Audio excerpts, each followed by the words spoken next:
Hello, everyone. We are 2 minutes away from Ohio State punching a ticket to the national championship game to face Notre Dame. Buckeyes up 28-14 here at the 2-minute warning. We can't bury the lead here. Jack Sawyer, Devin, what a freaking play that was. We thought he might have saved the season against Michigan. It ended up not panning out for him and the Ohio State Buckeyes, but I think we can safely say he is saving the season here tonight. You know, this is a storybook movie script. I don't have strong enough hyperbole to explain what a play that is for the Columbus kid, the senior captain, to write the ending there, to send his hometown childhood favorite team to the national championship game. I mean, that's a movie script ending for the ball game for Jack Sawyer. He came absolutely flying off the edge, and it became apparent right off the snap of the ball that he was going to disrupt the play. Like now we didn't know he was going to get the strip sack. We didn't know he was going to then pick up the ball and run 83 yards for a touchdown. But it was pretty apparent he was going to disrupt the play. But to actually put the stamp on it the way he did, because look, that's still a game there. Like, you're down, you're up 7. They've got 2 timeouts. You're backed up in your own red zone. You've been committing penalties all night. Like, you're not out of the woods at all. And Sawyer comes through, and just the wherewithal, again, the burst off the edge, but the wherewithal to swat the ball down, to quickly gather himself, pick it up, and just an unbelievable play. This, we will see what Ohio State does here in 10 days. We don't know what's going to happen against Notre Dame, but this is going to be like on so many Ohio State highlight reels for like the next 50 years. This is going to be a play that gets put on the highlight reels. You know, he submitted himself as a legend. I mean, that's all that is to it. It's another legendary play in Ohio State history. And again, just makes it that much more special because, again, it's the Columbus kid, senior captain, takes his team to the national championship game, 4th in the season on the line, and makes a huge play. And like you said, not just pressure, not just even the sack, because to your point, there's still 3 minutes left or whatever it was, 2 and some change, enough that it wasn't necessarily putting the game away even. And to, again, pick up the ball, take off, down the field blocking, team pursuit, sideline, scoop, score, just, again, I don't command a strong enough grasp of the English language to explain what happened on that play and just how impactful of a moment that was for not just Jack Sawyer, but again, the team as a whole. And now Caleb Downs just sealed it with an interception. Only second interception of the season for Caleb Downs, which is incredible stat in and of itself. But again, you could point to there, they got after him a little bit there in that drive to get down there with that tight end leak pass and hit a big chunk play again on the safeties there. So again, another big time player, big time clutch moment, stepping up, putting the game away for Ohio State. Yeah, we're gonna have so much time to make our points and talk about this. Like, we're going to be here all night, I have a feeling.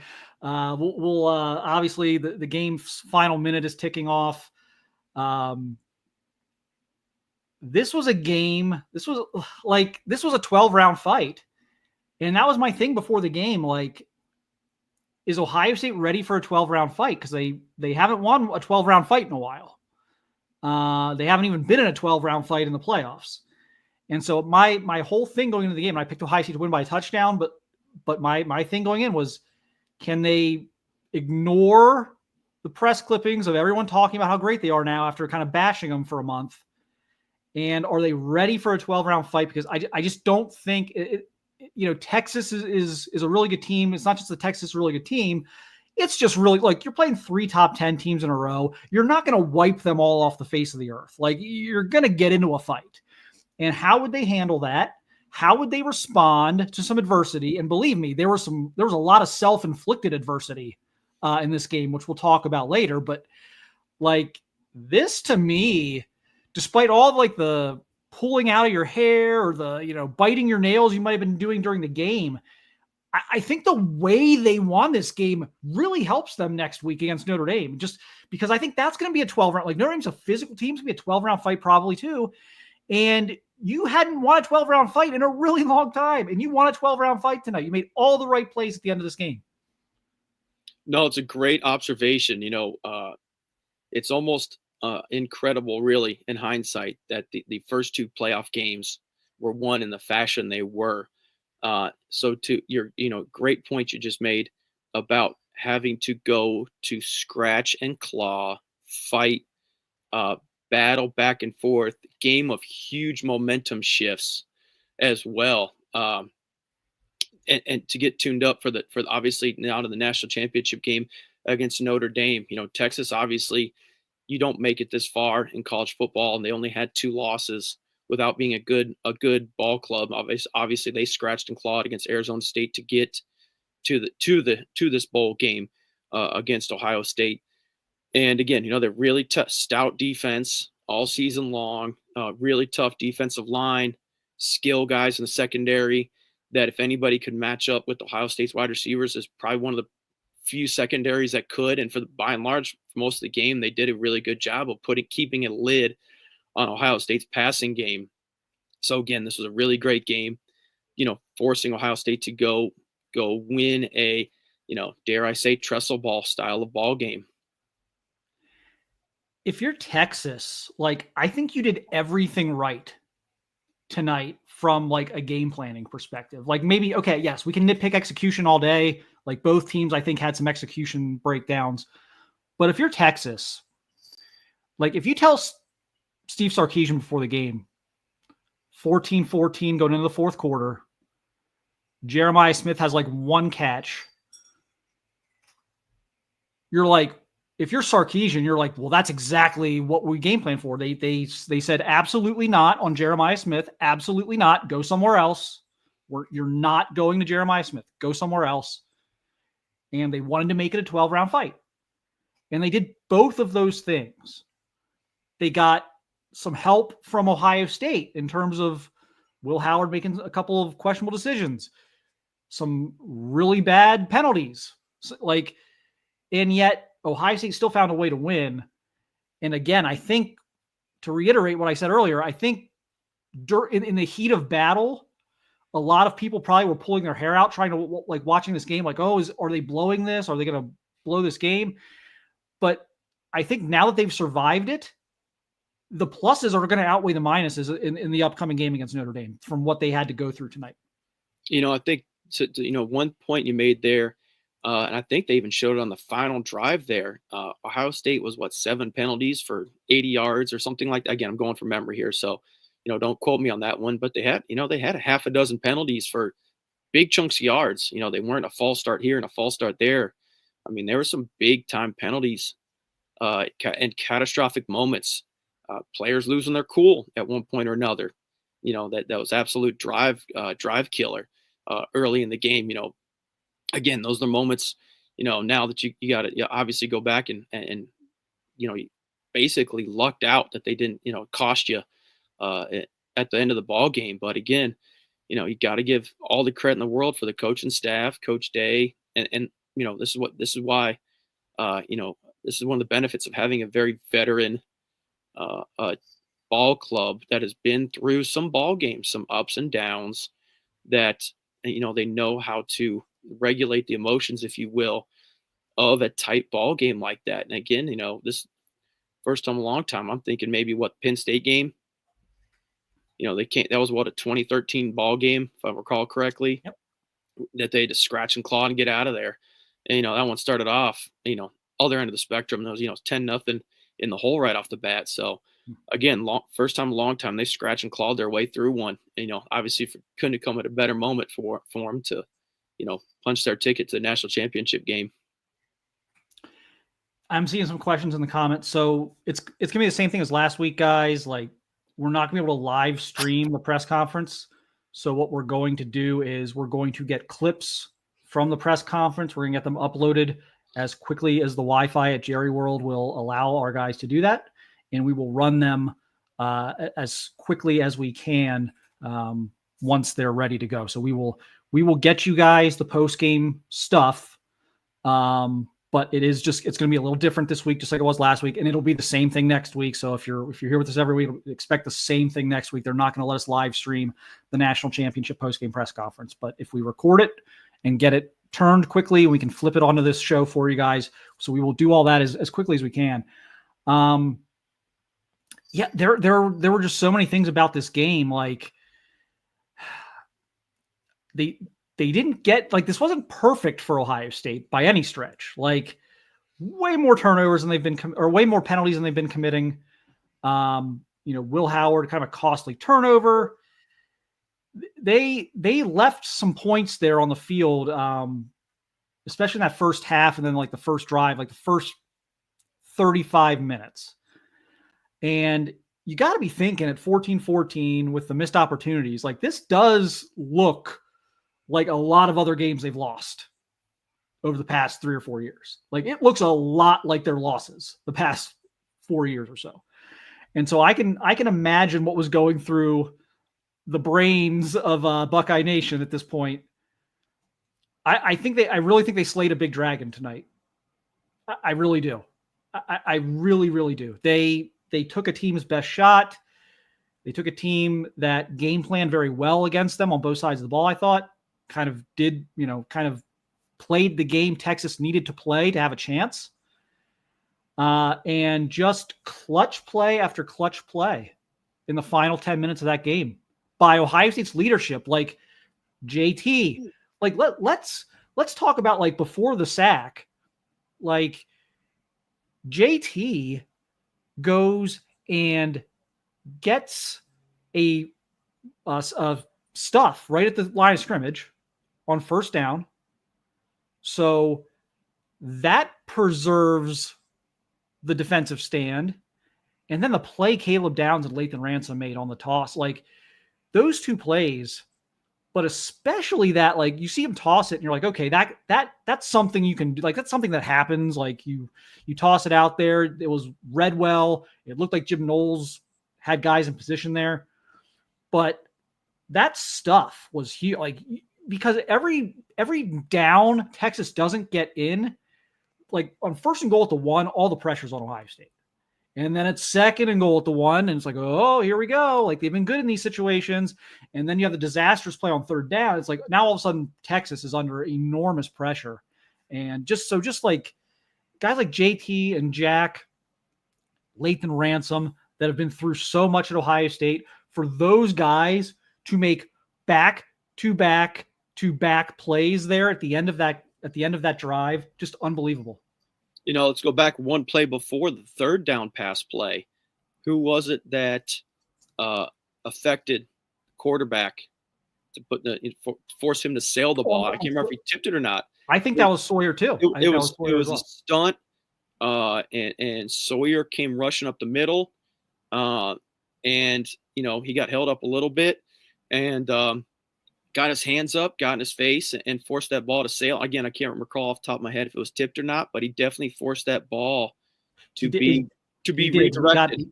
He got a piece because there was some contact in the back of the end zone there, and the ref even signaled like, no. Okay, yeah. Because the Texas guy was kind of looking for a possible flag there in the back of the end zone, and there was no flag, obviously, because the ball was deflected. So, unbelievable games the last 2 nights. Like, unbelievable games. Everyone whining about some of the blowouts earlier in the playoffs. Yeah, it's going to happen. There's going to be some blowouts in the NFL this weekend, but like, ultimately we're getting great football at the end. This was another great game. And what I loved about this matchup, I talked about earlier this week on our other podcast, was I love that these two teams start the season against each other now. That's might as well be 15 years from now right now, in my opinion. I mean, that's going to be cool to look at, come this time next year, but there's a big one left. So, definitely want to enjoy this one.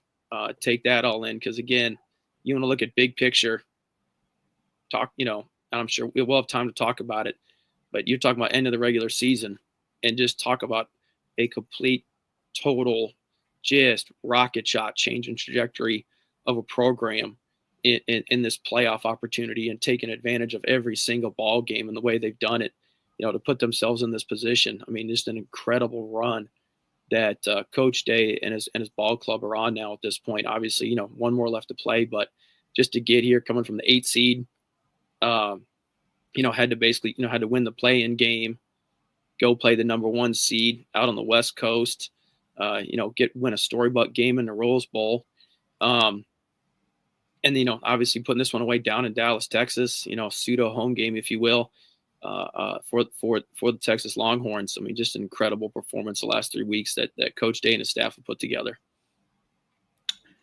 And look, like Will Howard, not perfect tonight, but there are few quarterbacks, in my opinion, in college football this year that are able to shake off a bad throw quite like Will Howard. Like, it does not phase him. Like, yep, you just threw one up, you just killed a drive that had some momentum going, coming out of the half, like a huge point in the game, and you lobbed one up into triple coverage, and you went exactly where they wanted you to go with the football, and it somehow doesn't matter. Like, the mental, like, I don't know what it is, the mental block that he's able to, like, put up and just move on is impressive, and engineered a really, really good drive. Really, really good drive there in the fourth quarter. Obviously, it was huge to get that lead. And again, it just seemed like tonight wasn't perfect for him, but every time he made a mistake, he seemed to be able to shake it off and come back and do something. And they're going to need that against Notre Dame. Notre Dame's got a great defense. They'll cause some headaches at times, and you're just going to have to fight through it. Let's start with Will Howard first. I mean, obviously, he's an experienced guy, older guy. There's something to be said for a guy that's, what is he, 21, 22 years old? I mean, we forget, myself, 23. 23. Yeah. So we Yeah. forget sometimes, let's compare him to the quarterback of Texas. He should be a sophomore in college right now? No, I think he was a year ahead, but he's younger than Howard. But he would have been like a 19-year-old senior in Texas had he stayed. So he enrolled early. So I think he's like right what he should be. I can't remember exactly. Yeah, he graduated early, but he skipped his whole senior year, right? Yes, he did. He skipped his whole senior year. So, back in the olden days, he would have been a redshirt freshman or something like that. I can't remember. Different landscape now. But again, there's something to be said for that. Back on track here for having that veteran, older, 5th-year senior guy who has played in a lot of big ball games. Granted for him, they came at when he was at Kansas State before he, transferred to Ohio State. But this is a guy that's played in the Big 12 championship. He's played in these big moments, and he's had to put the team on his back for the majority of his career when he was at Kansas State. So this is a guy that's been through these pressure cooker situations. So to your point, it's another pressure cooker situation. It's not his first, it's not his last, it won't be his last, obviously. Like you were saying, Notre Dame's going to give him all kinds of pressure, literally and figuratively, that he's going to have to be able to handle and navigate. So it's pressure again. It's not pressure for the first time, and he's been there, done that, and seen it and experienced it, and knows obviously how to handle himself in those situations to go back out. And the cliche goes in football, the most important play is the next one.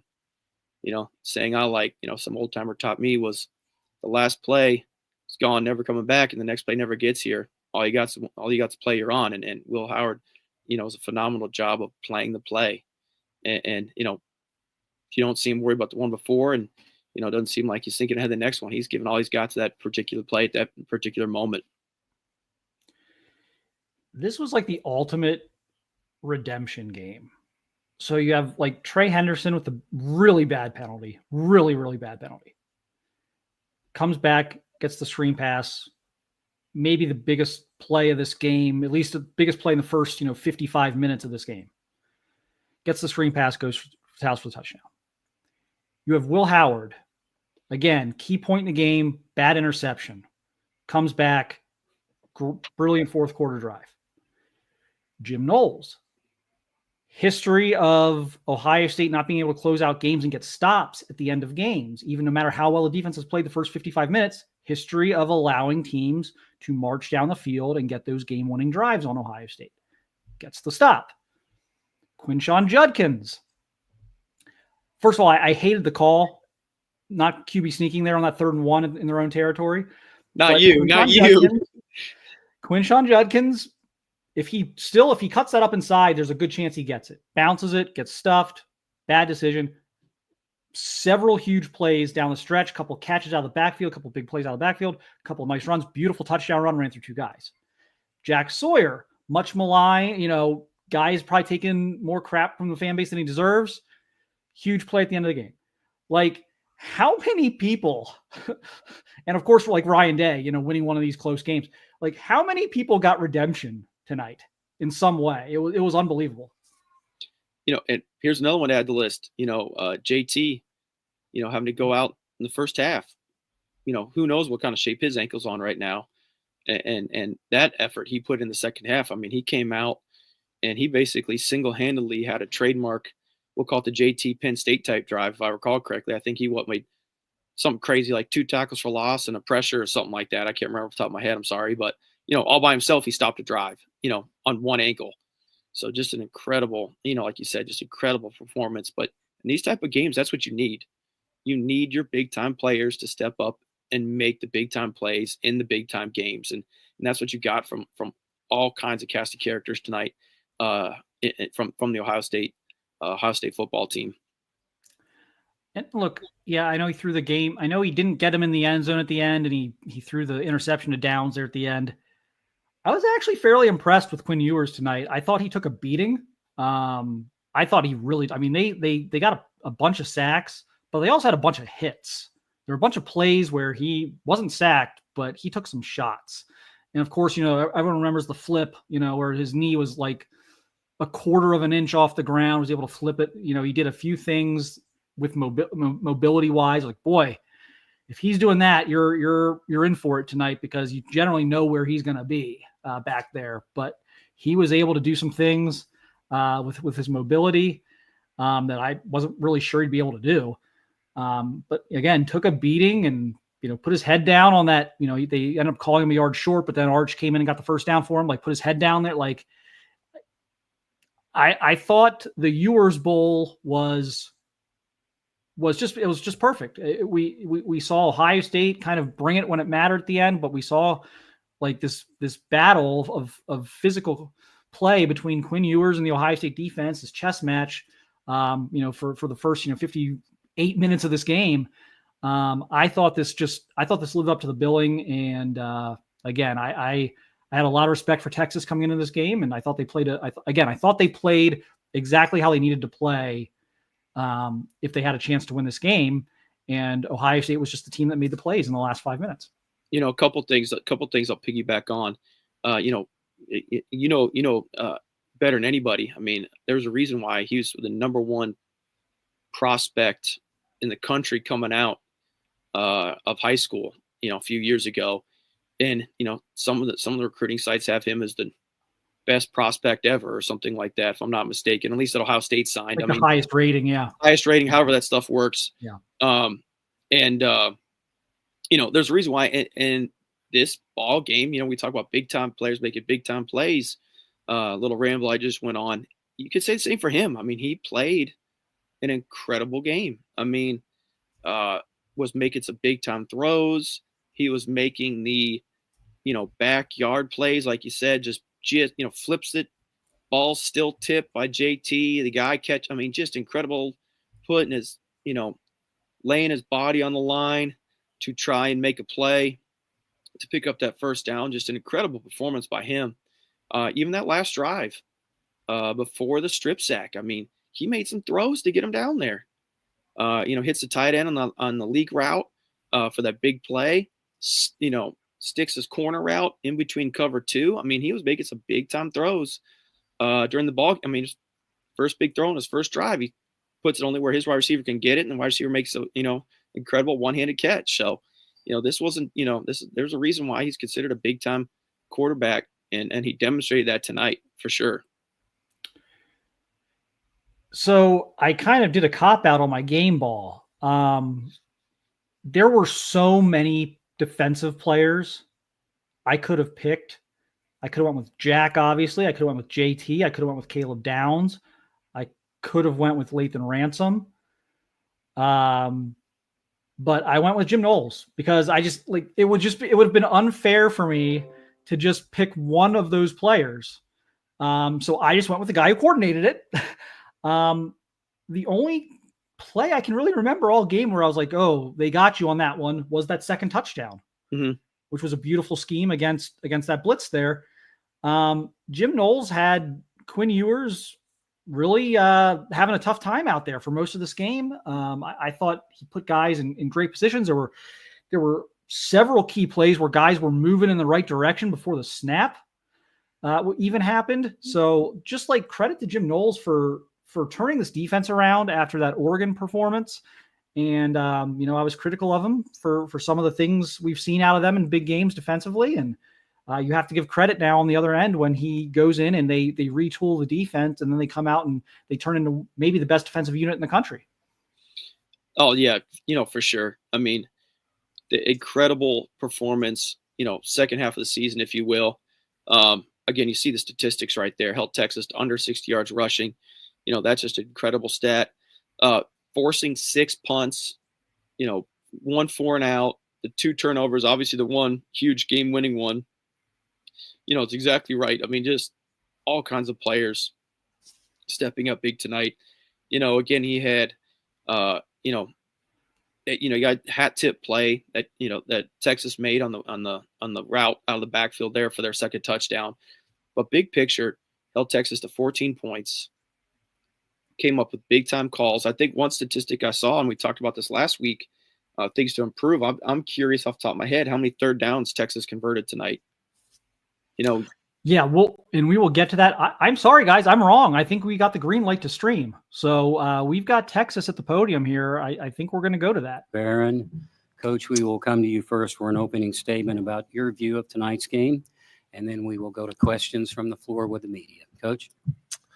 Yeah, hell of a football game. 2 really good teams battling, and they made 2 big plays. They hit the screen at the end of the first half and got the sack fumble on 4th down there for a touchdown. But 2 really good teams, a ton of credit to Ohio State. They're a very good football team, well-coached, hard-fought game.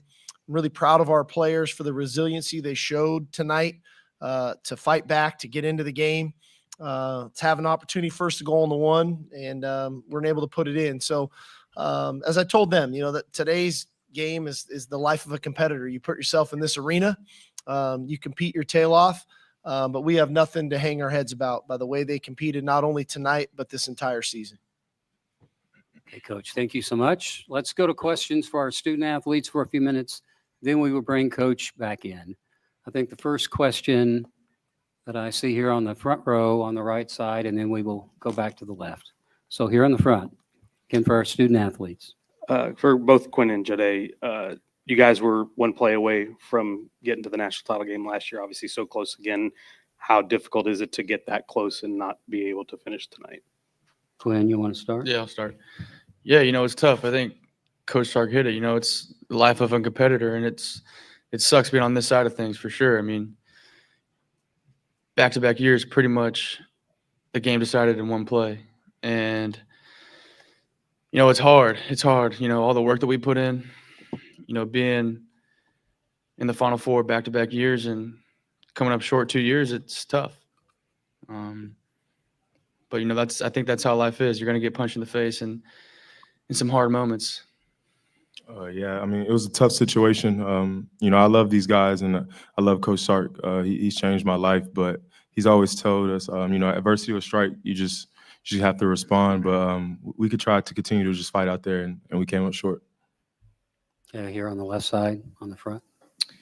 For both student athletes, for Jade and Quinn, just what you can say about, I know it's tough in this moment coming off of a loss, but the pride that you have being a Longhorn and just what this season has meant to you, the resiliency that you guys have had going through this season to where you are.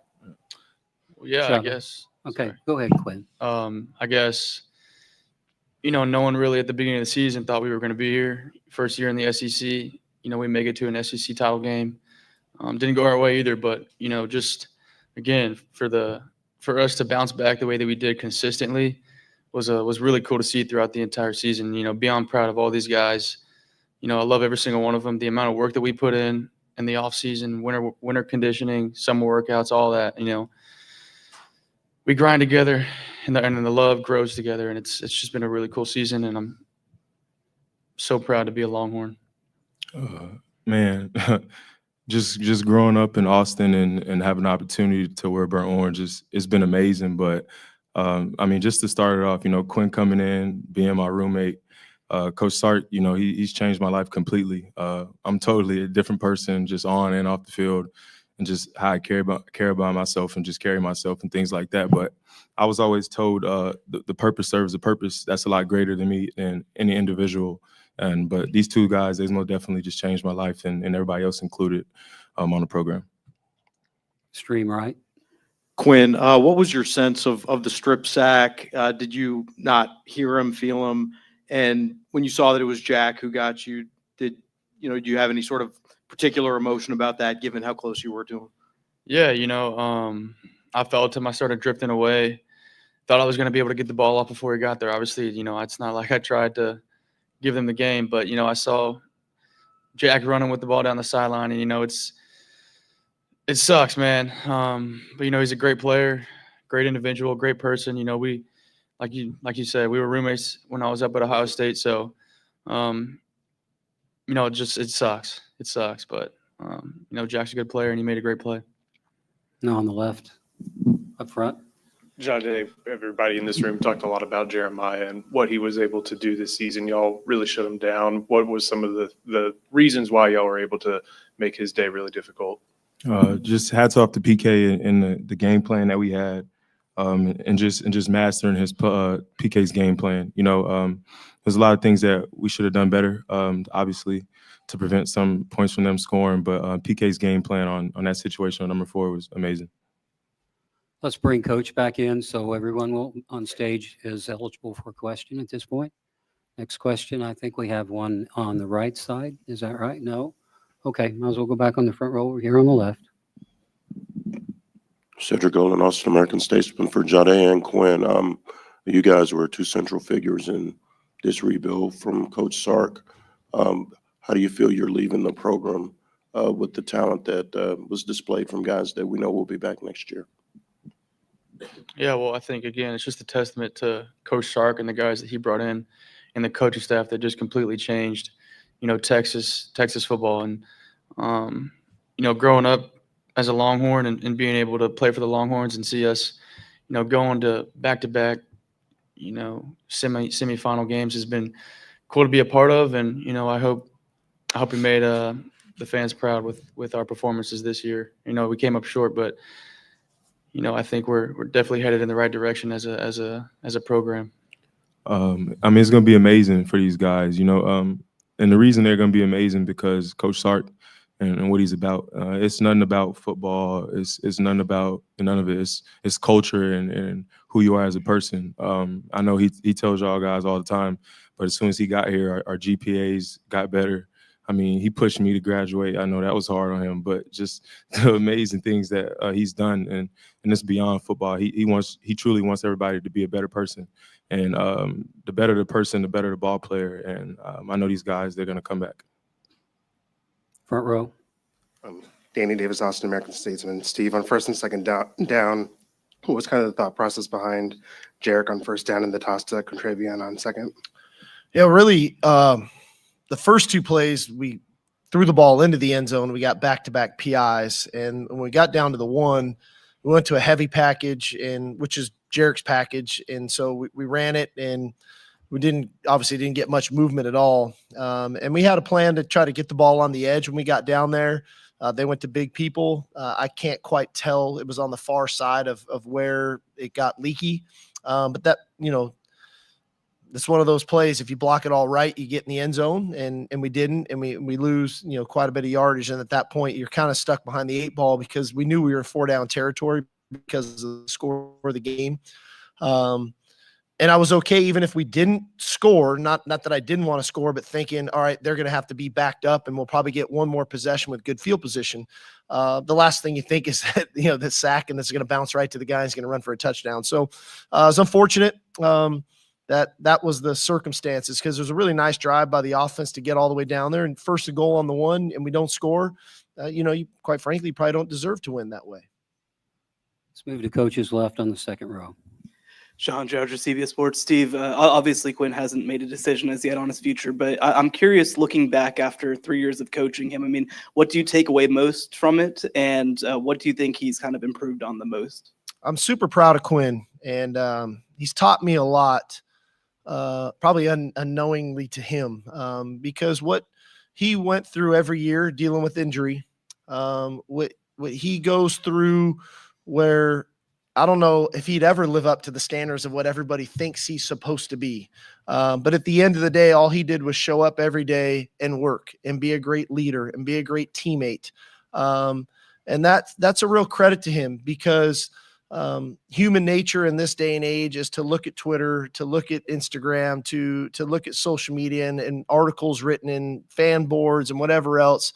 And you can ride that emotional roller coaster of whatever you think public opinion could be. And that could be the opinion of 1 or 100 or whatever. But this guy never did that. All he did was come to work every day. All he did was be a great teammate. All he did was work on his craft, get himself as healthy as he could when he was injured, and then show up. And when it was time to show up, and maybe outside of the first 2 games, I don't think he played a game this year 100% healthy. And he fought through everything, never complained about it one time. And I think that's why he has so much respect from his teammates. Closing questions now for the Longhorns. We have a question on the right. Anwar Richardson, Orange Butts coach. You guys tied up at 7-7. You just decided to bring a little bit of pressure, then they busted for a touchdown. Kind of what was the thought process on bringing pressure at that point? It really was a simulated pressure. It was not like we were trying to blitz them. We were still 7 guys in coverage. They called the screen and they blocked it well, and they got it in the hands of a really good playmaker. Henderson's got real speed, and they blocked it well. And we were always concerned about him when he got into the open field. So it wasn't like we were bringing 5 or 6. It was a 4-man rush. Good call by them, good execution. It's unfortunate, that they hit the screen. I think there's maybe 24 seconds or something to go in the half. I don't think anybody was anticipating that. Definitely stole some momentum, but that's why I was so proud of our guys to bounce back the way that they did in the quarter. Here in the front, left side. Terry Middleton, Horns Illustrated. Coach, you talked these 2 gentlemen in the game of football, the whole entire team, to be better football players. You also taught them about the game of life, and they'll win. How do you feel right now, and how proud are you of what you've accomplished? I'm very proud. I told these guys in the locker room, they need to hold their heads high. There's nothing to be ashamed of for what they did this season. The work that they put in, the challenges that we were faced with. Everybody's got their own unique challenges. We had ours, but never did anyone complain. We never got the poor me's. They just worked, and they came back to work. And as a coach, that makes you proud. But what I do know is I think that every player that leaves our program is a better man. And for these 2 guys right here, from when Jade was here, when I got here, Quinn coming in and trusting us, that permeates throughout our locker room. And you have trust from your leaders in that locker room. So we've got a great deal of pride. We got a great deal of pride in this helmet. We got a great deal of pride in being Longhorns and playing the game of football the right way. I think we do that. I think we win with class, and I think we lost with class tonight. And I think that that's something that you learn in life. Life's not always going to go your way, but if you can do it the right way, and then you show some resolve and some resiliency, and you be a man about it, and you be accountable for your actions, you can get on the other side of that adversity and keep going forward. And that's what these 2 guys will do, and that's what the other 120 guys in that locker room will do. Final question here on the right. Steve, you've been through so many things in football. Well, can you describe what you've been through over the last month, just in terms of the emotional stakes of playing 3 of these playoff games? Is it different than anything you've ever been through before? Honestly, it was awesome. I loved every second of it. And I think these guys would probably tell you the same thing. Was it easy? No. I mean, football is not meant to be easy. It's a tough sport. It's physically grueling. It's mentally grueling. But I wouldn't have changed it for the world, of showing up every morning with these guys and going to work, and playing in some awesome environments and some great games, kicking off the playoff at home against Clemson, to going to Atlanta and playing a double overtime game against Arizona State, and then coming back here and playing against a great team in the Cotton Bowl. So we got to play in some amazing environments this year, from, like I said, from going to Michigan to playing in the SEC championship game, playing at Kyle Field and renewing the rivalry with A&M. There's so many great things that this season possessed that, it hurts. It stings right now, but I'm not going to let this one game and a couple plays overshadow what we were able to accomplish this season. Yes, we want to be champions. That's what life is about. You always want to come out on top, but there's so much that we can learn from this season. And there's so much to be proud of from this season. Okay, Coach. Thank you so much, Quinn and Jade. You had a truly outstanding season. I'm very proud of you. So thank you for coming. Alrighty, y'all. Thank you. Hook 'em. I just want to say one thing. I mean, it's been amazing, just the opportunity. But at the end of the day, like, I just want everybody to know, like, usually sometimes you always,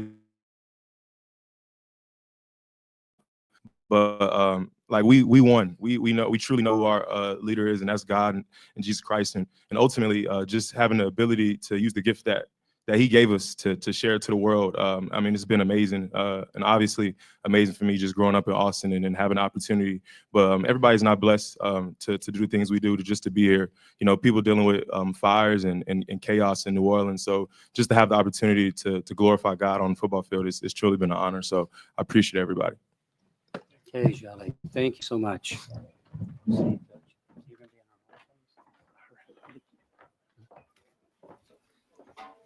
All right, that was Texas postgame.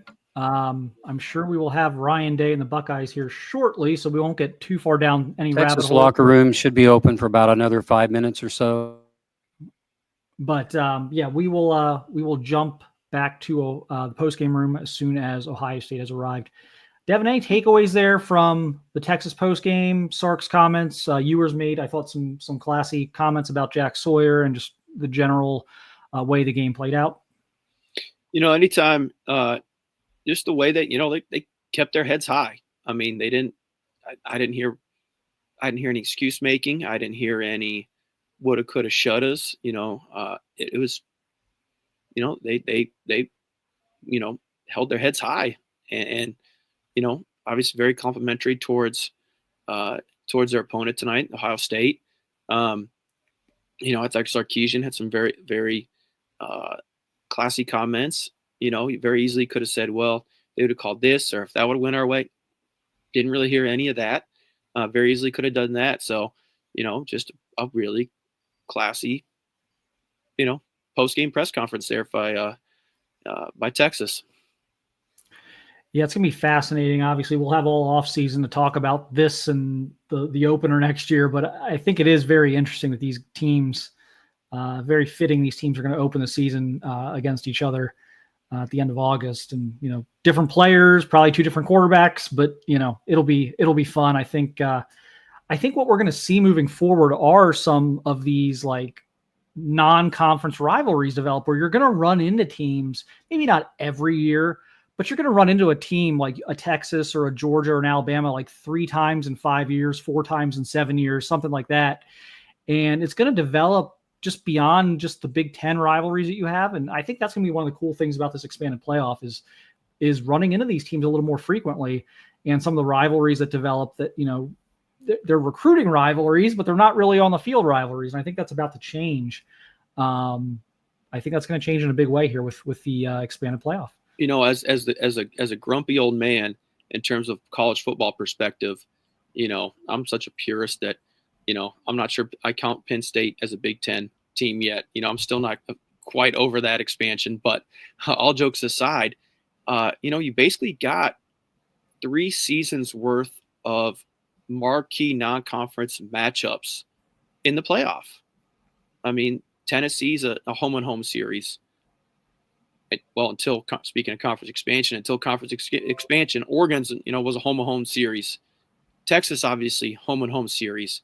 And you're getting these games in back-to-back weeks, and these opportunities hadn't necessarily presented themselves in previous formats of college football season. So that has been a, very fun as a college football fan in general.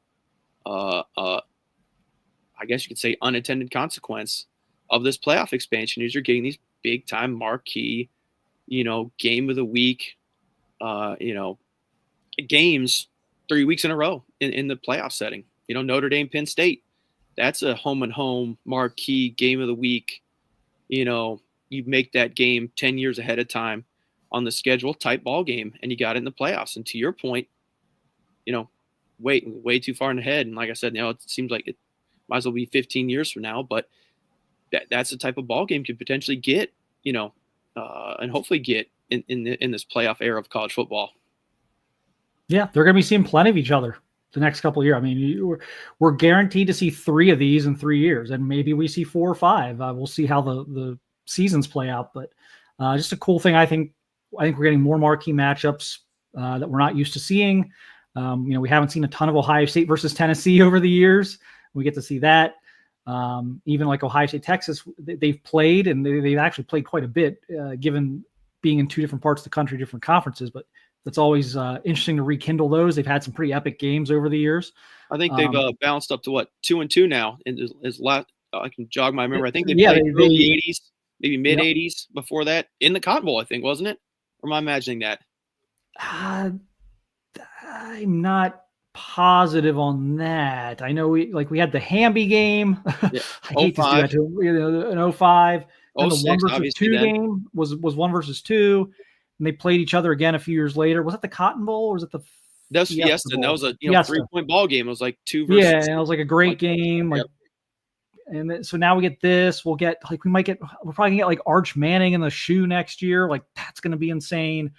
Like I don't know. This is just so cool. But as we kind of wait here for Ryan Day, I didn't want to get into my 3 and out because I thought I'd get halfway through 3 and out and Ryan Day would show up at the podium. But maybe we do go to 3 and out here. One of my big thing was overcoming missed opportunities. Ohio State penalties, a turnover, just some real miscues. A 3rd and 1 where Judkins bounced it and didn't get it. Like some really big momentum changing missed opportunities that have historically come back to really bite this program. They were able to overcome those tonight. And again, I think that's a huge mental hurdle for what could be a 12-round fight against Notre Dame. That obviously goes without saying. This is kind of a breakthrough type ball game for Ohio State to have this back and forth, huge momentum swings. It's looking like Texas is getting ready to turn the corner and pull away there in the second half. Going down the field, hitting that big pass play there for the touchdown. I think Texas, again, prior to this game, I think one of the things I saw pregame on Texas was, they're an awesome first quarter team and a terrible third quarter team. So again, talk about breaking your own bad luck there for Texas. They jump out and score in the third quarter there on the huge pass play to tie it up. And then just to respond, go back down the field on a drive. And I think that's something that can get analyzed tonight, talked about is, Ohio State, two of their touchdowns offensively were drives. They were not 3 plays, contrast that. Oh, we got Coach Day. I knew it. I knew if I started. Ryan Day and the Buckeyes.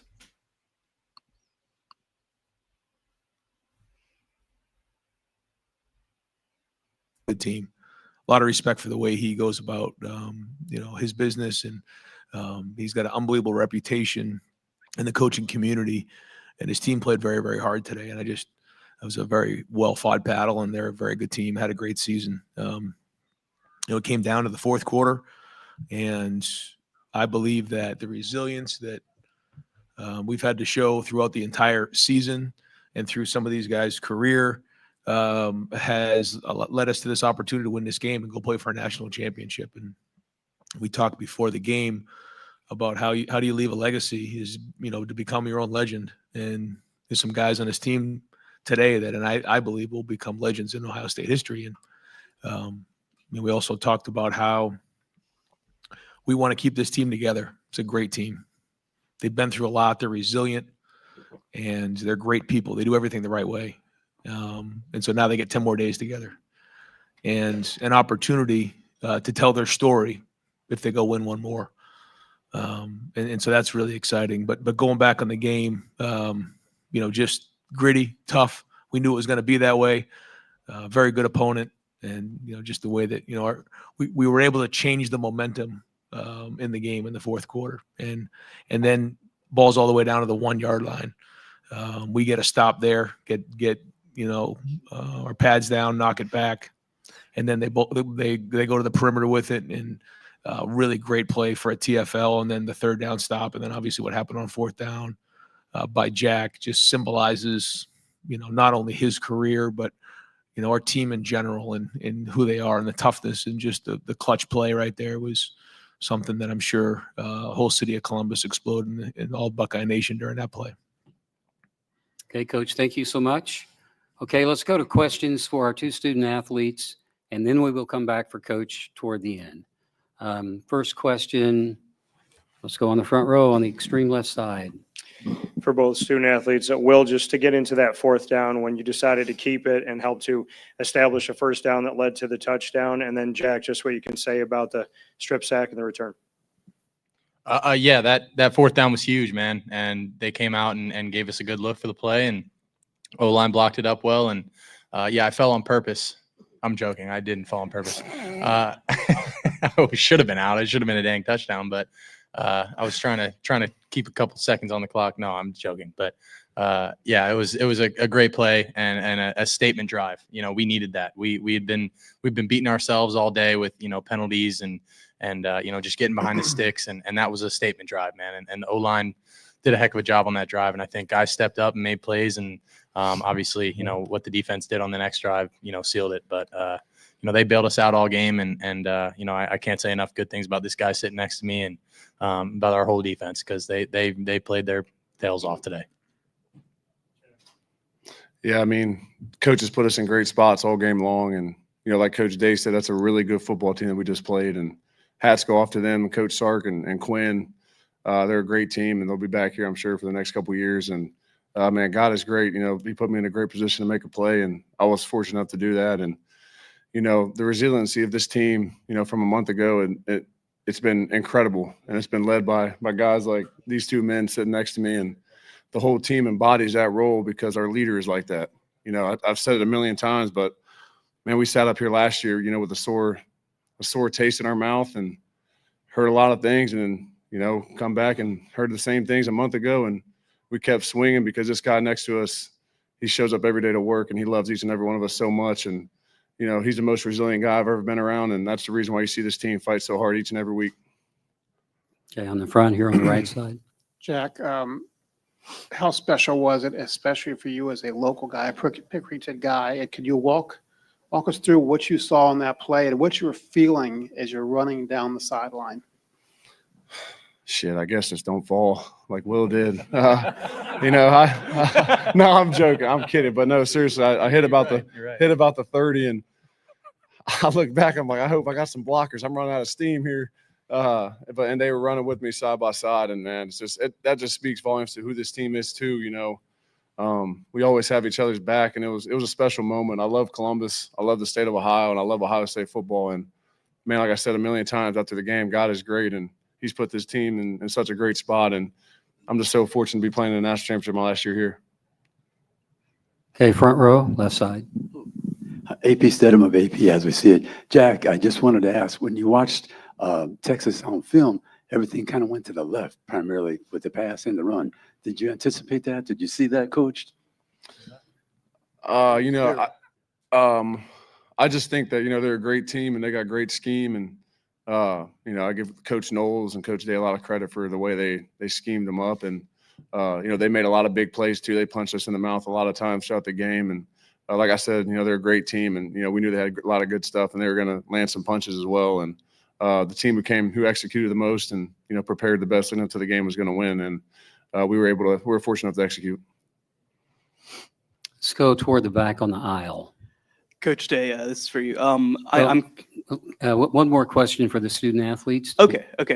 So Will, I'm curious, what do you kind of feel like Texas did well to take away Jeremiah, and how important was it for you guys, for Emeka and for Carnell, to step up in that place? Yeah, we knew that they were going to be key in him. Obviously the first 2 rounds of the playoffs, I mean, he went off. So, we knew that they were going to do something to try and take him away. And they were, they clouded him, they doubled him. They were finding different ways to get 2 guys over top of him. But, all that means is that, we need to be smart and get the ball to other guys. And, I think Carnell stepped up, made some great plays. The running backs did a great job. Tight ends had some great catches. And, I think Texas, what they do on defense, they like to keep a shell on things, make you work the game and get the ball down the field methodically.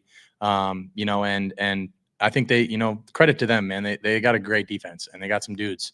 But when it came down to it in the fourth quarter, man, we did what we had to do, and the defense did a hell of a job. We're going to bring Coach back in now. So all 3 people on stage are eligible for questions. Next one will be on the left, second row. Yeah, Jake Trotter with ESPN. Jack, Coach Day was talking about leaving a legacy. How does it feel to deliver what figures to be one of the iconic plays in Ohio State history?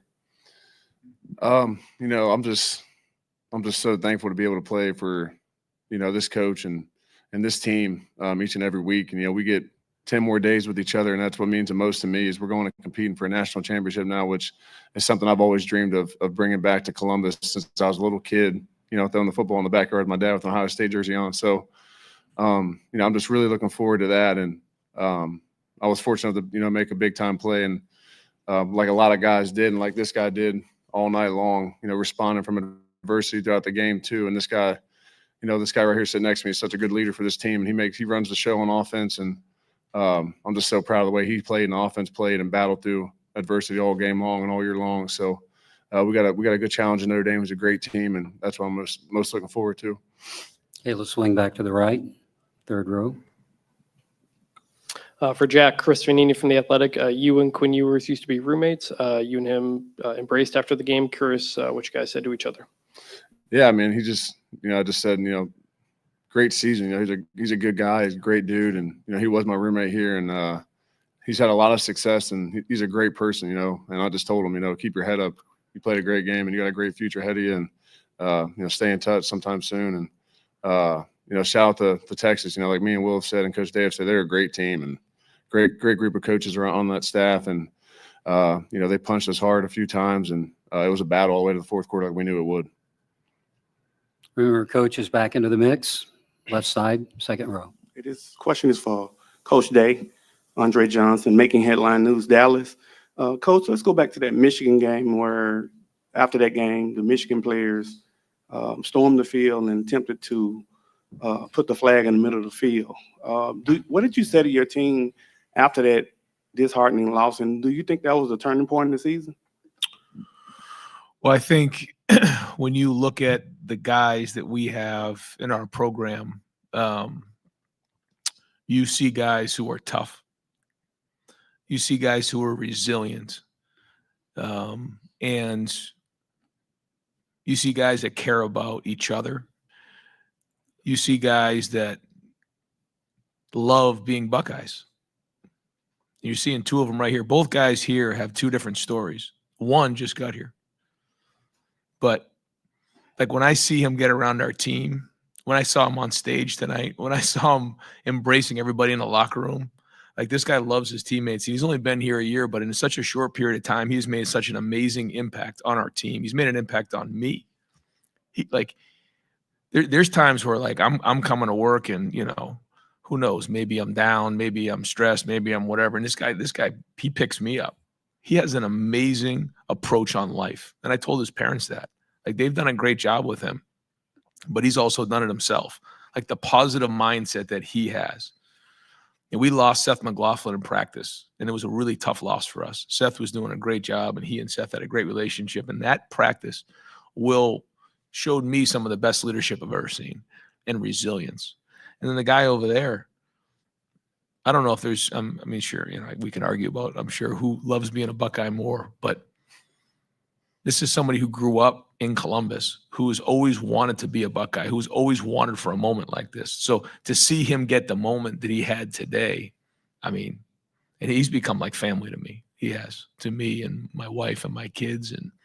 And so this is just two guys, Emeka Buka, Travion Henderson, Cody Simon. I mean, I could go through Lathan Ransom. I mean, Donovan Jackson. Like, the story of this team is yet to be told. And no great accomplishments are ever achieved without going through adversity. That's just the truth.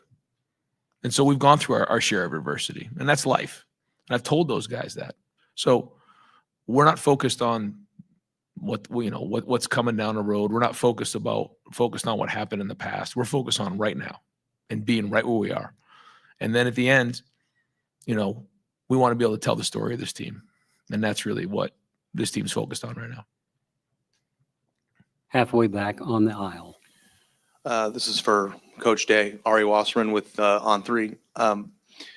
You just mentioned just now about how these two guys here have different stories and different paths. Your entire roster in this new world of college football is assembled from a national coast-to-coast level. But I'm just wondering, when Jack is sitting here talking about playing football with his dad wearing an Ohio State jersey in his front yard, and I assume Pickerington, how does that move you? Because you've been questioned and criticized and, at times for not being from Ohio, because that's been an expectation for Ohio State's coach. For somebody who is from Ohio and has become family to you, to hear that, to see what does it mean to this program, to you, to have an Ohio kid who's been through the ringer at times during his career have that moment that he had? Yeah, I couldn't be prouder. Couldn't be prouder of, I just love stories of guys who go through difficult times, stay loyal, defend the people they love the most, and then come out the back end. I mean, I just love that in life. That's why, Maurice Claret's with us in around the program now. Like, I love guys who go through difficult times, stay strong, defend who they love, and then come out the back end. And you got one right there with this guy right here. This guy was never stronger than when we needed him the most during difficult times. And we've been through difficult times together. That's how you know. How do you know about someone's character? When you go through tough times with them. Everything's easy when things are going well. Everyone can be a front runner. And so, I think we talk about those things because, our story has been, the last couple of years has been, ups and downs. But to see the team play the way that they did in the fourth quarter today, I think that's why that's relevant. That's why we're talking about it, because I don't think without going through those things, we would have come through the way we did in the fourth quarter. And now we have an opportunity to play for a national championship. And I couldn't be prouder of our guys. Couldn't be. But we got to finish this thing. And they know it. They know it because there's so many great stories to be told. Front row, left side on the aisle. This is for Will. Nick Michaels, dottingthei.net. What does it feel like? You went your whole career with the whole Texas scenario, and you finally get the win. What kind of emotions are you going through right now, finally getting to beat Texas? Yeah, that was, a motivation for me, but man, that didn't mean as much, as keeping this team together. And that's all we wanted to do, man. And we talked about that this whole playoffs is we're fighting for another chance to wear this jersey again and to be with this group again. And the thing that, that hurts me about this, the only thing that I wish I could go back and do different about my time here is I wish I had more time. I wish I had more time with Coach Day. I mean, I've gotten so much better because of him and because of Coach Kelly and because of Billy and just being here. I've gotten, to be so close with guys like Jack and guys like Emeka and guys like, Seth and all these guys that, I only have 1 year with them. I wish that I got got a chance to be with these guys longer. And we're trying to draw this thing out as long as we can. And here we are, man. But the job's not finished and we got to go out there and finish this thing, And it feels great. Feels great to beat those guys, especially, this year they had a great team and all the respect in the world for Sark and Quinn and all those guys. They have a great defense, but man, job's not finished and they were standing in our way today. Closing questions now for the Buckeyes here on the front. Excuse me, Jeff Gilbert, Press Pros Magazine. Will, the Travion's touchdown, what was your expectation of how that play might turn out, first of all? and comment on that, and then coach just what went into that call. So. Yeah, I mean, I don't think anyone thought that that was going for 75 yards. I mean, that was trying to set something up. See, that's kind of a drive starter in that 2-minute scenario. And you run that first play, and we did it in the Tennessee game where we come out and we run the ball. And if you get a positive gain, then maybe we can continue to work our 2-minute drill. But when you got a guy like 32 that can make plays like that, I mean, Carson Hinsman made some unbelievable blocks down the field. The receivers, stayed on their guys, and 32 took off, man. And that was a huge play for us, a huge swing. We talk about winning the middle eight all the time, and that was big. Yeah, I agree with Will. I mean, that was a huge swing, moment in the game. That and Jack's play really were two big moments. I thought the drive that the offense had there when there was some momentum swings, and we talk about it a lot. When you have momentum, you got to keep it. When you don't, you got to go get it. I felt like we turned that momentum with that long drive. I don't know if it was 16 plays, but it was a bunch of plays. The one that finished with Quinshon's 1-yard run, and then they kind of went down the field. We took a stand there at the 1, and then Jack's return was huge. But the screen, we were laughing a little bit in the locker room, having some fun with it because we do screen drill. And I think sometimes, these guys are like, are we ever going to call a screen? And I actually said to the coaches, I said, we're going to stop doing screen drill because we don't call any dang screens. And so sure enough, what do you want to run? You want to run the ball? You want to take a knee? I said, no, just run the screen. They're like, all right, you sure? Sure enough, it went the whole distance, went for 75 first play. But Travion has become a 3-down back. Travion is going to be a tremendous pro because not only does he do a good job running the football, but he protects at a high level, and he's a threat with the ball in his hands as a receiver. And that becomes a huge threat, especially when they're looking to take away some of our receivers, in particular Jeremiah. So, hats off to him, but very well executed. The line got out there, and he made a great play because they brought a pressure, and he just got it off, and Travion went down and catch it. I mean, another huge play in the game, We will take 2 more questions. This one will come on the middle on the left. James Stackling, to White Right Son. This question's for Coach Day and for Jack Sawyer. Is there kind of a feeling for both of you of this everything coming full circle? Because a little over a year ago, you were sitting here talking about after a really tough loss to Missouri, and here you are. You made the plays now, especially with the fumble recovery touchdown, the call right there for the screen to finally finish the drill and win yourself a Cotton Bowl. Yeah, well, I mean, it's not finished though. That's not finished. But we did just walk in here and say the same thing. What a difference a year makes. But we're not done yet. Jack? I second that. Okay, we'll take one last question, our final question in the back. Well, we'll say in the middle. My question is for Coach Day and for Will. Austin Kroomscore on Gray Sports Radio. So that final drive in the 4th, when you guys had about a 6-minute drive, Will, you're down on one knee talking to the guys in the huddle. What did you notice in their eyes? And for Coach, what did you notice in the offense and how calm they looked on that very important drive? Yeah, I'll just start by saying I felt like we were stopping ourselves on offense with the penalties, and I think that was the conversation that was being had on the sideline and the locker room at halftime. Like we got to stop hurting ourselves with these penalties, because that was frustrating. I felt like we had a good rhythm. We were making some nice plays, executing, okay, good enough. But then when you get some of these penalties, and they were big penalties, holding, 15-yarders, and that was really getting us, behind the sticks. So we knew we just had to buckle down. And like Will said, they were kind of keeping it in front. When you do that, you got to execute and move the ball all the way down the field. And now that I'm looking at it, it was 13 plays, 88 yards, and took 7:45 off the clock. At that moment, I was getting a little concerned that the defense.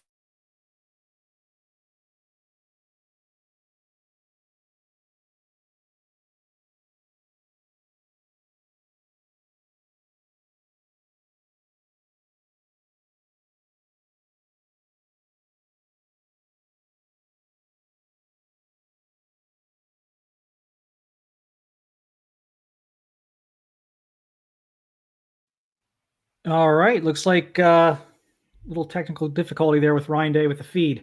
But we are still here. So stick with us. See if we will get that back or not. Internet at Jerry World is failing us. Devin, just your thoughts on it. Okay, it was last. So it froze, but I think it froze on the last question. So we are good to proceed. Quick takeaways, Devin, from Ryan Day's availability there, or Will Howard, Jack Sawyer. Just, again, just seems like a very tight knit group. A lot of teams say they are. I don't know if it's always necessarily the truth. It feels like it's the truth with this group.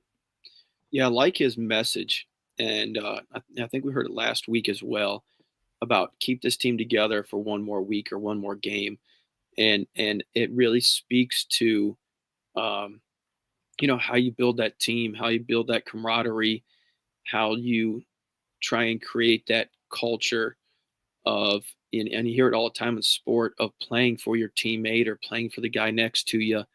And I'll go back 10 years ago when Urban Meyer talked about the power of the unit and 9 units strong.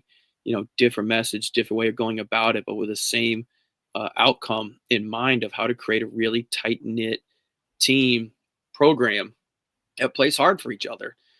Because again, this game is a perfect example of why you need to have that culture, that team built in such a way that they lay it all out for each other. In these tight, hard fought ball games is really when that manifests itself in the biggest of moments. And we saw it here tonight. So I think there's a lot to be said, and it can be talked about, in a season review, if you will, about how Coach Day used that as his rallying cry, if you will, for the playoffs and the run he has gone on. All right, let's finish 3 and out. I knew as soon as I went to 3 and out after waiting that we would get interrupted. So, we talked about the missed opportunities. Again, veteran leaders. Again, all the guys that have been through it, all the guys who maybe have taken a lot of heat from the fan base at certain points in their careers, they all came through at the same time. Tonight, they all came through in the same game. JT, Tuimoloau, Jack Sawyer, Lathan Ransom, Trey Henderson, like all these guys were so important to this win tonight.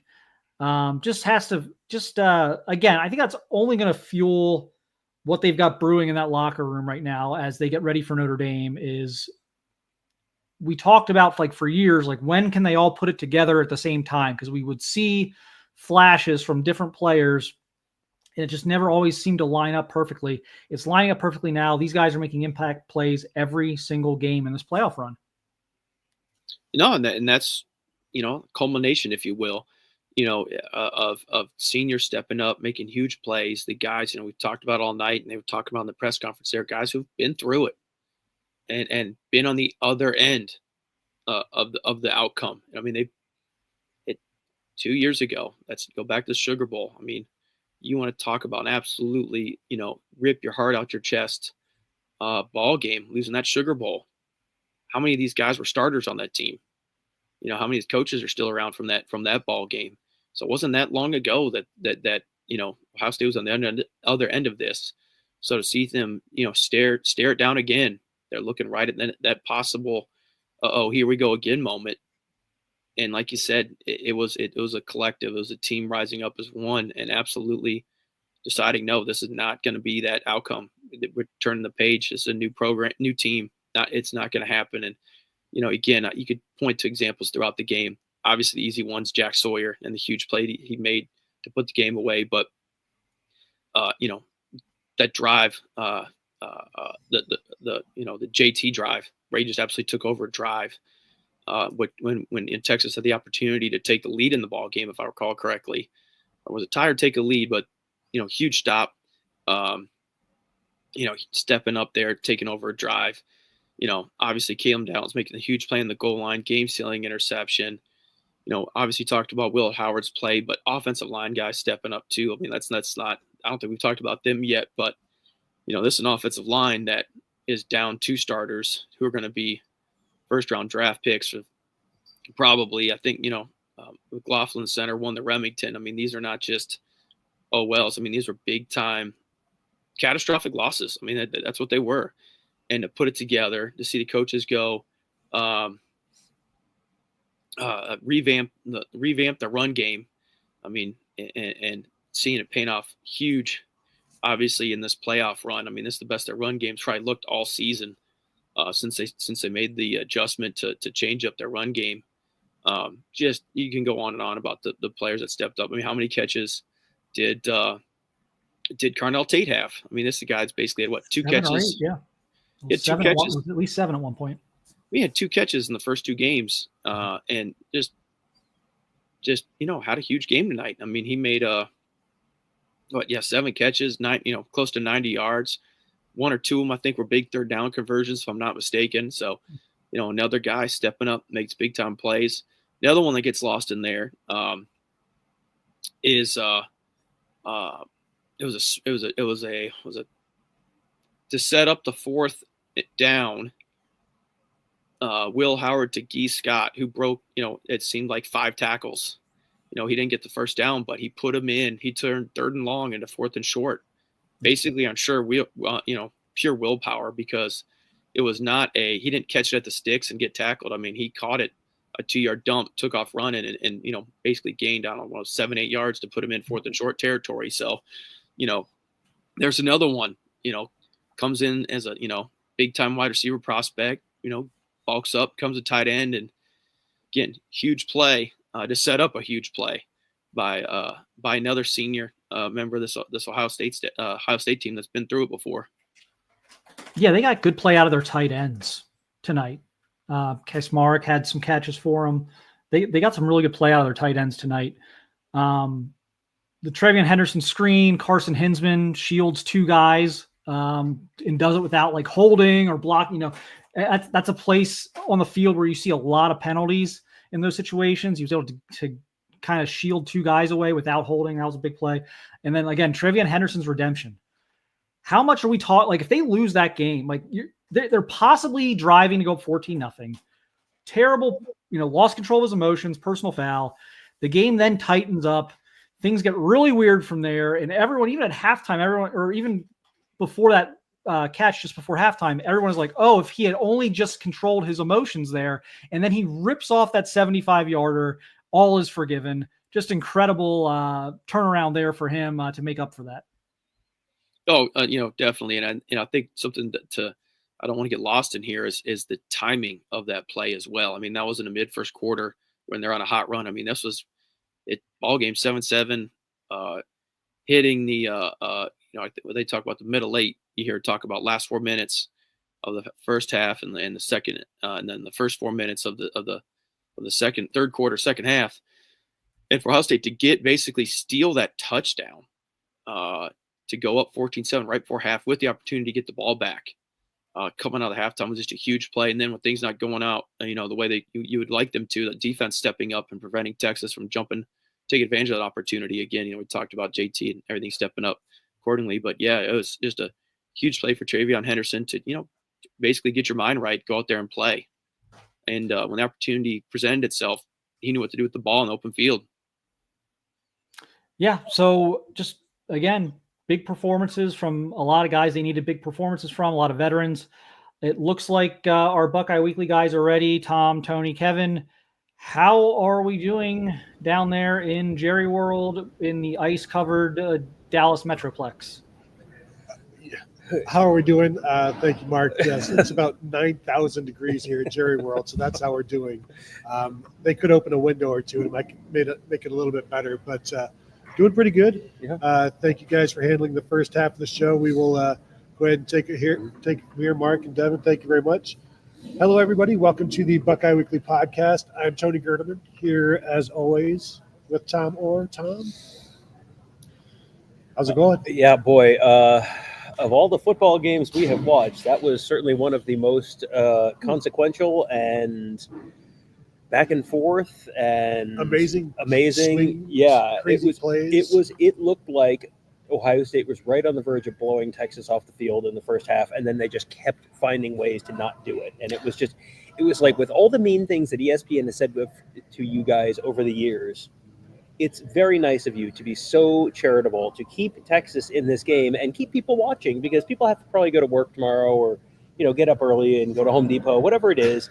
And Ohio State was keeping Texas in it because, boy, it looked constantly like without the Trevion Henderson personal foul, without the holding call on the next drive. It was just like they kept looking like, okay, they're about to do it. They're about to crack this thing open, and then they didn't do it. And it turned into a 4-quarter, 57-minute game or so. 4-quarter covers, I like to call it. Yeah. It was it was a remarkably entertaining game. There was more drama than there really was any right to be. It was just a great football game. It wasn't an incredibly well played football game, but we've watched a lot of clunkers in the playoffs. That was a great dramatic football game. There's been 2 really good semifinal games, and they weren't the best played games, but they were good. They were dramatic. I mean, this one comes down to essentially a goal line stand that turns into a 83-yard fumble return for Jack Sawyer. A little bit of redemption for the Michigan interception, although it's not even redemption. Redemption's not the word. Right. That was, and we have some pictures of that. Let's start throwing pictures up early because what the heck, we're gonna go nuts here. But that was one of the great ball don't lie kind of moments, and it wasn't like time release. It wasn't like Texas. Yeah, time release ball don't lie is exactly right, because Jack Sawyer at the end of the Michigan game made a play every bit as amazing as that one, and didn't run it all the way back. But if Ohio State wins that Michigan game, that goes down in history with, take your pick, the punt block in Todd Bell punt block in 1979. Is it Todd Bell? Punt block in 1979 to win that game, 18-15, and it goes down in history with some of these like great iconic moments in history. And then the offense goes 3 and out, and it's like, well, that would have been an incredibly cool and iconic moment, but it wasn't. But he got that back with interest tonight. Well, it was part of the leave no doubt. And he left no doubt by taking it all the way back. Talking with Jim Knowles leaving the field after coming back off the field after the locker room, and I asked him about it. He's like, well, the second down stop is the one that was the key in that whole thing. Yes, sir. Because that was like a 6-yard loss. And then once you're like at 3rd and goal from the 7, you're like, well, this is no good for Texas. And so he said, I wanted to get our best players in one-on-one situations. Yep. And that's exactly what they did. Jack Sawyer took advantage of it. And, it's funny because I was able to record the entire play with my phone, but I'm at a terrible angle. So I never actually see what happens. Yeah. I just know that Jack Sawyer got the sack and somehow ended up with the ball. Yeah. And then nobody was catching him because Sonny Styles was picking up like 4 blocks every 4 yards. Well, Jack Sawyer did thank his teammates on the podium at the end of the game for picking him up because he was running out of gas on the way down the field. That's a long run down the field. I asked Ty Hamilton about it. He's like, yeah, I can only keep up for so long. Then I had to bow out. Yeah. Which you can understand. Sonny Styles was there the entire way, though. Yeah, and I'm going to upload one of these photos right now real quick just so you can see. So you can see, Tony, finally what happened on that play, how that play started. That was a Jack Sawyer production from beginning to end. Here he is. He's just hits him, knocks it out. Hit him right, as he's kind of getting ready to throw, knocks it out. I have another one that I don't have time to. So does the ball hit the ground? Oh yeah, the ball hits the ground and he scoops it up with his right hand. He catches it with which had the like cast or club or whatever it was on it. We'll get to that one in a minute. Hang on, I'm doing 3 things at once. But I'm just watching. Yeah, that's fine. He scoops it up and then takes it the distance. I've done this before. Takes it the distance and 85 yards, whatever it was. I saw the graphic that it was the longest fumble return in college football playoff history. 83 yards through the heart of the South. Through the heart of.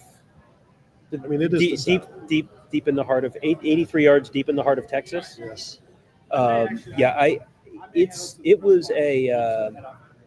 It was an incredible moment. It was one of those things where he's running down the field. He's not even there yet. And I'm going, this is going to be one of the iconic plays in Ohio State football history, especially if they win. Now, right now, Ryan Day is giving the Ohio State football team the if you don't win this next game, you're going to take it to your grave speech from Miracle. But they they keep doing what they need to do to put themselves in a position to win these games and to reach the ultimate goal. And now they're one game away from that ultimate goal. And this is a game where they should win this next game. I mean, they should. They're going to be favored in this next game. I think I saw they were favored by 7.5 points, something like that, in the against Notre Dame, and so they should win this next game. But you got to win the next game. Job's not done. But Ryan Day, as he was walking off the field, I was trying to get video, and we have some video of some of that stuff.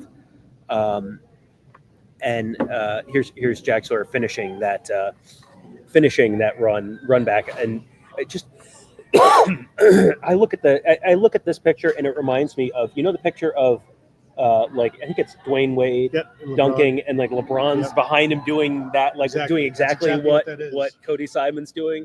Here's the guy doing something cool, but all his teammates are like, this is amazing. Yeah.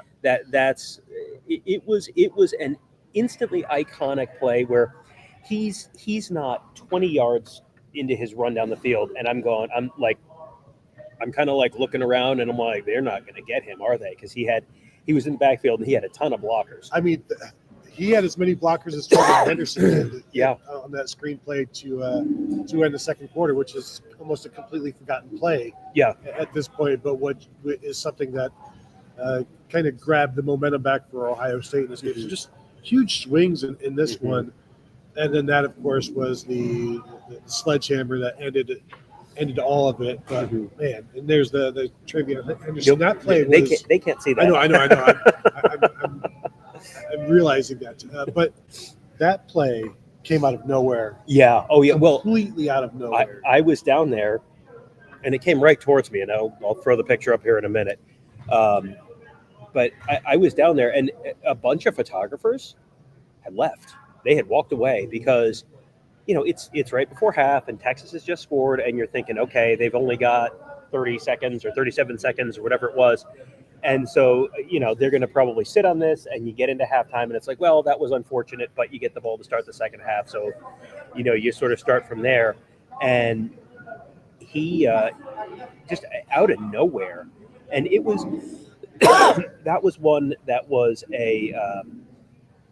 that was one that was as unexpected a play as I can remember, where it's a throw and it's a screen, and it's like, oh, he's got a couple blockers in front of him, and one guy misses a tackle, and I'm looking through the camera lens, and all of a sudden there's no one else there, and it's like, I mean, there he is. There's Henderson taking off down the field, and there's no one else there, and those guys are way behind him, and you're not running Travion Henderson down from behind. That was one of the biggest momentum swings I can remember in Ohio State football history, and it might not have been the biggest momentum swing of the game, because the Jack Sawyer one was, oh boy, this is about to be tied, to, oh boy, they're going to the national championship game in about 7 seconds. Yeah, that play kind of reset everything, recalibrated everything, got the momentum back to Ohio State's side, and then it's like, okay, now you can relax a little bit. But then that relaxation only lasted. Ohio State did nothing in the third quarter. No, not even. That's generous. They did less than nothing in the third quarter. But and so you get to the 14-14, and that the final scoring drive for Ohio State also kind of came out of nowhere, and it was just one of those things where they were bound and determined, like, okay, this is where the game ends. This is where we win the game. And so they go down and score. Then it's like, okay, I'm going to head down from the press box to the ground. And by the time I even got to the elevator, Texas is already down to the 13-yard line. Yeah. I have no idea how they got down there. It was just boom, boom, boom, boom, boom. It was as methodical a drive. And they had Gunnar Helm had a reception for a first down and pointed right at whoever, Denzel Burke, whoever he was in coverage on that play, pointed right at him and drew a personal foul call. And so it wasn't a 1st and 25 or anything, but it backed them up 15 yards after they were kind of going down the field. It's like, oh, well, maybe this will sort of break their serve a little bit. And immediately the next play, they had already made up all of that and then some. It was just boom, boom, boom, right down the field. And that was as certain as I've been that, okay, well, they're about to give up what's going to be a backbreaking score. Here's the Quinshon Judkins touchdown right Which is a before, fantastic which was touchdown. right before that. But the first and goal at the 1, and there's a couple pass interference calls, and it's just like, I'm sure every Ohio State fan was going, come on. Like there was the one on Jermaine Matthews was a little more ticky-tack, but it was first and goal at the 1, and they stuffed the first down run. But you're right. The second down, I think was it you that said it, or was it the guys before us that said it? The second down play where it's second and goal at the 1, second goal at the 1.5, and Sark gets the brain genius move. What we're going to do is we're going to run a little toss, and the guy's going to catch it 7 yards in the backfield, and then great things are going to happen. It's like, No, not so much. And that was that Lathan Ransom and Caleb Downs, both of them? Yeah, Lathan Ransom and Caleb Downs going up to make that stop, and then all of a sudden it's third and goal at the 7, and all of a sudden that was the play where it was kind of like, oh, maybe they're not about to give up a tying touchdown and put themselves in a very bad spot, and they didn't. And yeah, that was the play that I think was kind of like low key. Yeah, well, and the major swing of that whole game. And that's what I said to Knowles, and he was like, absolutely, because that changed everything, and that then allows you to get Jack Sawyer involved, JT Tuimoloau involved in a one-on-one situation. Because if you're still just running the ball, or you have the option of running, then even though the running didn't go so well for Texas down there, but when that is an option, you can't just, as some people would say, Tom, pin your ears back. But when you have an opportunity to give Jack Sawyer, JT Tuimoloau, those dudes have been absolutely fantastic in this game. JT Tuimoloau gets a sack and a half, and then injures his ankle, and then he's out for a while, and then he comes back and immediately has a tackle for loss. Like those two guys, and I said the same thing to Denzel Burke. Like, this is why you came back. It's like it's exactly why they came back. Yeah, and that's why if you don't win the next one, none of this matters. Yeah. And so there's no looking ahead. And frankly, there's only now to look ahead to. Like, what you're looking ahead to now is what you've been trying to avoid looking ahead to. So now it's here, and you're one game from why you came back. Yeah, and I thought it was very apropos that Jack Sawyer, who's really kind of the guy who started the whole thing with people coming back. Because you got to remember, we were sitting in this building on December 28th or 29th, whatever it was, 2023, and it was not good times. There was no confetti for Ohio State on that night, and I think there was there was a lot of thought like, well, this might be the end of all of these guys' careers. All of these guys might be leaving and going off the NFL, and then you're kind of like starting from scratch with this. And then it was just a day or two later that Sawyer started.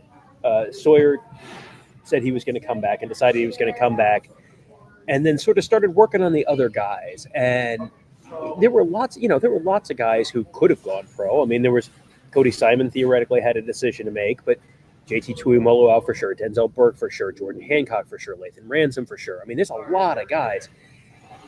It all kind of started in this building a year and 3 weeks ago, or a year and 2 weeks ago. That's kind of where this story starts. And for it to get to this point in this building, I mean, we were sitting in the room just down the hall from this, having a very different postgame show 54 weeks ago. So, for Jack Sawyer to have sort of started that, and then for Jack Sawyer to have sort of put the exclamation point on this game, seems like that's kind of a little neat little bit of storytelling. Yeah, it's a little fake. It's a little contrived. It's a little Hollywood. Hollywood. But yeah, here's a great thing. So I'm down off the stage because I'm not a player. But Jack Sawyer's up on the stage, and his teammates, I'm ensconced in his teammates, right? They're all around me. And I don't know if it's Cody Simon, or I think it's Carnell Tate, is like looking at Jack Sawyer, is like, that guy deserves that. Yep. That's the guy who that's the story that he needs to tell. And it was just like, to your own teammates recognize that, and they're sharing that with each other. Like, they were as happy for him as they were for themselves. So, and you saw Emeka Buckeye talking to him in the locker room, and he is their captain. Like, he is their leader, Jack Sawyer, an emotional guy. He's the one that has taught everybody about being an Ohioan, basically. Emeka Buckeye comes from Washington. Well, he's an Ohioan now. In part because of what Jack Sawyer has shown him to be, but a fantastic leader, and then gets to go. I was almost say go out this way, but they're not out yet. Yeah, they're not out yet. There is one more. And Ryan Day, as he was walking off the field, someone was sort of interviewing him, and I jumped in on that. And we'll try and get to that video a little bit later on in the show. But one of the things, I couldn't hear a whole heck of a lot about what he was saying because it was real loud on the field. But one of the things he said in a very short interview, and I only heard him say basically one sentence, was one more game. Like, he knows, like, this is not a mystery to him or to this team. They know job's not done yet, and the job is close. The job is closer, but they're not done yet, and so they've got to keep. You know what the job is? Going. Yeah, exactly. Yeah. So let's we have that sound with Ryan Day. Honestly, I'm going to tell you, I don't know how to set this up. I just sort of jumped in. Someone else was interviewing him. I'm walking backwards. I'm trying not to fall over people. So hopefully you can hear a little bit of this. If nothing else, this will be a great sense for what things were like on the field in the moments after the game. Jack Sawyer, probably the play of the game, the play of his career. He came back from a moment like this. Yeah, he did. He did. And he really symbolizes what this whole month has been like. So we got one more game left, though. So celebrate. Go! And the crowd holding up that shirt.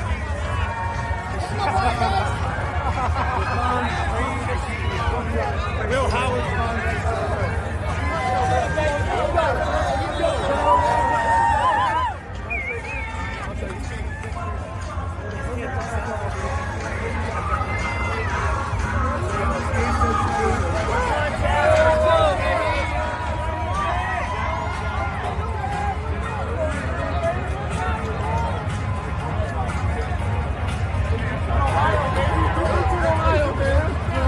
Yes, sir. Keep Jasper.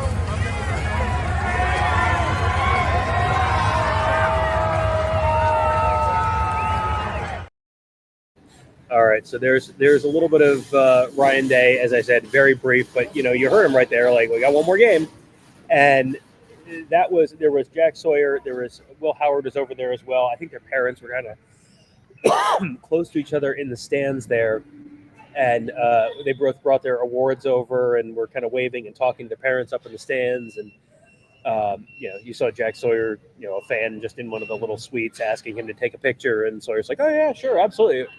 What else do I have to do? Right, it was just the difference in being on the field and being in the locker room after one of these games as opposed to a loss. I mean, a loss in a playoff game, especially. We've been in those locker rooms before.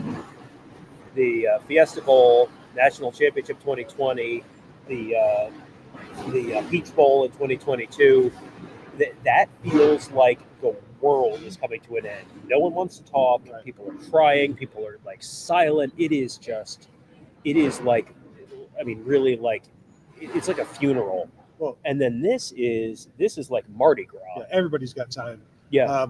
Even towards the end, I ran into Denzel Burke. Like, hey, you got a couple minutes? Like, yeah. Actually, no. And he's like, yeah. It's like, he's just off by himself, and but you don't feel like you're intruding after a win. Not. There's awful lot of singing and dancing at points. So then you do kind of feel like you're intruding. It's like, may I get into this line dance? Interrupt it, please, so that I can talk with somebody. Sir, may I do the hokey pokey? Yeah. So there is an awful lot of that, but you're always going to take the winning locker room just because of all those reasons. Yeah. But and I even saw, like, I don't know, I didn't see any of the post games, Like, not a second of it. I So have no idea what Ryan Day said, but I can imagine. I know Will Howard and JT Tuimoloau were both back in the locker room by the end of it. And as I said, spend a couple minutes with Jeremiah Smith. You might be surprised. It doesn't matter that he only had one catch. He's not concerned about that. That's just part of the process. Fantastic job by Texas in doing what they did. They essentially, Tom, triple teamed him. Yeah, I was wondering because I'm watching and it's kind of like they haven't gotten him the ball a lot this game, and then it was kind of like they haven't gotten him the ball at all this game, really. Yeah, they'd have a corner on him, then they'd have a safety over top, and they'd also at times there'd be like another like a linebacker just kind of popping into the window, the throwing window. So they basically had him bracketed and then some. Yeah. And so then you've got Cornell Tate, who had 7 for 87, 9 targets. Yeah. And had dropped the touchdown. And you Oh, thought, well, man. that's the one. Yeah, You're yeah. not going to score a touchdown on this one Yeah. now because of that drop. That doesn't happen. Yeah. But then Quinshon Judkins had that fantastic run. But Will Howard had some really nice throws to Cornell Tate on the sideline. Emeka Egbuka, 5 for 51. It's interesting. The only pass play of 20 yards or more was the 75-yard screen to Interesting. Travion. Yeah. Other than that, Cornell Tate had an 18-yarder. Emeka Egbuka had a 14-yarder. I mean, even Will Kazmarek had bigger numbers than Jeremiah Smith. 1 catch for 3 yards. And that's absolutely amazing. Really, really, truly amazing. That's 3 targets for Jeremiah. Yeah. And one of those was an interception. Yeah. And but you sort of saw his impact. The play that jumped out to me, and again, I don't have a great schematic view for anything, but I can tell where guys are lining up. And they had a play where Ohio State had 3 receivers on one side, and Texas put 4 defenders over the 3 receivers. And I'm like, well, yeah. I'm not the brightest schematic mind in the world, but you probably have a numbers advantage somewhere else if Texas says 4 over 3. And that was the play where Will Howard, it was like a quarterback, like a design quarterback run for him. Yeah. And Should have been a touchdown. Should have been a touchdown. I think a lot of people owe an apology to the Ohio Stadium turf because I'm thinking there have been, we've done a little bit of a scientific experiment and changed just one of the variables, and Will Howard But still fell down. That was a trip, not a slip. Was it It's a trip? different, yes. Was it a trip? It's a Okay. split Okay. trip film surf. Yeah. Turf. Okay. So yeah. very different. Yeah. Will Howard did joke apparently in the postgame that he fell to save clock, which it was that drive. I was watching that and I'm thinking, it's not the worst thing for them to be like, he got tackled at the 1. It was first and goal at the 3 or whatever. He got tackled at the 1. It was like, that's not a bad thing because they just ran 30 more seconds off the clock. Because at that point, it was like Texas was probably going to have to score on the next drive, or they weren't, they were going to run out of time. So that was not a bad thing for Ohio State there. So that last drive, apparently they asked Jack Sawyer what he was thinking running it back. He said, I was worried I was going to trip like Howard did. These are the things you can say after a win like that. Yeah. Don't trip like Will. Yeah. So that last touchdown drive for Ohio State, 13 plays, 88 yards, 7:45 off the clock, half a quarter, getting that last drive in. And then you follow that up with a fumble return for the ages for Jack Sawyer. Boy, this is one that the rewatch factor. I don't know.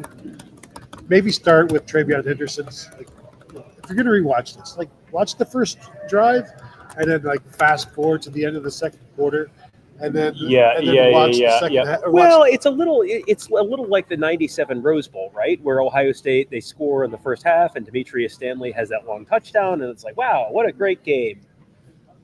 We now move you forward into the action until about 5 minutes left when something else will happen. All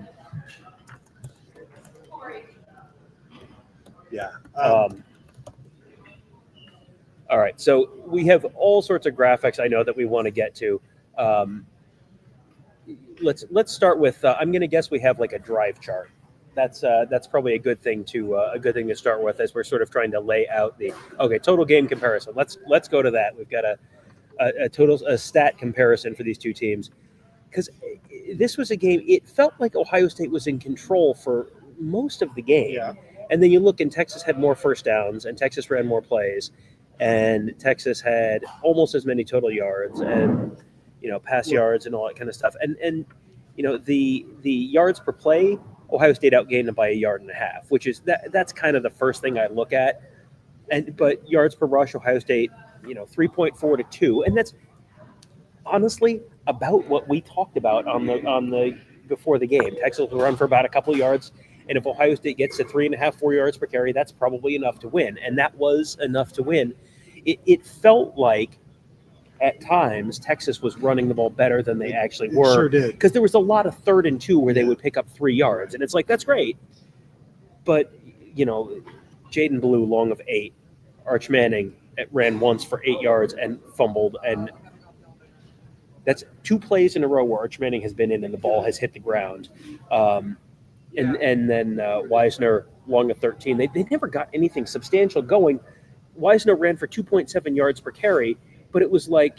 But you look at what Wisner and Jaden Blue did in the passing game, and it's like that kind of gets incorporated into it because it was just a lot of these swing passes as outlets where for a while that was the only thing going. Yeah. But it kept going, and then of course the 2 wheel routes to Jaden Blue, which what on that was just. I have pictures of them, and I'm like, I don't know how we got to here, but yeah, I don't know. I think I believe there's a blitz on the second, but there's nobody to pick up that man, and so that was a bust of some sort. But the first one was just Sonny got beat in coverage, which I mean.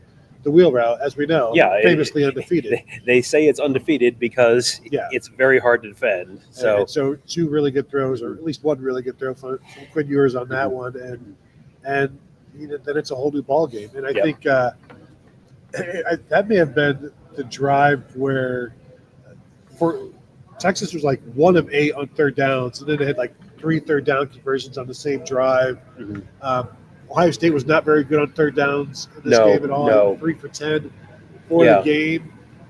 So here's, this is there's a drive chart. So we had the drive chart.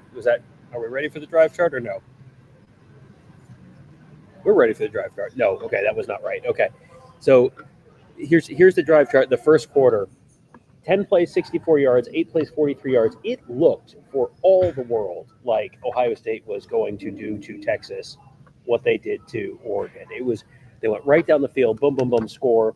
We talked this week about if they can get Texas off the field on their first drive, their second drive. Those are the drives where Texas tends to make a lot of their hay. And the defense got off the field in the first drive. The defense got off the field in the second drive. They went right down the field, scored a touchdown. Ohio State got the ball first. They scored that opening touchdown. Stopped Texas 7 plays, 39 yards on downs. They get the ball back 8 plays, 43 yards, and no. Texas got the ball first. Texas. Texas. Okay, sorry. So that second drive, Ohio State has stopped them twice. Ohio State has the ball. They start in a tough spot. They stopped at start at their own 8, but they get it out to midfield. But that. What did Travion Henderson do to get to earn a 15-yard? It almost looked like a punch. It was like a shiver, like a forearm shiver. Okay. So that killed that drive. Yeah. Then the next possession, Emeka Egbuka gets a holding call, and that pretty much kills that drive. Yeah. Then the next possession, Josh Fryer gets a holding call. Yeah. And then there's also a false start on Fryer. Yeah. And then the next possession after that, there's a sack. So Ohio State kind of killing themselves throughout all of the second quarter. Yeah. And then finally they get that the touchdown to Travion Henderson completely out of the blue and totally redeem themselves in that second quarter.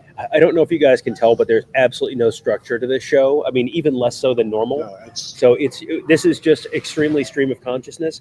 I think the single funniest moment of the entire game was Steve Sarkisian being absolutely certain that Sonny Styles targeted Gunnar Helm on the cleanest hit in the history of football, and it's like, Mr. Sarkeesian, sir, you are only here because of some rather lax enforcement of the targeting rules. I don't think that you want to make this this the center of your campaign. Now you're into the targeting. Yeah. It was, and it was like that was.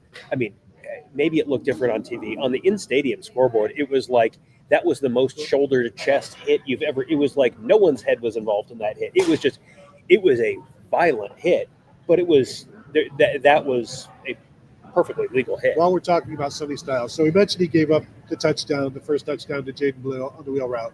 Let's also led the team with 9 tackles, 3 tackles for loss, a sack, a forced fumble, that hit, which was the hit of the game. And then you look at the stat line, and it's like, holy cow! He had some really big plays in there, and credit to him. At 9 tackles for loss as a team, another 2.5 tackles for loss for JT Tuimoloau. Falls short of his 2 sacks per game average in the playoffs with just a sack and a half. Although he was banged up, missed some time, so that certainly plays a part in that. And Jack Sawyer again with two more pass breakups, 2 quarterback hurries, and the forced fumble. Like you can see them at times where they're just waiting to knock the shot down. Yeah, basically, like all right, here comes a little 5'4" point guard who's going to try to lay it up, and they're just standing at the rim like no. They're just waiting for Quinn Ewers to kind of run towards the line of scrimmage and knock it down. And so they got after him 4 times, which is about what Texas has been giving up in the postseason, including the SEC championship game. So that kind of held true to form. And again, I can't say enough about these defensive ends and the way they're playing right now. Yeah. Credit Ty Hamilton for half a sack in there as well. Yeah. On the one JT Tuimoloau, I think his second sack was a half a sack for Ty Hamilton too. I'm just looking through that list of players, and it's like I want to talk about all those guys on defense. We spend so much time talking about the offense, and the offense is, that's the fun side of the ball, and the defense is just when the defense does its job, nothing happens. And I mean, until it does at the very end of the game. And then something really exciting happens. But, Tyleik Williams was really impactful in them. And I'm always shooting with the defense coming towards me. I saw a lot of Tyleik Williams just zipping between guards and tackles and making plays in the backfield. I saw a lot of Ty Hamilton making plays. I saw Lathan Ransom only had 4 tackles, and I specifically remember at least 2 going, holy crap, that was an incredible tackle, where he just locks someone's ankle. There was one where someone was going over him. I think it was him. I don't think it was Jordan Hancock, but someone was like going over him, and it's like, if this guy gets over him, he's like, he might be out the house. And it was just like a vice on his ankle. I think Jordan Hancock, Lathan Ransom, and Caleb Downs all had those kind of touchdown saving. It was, I'm going to grab your ankle, come back here. Yeah, they excel at that. It was. We obviously watch all of these games pretty closely, and the tackling today seemed like particularly noteworthy to me. And I don't know if that's really true, but I was just noticing how sure the tackling was tonight. It was a very, it's funny to say this in a game where it was nothing but penalties and inconsistency, but it was like the attention to detail with the tackling, but just seemed like so sure. And then Cody Simon, ho-hum, another 7 tackle performance for Cody Simon. Just, no tackles for loss, no sacks. What, did you take the week off? I mean, what are you doing? You guys know what on 7 is? I have no idea. Sorry. No, right there on the sign. On the sign. There you go. So 2 turnovers, strip sack, and the interception for. We're here to provide a public service. No, I'm here to do the show. So we'll see. It was as complete a defensive performance as I think you could have asked for, because it was. You go through the Texas drive chart, and they had a couple towards the end of the game, but it was you go through the drive chart: downs, punt, punt, punt, punt. Then they scored the touchdown right before the half. And then they have a kneel down right before the half, and then a punt, score 1 touchdown, punt, fumble, interception. I mean, do you remember when the knock on the Jim Knowles defense was they couldn't get off the field in the second half of big games and never forced turnovers in the second half of big games? Pepperidge Farm remembers. Well, Tom, I will remind you, they did not force the punt in the fourth quarter once again. Yeah. No, they did because they punted fourth with 14:47 in the fourth quarter. You're going to count those 13 seconds? Known hater Tony Gerdeman. You're such an apologist, Tom. Boom, lawyered. No, this was an Ohio State defense that lived up to the promise of what this Ohio State defense has been. And there was a point in that game where I thought, boy, it would be a real shame if the offense let this defense down, because that's what happened in this game last year, where the defense just kept them in the game for 3 quarters, and finally, the dam broke in the fourth quarter. It was 3-0 after the end of the third quarter. Ohio State was leading. And so then, it would have been a real shame for that to happen to that defense again. But, Jim Knowles is why you bring in Jim Knowles. This is all of the stuff that I'm about to put the sandwich board over there with the direction to the media shuttle on me, like the opening scene in the Die Hard movie. Media shuttle is that way. Serenity now, gang. Serenity now. We should have. We should not have put up the big sign that says information above us. I know. That's my bad. And nobody's even leaving any change. When we say these shows are loosely structured, hey, that's an insult to loosely.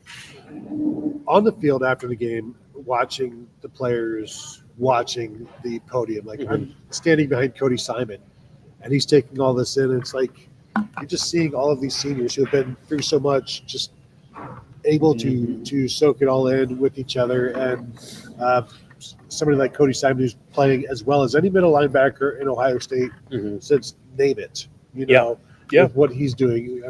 Raekwon McMillan was a second-team All-American 2 years in a row. I don't know that he played like this, the way Cody Simon has played in the postseason. And it's been fun to watch him. I mean, his story of he was the starting middle linebacker in 2021. For crying out loud. And now is back to doing what he thought he was going to be doing for maybe 3 years, and then off to the NFL. Well, I remember last year when you had that sort of parade of, oh, this guy's coming back and that guy's coming back. When the Cody Simon's coming back story went up, people kind of went, well, yeah, where's he going to go? Was he going to go play in Canada? Bowl, wasn't it? Was it might have been pre-Cotton Bowl, but, boy, where's Cody Simon going to go? He into Ohio State history with an absolutely incredible season. He's going to be one of those players who, we talk about Jordan Fuller like this, where Jordan Fuller wasn't, a first-team All-American national award winner. But it's like when that guy's gone, like, man, are you going to miss that player? And Cody Simon feels like he sort of falls into that bucket for me. Emeka Egbuka, I think he said it after the game as well. We're talking to him in the locker room. And Jack Sawyer walks by and he yells at Emeka, and Emeka's like one of the greatest Buckeyes of all time right there, all-time great. Jack Sawyer, everybody knows it. And just a lot of guys having a lot of moments in this game that still got one more to go, though. You still have one more to go. So I want to talk a little bit about the quarterbacks right now, because this was a game where going in, there was all sorts of narrative around the quarterbacks, and Quinn Ewers started his career at Ohio State, and Will Howard had never beaten Texas in his 4 years trying to beat them at Kansas State. Will Howard didn't have the greatest game. It was 24 of 33, 289 yards, a touchdown, an interception. The interception, that was like a oof. That was like the, I know they have chicken pox shots now, but like when we were kids and it was like, oh, chicken pox. Well, good to get it out of the way. It was like, here's the bad Will Howard interception. Good to get it. Now you don't need to worry about it. Now it's out of the way and you got it out of your system. Will Howard interception party. Yeah, exactly. Yeah. And don't scratch it. It'll leave a scar. It was a very solid performance. This was not up to the standard of the previous 2 playoff games, but it was good enough. He wasn't going to be, if they lost that game, he wasn't going to be the reason they lost that game. Quinn Ewers, you look at Quinn Ewers, 23 of 39, really similar numbers, a few more interceptions. He did not have a great game. it felt like he was a little bit off, and his numbers 283 feels high.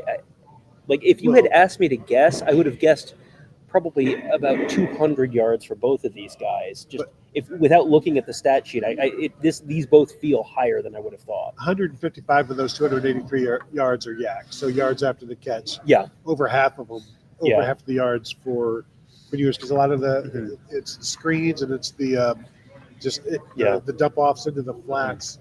Were the big gainers for them, and really like he didn't make any throws. Best throw was probably the first wheel route, but like he doesn't throw anybody open necessarily. It's just a lot of outlets. He just about threw Gunnar Helm closed on that one that Sonny Styles hit him on. And really, boy, talk about Gunnar Helm. 2 catches for 42 yards. Like I don't remember the 34 yard. That must have been while I was in the elevator coming downstairs. Yes, that was a long one that he then got a 15-yard penalty on. Yeah, but the number that's not on here is completion percentage, because that's really where these guys separated. Will Howard 73% completion, which is 80% is like his almost standard this year, and that's 80% is average right now. So 73 is like this is an average Will Howard performance.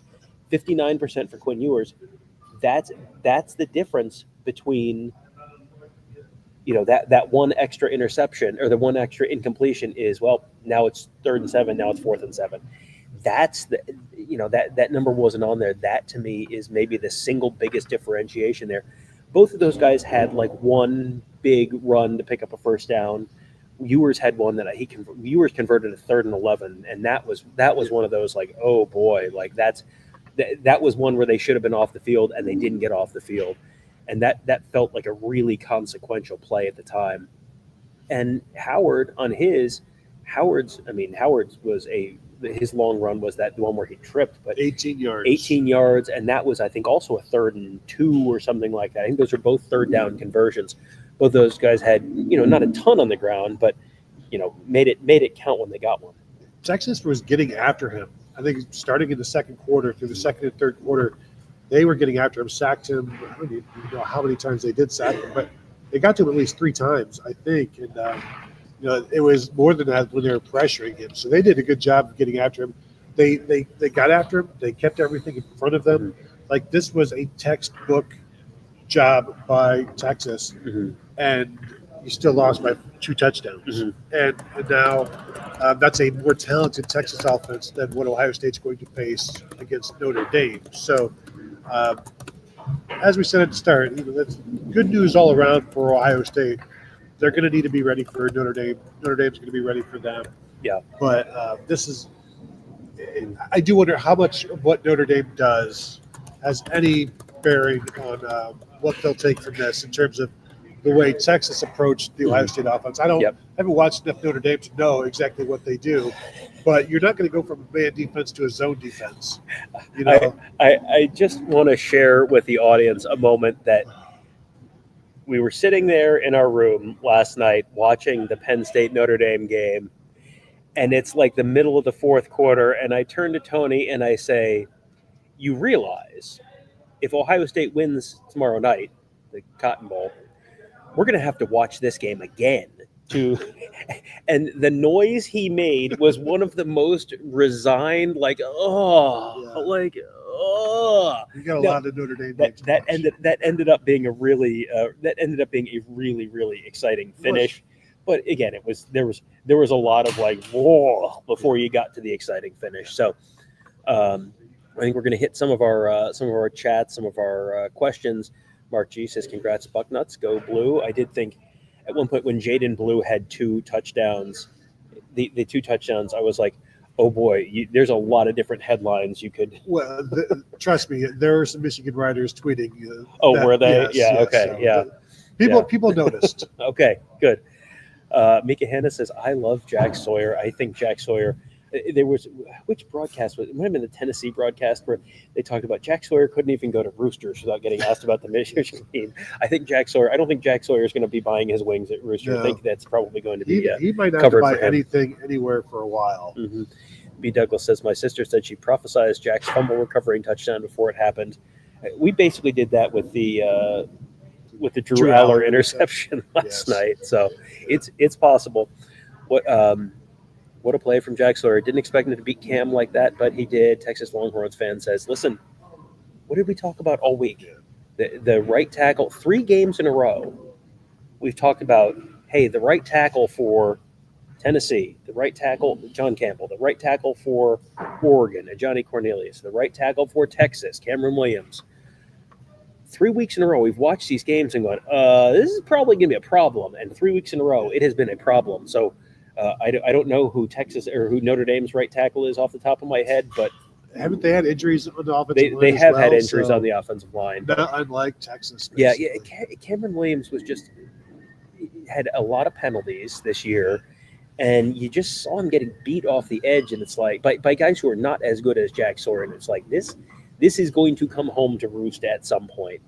Robert Howard says Captain Jack is an absolute legend. I mean, that's it. Like that is I just saw someone comparing this to Ray Griffin.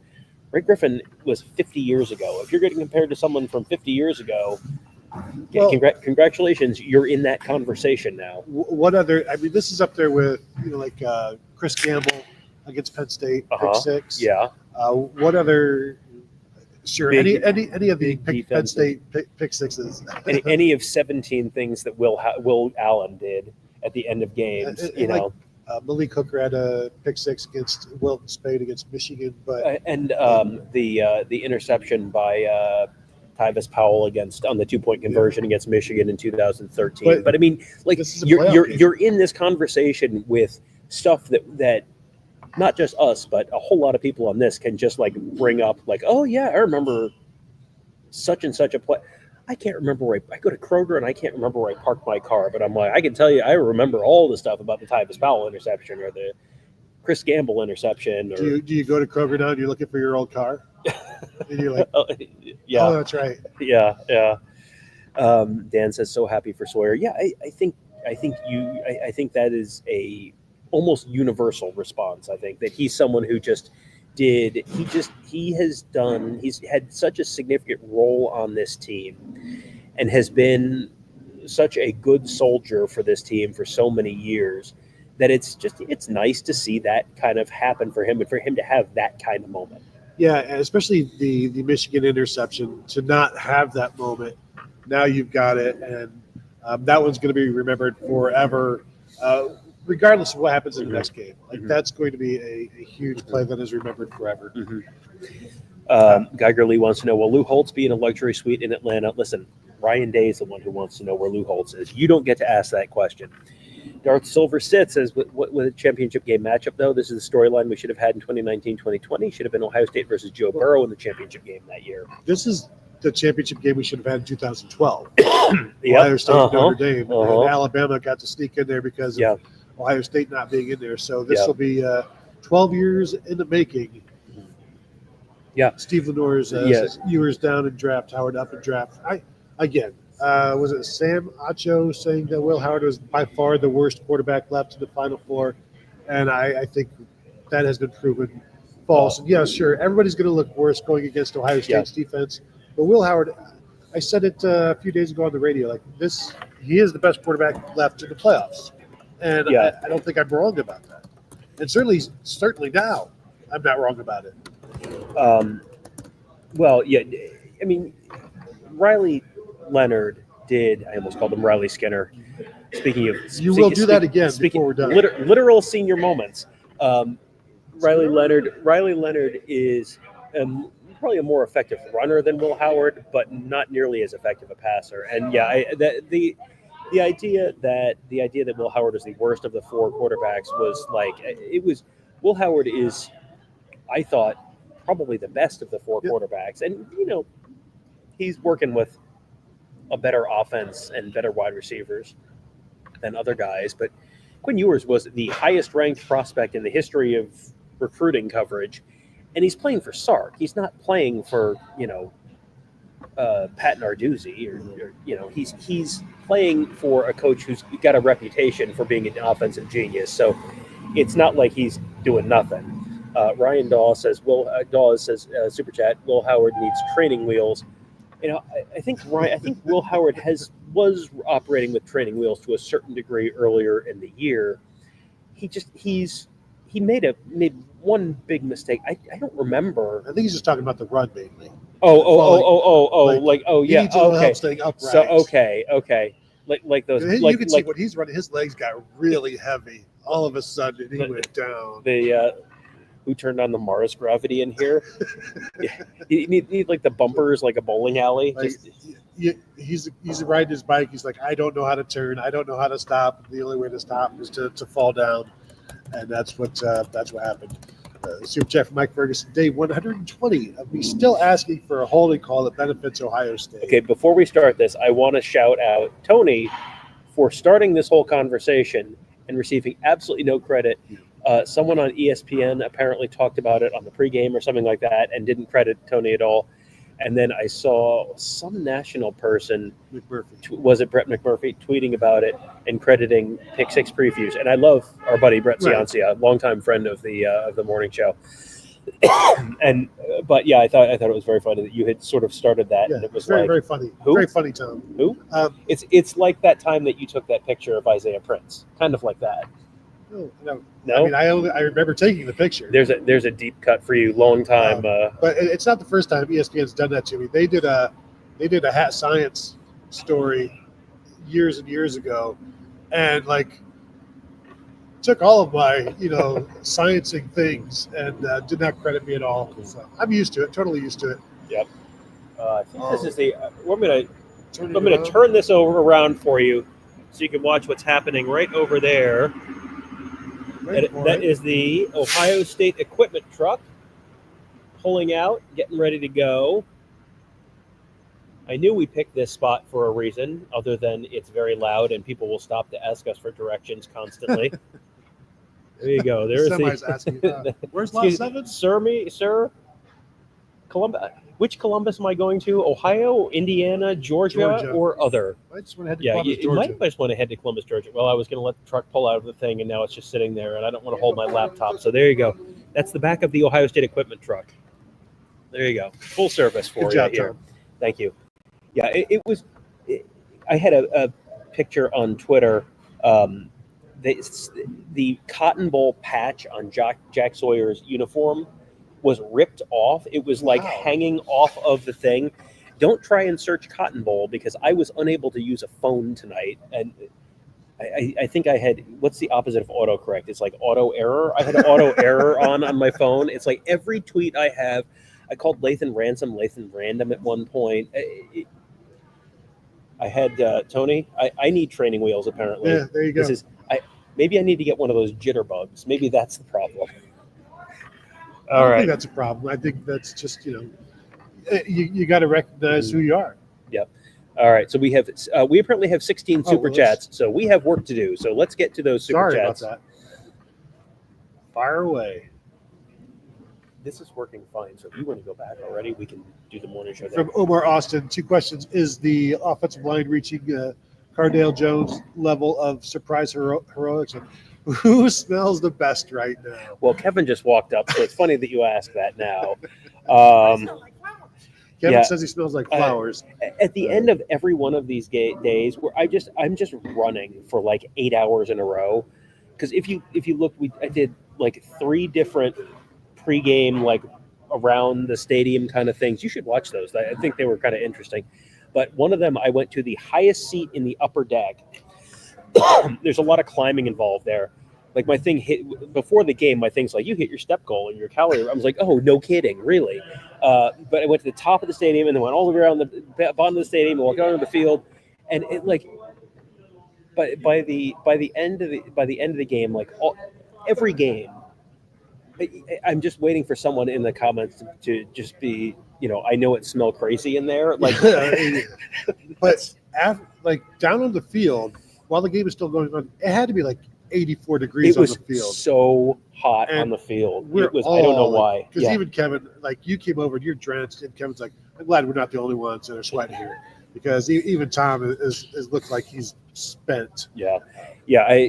I'm just pouring water down So my the throat. first question is the offensive line reaching Cardale Jones' level of surprise heroics. Hey, they did give up a couple of sacks, but Luke Montgomery out there, it's not perfect. But again, you're playing against a really good defensive line. It's not going to be perfect. No, yeah. But if it's you.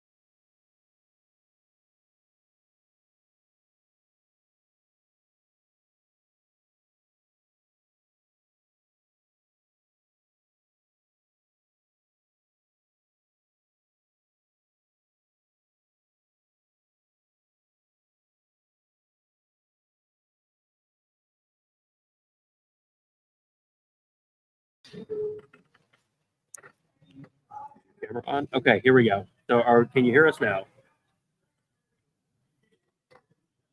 Hello, hello. Did you punch yourself in? Punch yourself. Yeah, you're in. Okay. All right. Shed, you got us? We are back. Okay, they hear us, so Okay, let's go. all right, All right. all right, So, so- I don't know what happened. We didn't move at all, but yeah, mute your audio there.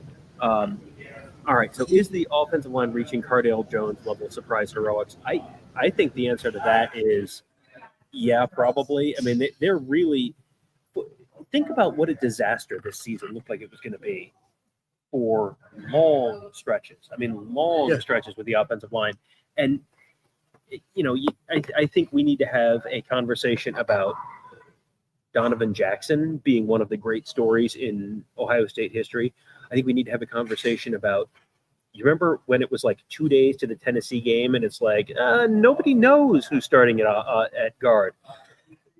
And then it's like, okay, that's what you're saying publicly, but certainly, and you talk to people sort of around the team off the record, and it's like, no, nobody knows what. It's like, what? How is that? What? It's a college football playoff game. How do you not know who's starting at guard? And but it's worked. Yeah. It just continues to work. Talking to Justin Fry before the Rose Bowl now, a while ago, he's like, we are down to playing our 9th offensive lineman in a starting role. Yeah. And Luke Montgomery. So that was only 3 quarterbacks for Cardale Jones. This is a one step beyond that. This is like going beyond your 8th offensive lineman, which they've done. So now that they're able to do it, and it's working relatively well, they didn't run the ball great, but boy, the offensive line did pretty good on that screenplay. And when you saw those 3 guys out there, you're like, where is the defense? And Trevian Henderson did a fantastic job of following the blocking and making the right moves. And it's not like the offensive line was mauling guys out there, but you didn't need to, because you also didn't want to get any blocks in the back. You didn't want to get any holding calls. You just wanted to get in the way enough, and they did that. So, yeah, the one thing going into the season, you can't lose Josh Simmons. Boom, they lost Josh Simmons. Well, you can't lose Seth McLaughlin. They lost him. And here they're playing for a national championship. Yeah, it's really amazing. One thing, speaking of the random mishmash of stuff that's just sort of floating through our heads, you can find you need to. The camera's not on. All right. Well, we're gonna just be off camera for a little while, I guess. There was, after the long Jack Sawyer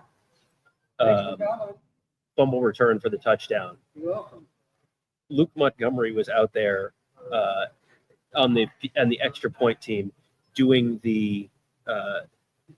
horns down, and I think it was Michael Taft, the safety for Texas, came over, and I thought there might be a fight. Like, it was, horns up and horns down is just, it's like sort of a cliche where it's like, oh, it's the old joke about the Big 12 making horns down a penalty when nothing else you could do was a penalty. And Michael Taft was not a fan of Luke Montgomery doing horns down to the crowd. But I mean, it's Texas, so this is what people do to you. Right. And Yeah. if you, I mean, you kind of have to expect that. Yeah. All right. Another super chat. Yeah. Let's get the next super chat. Mike Farino says, I live in Nashville, but if some reason I ever run into Jack at a bar or restaurant, he will not be spending a single cent, even if he was ordering a Wagyu steak. Be careful with that. I mean, that stuff is expensive, but again, this goes back to one of the old ideas that a former Ohio State assistant had, who now worked for Nebraska on their radio broadcast, saying, like, for the NIL stuff, every player should have a QR code. And when they make a play like this, or whatever, make a big play, that QR code goes up on the scoreboard. And then if you want to send that player some money, boom, you take a photo of that. Everybody has their own QR code. What would Jack Sawyer have made tonight for that play? I mean, it would be a little cliche to say $ Texas, but also, I mean, there it is. There's Sawyer making that hit. That was one of the biggest plays you can possibly remember with in Ohio State football history. It just really, really, that's gonna be one that you are going to be talking about 20, 30 years from now. Just in the way that all the other stuff we talked about, it's going to be in that same conversation. So we are trying to figure out a way to get ourselves back on camera, but let's keep rolling through. Are you not able to get online? Well, here's what I'm doing. I'm restarting my whole computer right now because I don't know why I'm not online. How do I get on the camera here? Well, I don't know. It's your computer, not mine. Anyway, what's next? People would rather look at Jack Sawyer than us anyway. So, Mike Ferguson, has anyone checked on Greg Sankey lately? Greg Sankey, we've seen him quite a bit. Greg Sankey was in the media room last night. Yeah, we saw Greg Sankey in person last night. Sure. Now, I saw there was a Pete Thamel tweet from before the game where he said he bumped into Sankey on the sideline, and Sankey said, "Yeah, we love being the underdog. Yeah. This is great. No one, we don't normally get to play this role." The SEC as the underdog is now 0-2 against Ohio State, 0-3 against teams from Ohio and Indiana, and is now no longer participating in the college football playoff this year. And I'm wondering when there is going to be when you really think about it, the SEC, it was really a down year, an uncharacteristically down year for the SEC from all the same people that were telling you that really the SEC should have gotten 6 teams in. The funniest part of this whole thing is, how they're sort of taking stock of what the next college football playoff is going to look like. Yes. And the correct. SEC and the Big Ten are both telling you, well, really, we should just automatically get 4 teams in there. How do you think that's going to go over after the pant pooping that the SEC put out there this season? It is interesting because this was not a great year for the SEC. And I think they have been better, like Georgia not being as good as they have been. Alabama, those two, your top 2 programs not being as good as they normally are has really hurt them. But also, nobody else has really stepped up. And, Texas has, I guess, stepped up. They made it to Final Four, but overall, this was not a great performance by the SEC. Or maybe it was just standard, typical SEC performance. Yeah. That's what we can expect from now on. Yep. All right. So we're going to remove that. And I think you want to punch us back up and see if we can go up full screen. Maybe. But, Tom, you do eventually need to tweet that There we photo go. out with also the LeBron Dwayne Wade. Yeah, we'll work on that. There's actually someone on this call who used to work might have actually literally been working in the media department of the Miami Heat when that photo was taken. Mike says, serious question. What happened to the counter trey we ran against Oregon and Tennessee? Seemed like we tried to run right in the middle more so than hit the edge. There was a lot more inside running, which was odd. I know a lot of people were concerned that the Michigan game plan was back. I saw a lot of consternation about that on Twitter. So, yeah, I was surprised that they ran inside as much as they did, and it was not effective throughout. I mean, they rushed for 81 yards on 24 carries, and I don't know how many of those were inside. but probably too many Yeah. based on the fact that that's Texas's best area in terms of stopping the run. So, again, another one you need to learn from. And maybe you match up against Notre Dame and you're like, well, it's best for us to run inside against Notre Dame because of what their defense looks like. So don't just assume Ohio State can't run inside. But we will see. I'm interested to look at Notre Dame more. I don't know when, but we're going to have to. 9 days from now, they're playing for the national championship. How many shows do we have to do between now and then? 9. It is going to be interesting to see whether Ohio State comes up with a plan A. Jeremiah Smith is covered by 1 to 1.5 people plan, and plan B is Jeremiah Smith is covered by 2 to 2.5 people, because you have to assume that's going to happen again. If you can take Jeremiah Smith away like that, okay, but that means like it's the Carnell Tate game, or it's the Emeka Ibuka game, or it's the G. Scott game, or whatever. Like you've got to like it felt like they were putting Jeremiah Smith in spots where Texas had an opportunity to take him away, and they weren't moving him around as much as they necessarily did before. Is that how you saw it? Yeah, like it didn't ever really seem like they were doing some scheme things to get him the ball. And rather than do that, they're like, okay, if you want to take him away, we just have to make use of the other avenues. And they did, in a sense. I mean, they only scored 21 points on offense. So it's like, yeah. But that was enough to win. Yeah. So, and I think they kind of figured that would be enough to win as well. Yeah. So just, it's really requires a lot of patience. And they had patience. And I think maybe the one time they did, you saw Will Howard kind of get a little crazy with some of these throws downfield. And Emeka Ibuka had to break one up and avoid some interceptions. So they were patient to a point, but it also seemed like he was getting a little like greedy-ish, greedy adjacent, if you will. I saw a question from Tim, and he was asking about Jelani Thurman not playing. I don't know. I don't think he played last week. Well, did he not play last week? He might just kind of be buried in the depth chart. He was also, when the team was coming off the bus, I'm pretty sure he was like literally the last person. I believe the absolute last person coming off the bus. So maybe banged up. I'm not sure the actual answer to that. Yeah, Jelani Thurman played on special teams in the Rose Bowl only. Okay. I mean, you get Bennett, you get Will Kazmarek back. You have G. Scott. I mean, those are your two main tight ends, and you've seen some Bennett Christian. You've seen, so that may just sort of be where he is right now. And how many tight ends are you going to play? Because you got 3 wide receivers you want to play every single snap. Gavin says, ready for Ross's analysis on the game and ND prep. Love the defense, offense. Was shaky at times. As always, thanks, guys. Love the content. Yeah, looking forward definitely to talking to Ross Fulton about this. Live shows, too. Yeah, and we have been doing, for the last couple of games, we've been doing the usual offense show and defense show with Ross. But then last game and this game, the night before, we did we'll get to that in a minute. We've been doing a live show the night before the game with Ross, just to kind of do a little bit of just a more general breakdown where we're not breaking down stuff with film or whatever. It's just more asking him questions and then taking questions from you guys as well.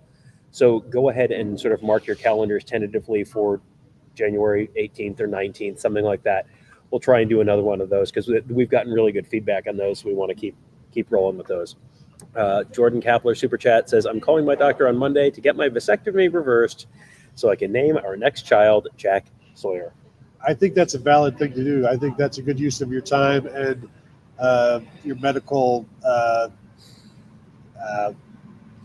spending. Yes, your medical spending resets in the new year. Right. It's a brand new year, so go ahead and use it all right there. There's a strip sack joke in here, but I am too tired to make it. Next.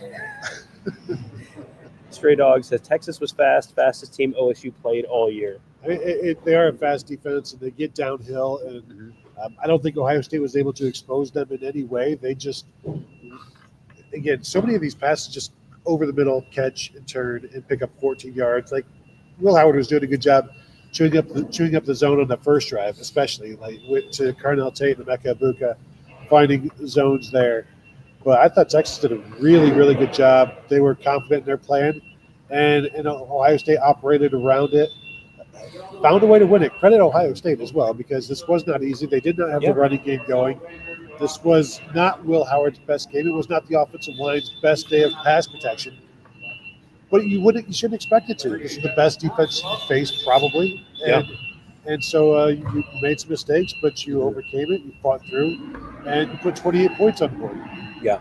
Mike says, any idea why Luke Montgomery started over Searveld today? I thought Luke Montgomery did all right. Just wondering, the offensive line didn't look as good tonight.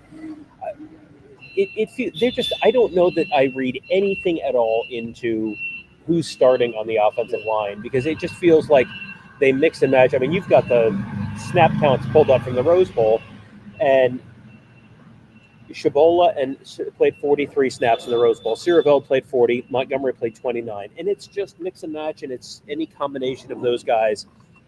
I don't know that I read a whole lot into who's starting necessarily. We'll see what the snap counts were tonight. I have no earthly idea what the snap counts were for those guys. But it's a credit to Luke Montgomery. But again, there's three starting left. There's three starting guards. Mm-hmm. So and they didn't look as good tonight, because they were playing a real good defensive line. I mean, we talked all week about this Texas defense is good, but man, it all starts up front with that Texas defense. And the interior of that defensive line is monster. Those defensive ends are monsters.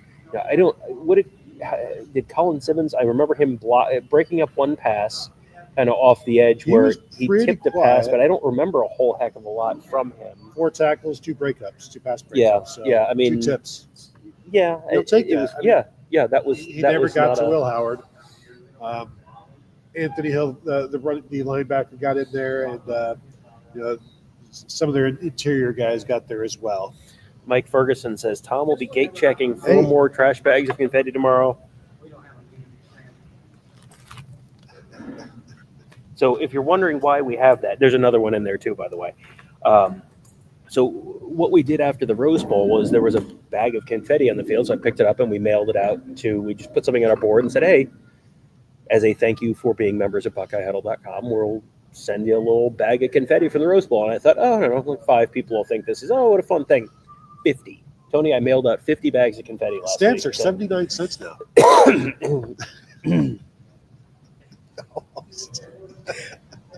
It was just a forever stamp, and I was like, I don't know. Well, I've got a bunch of them here, so I've had them they probably were 50 cents when I bought them. So it was. So yeah, we will be mailing out more of those. We have some game programs and stuff as well. Some stuff. There's and we'll try and do more stuff in Atlanta as things progress. But when we talk about, hey, you should become a member of BuckeyeHuddle.com, like this is we do fun stuff for our members. And Tony got a shirt on the field. Someone confused him with an offensive lineman. I don't know.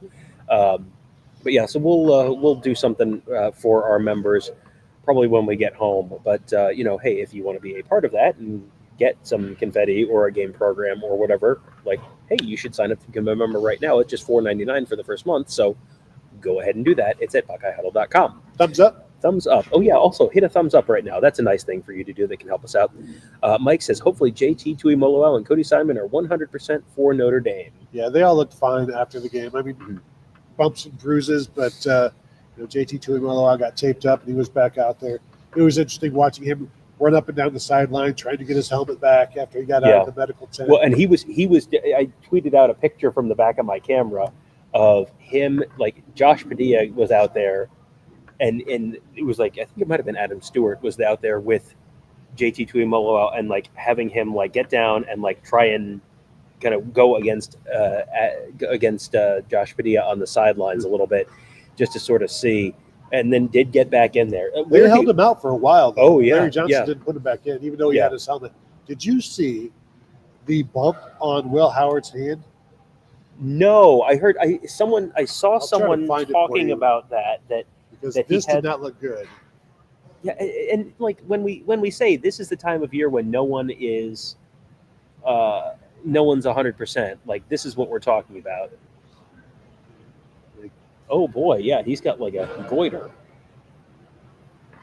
Look at that Yeah, thing. that's a big. Well, you know, good thing it's Drain non. that thing. Good thing it's a non-throwing Yeah. hand. So, but that was in the first half. When that Yeah. happened. Well, and this is. You have 9 days. This is when you have an extra. Yeah, apparently he was holding the football and got hit by a face mask. It'll be drained to be fine.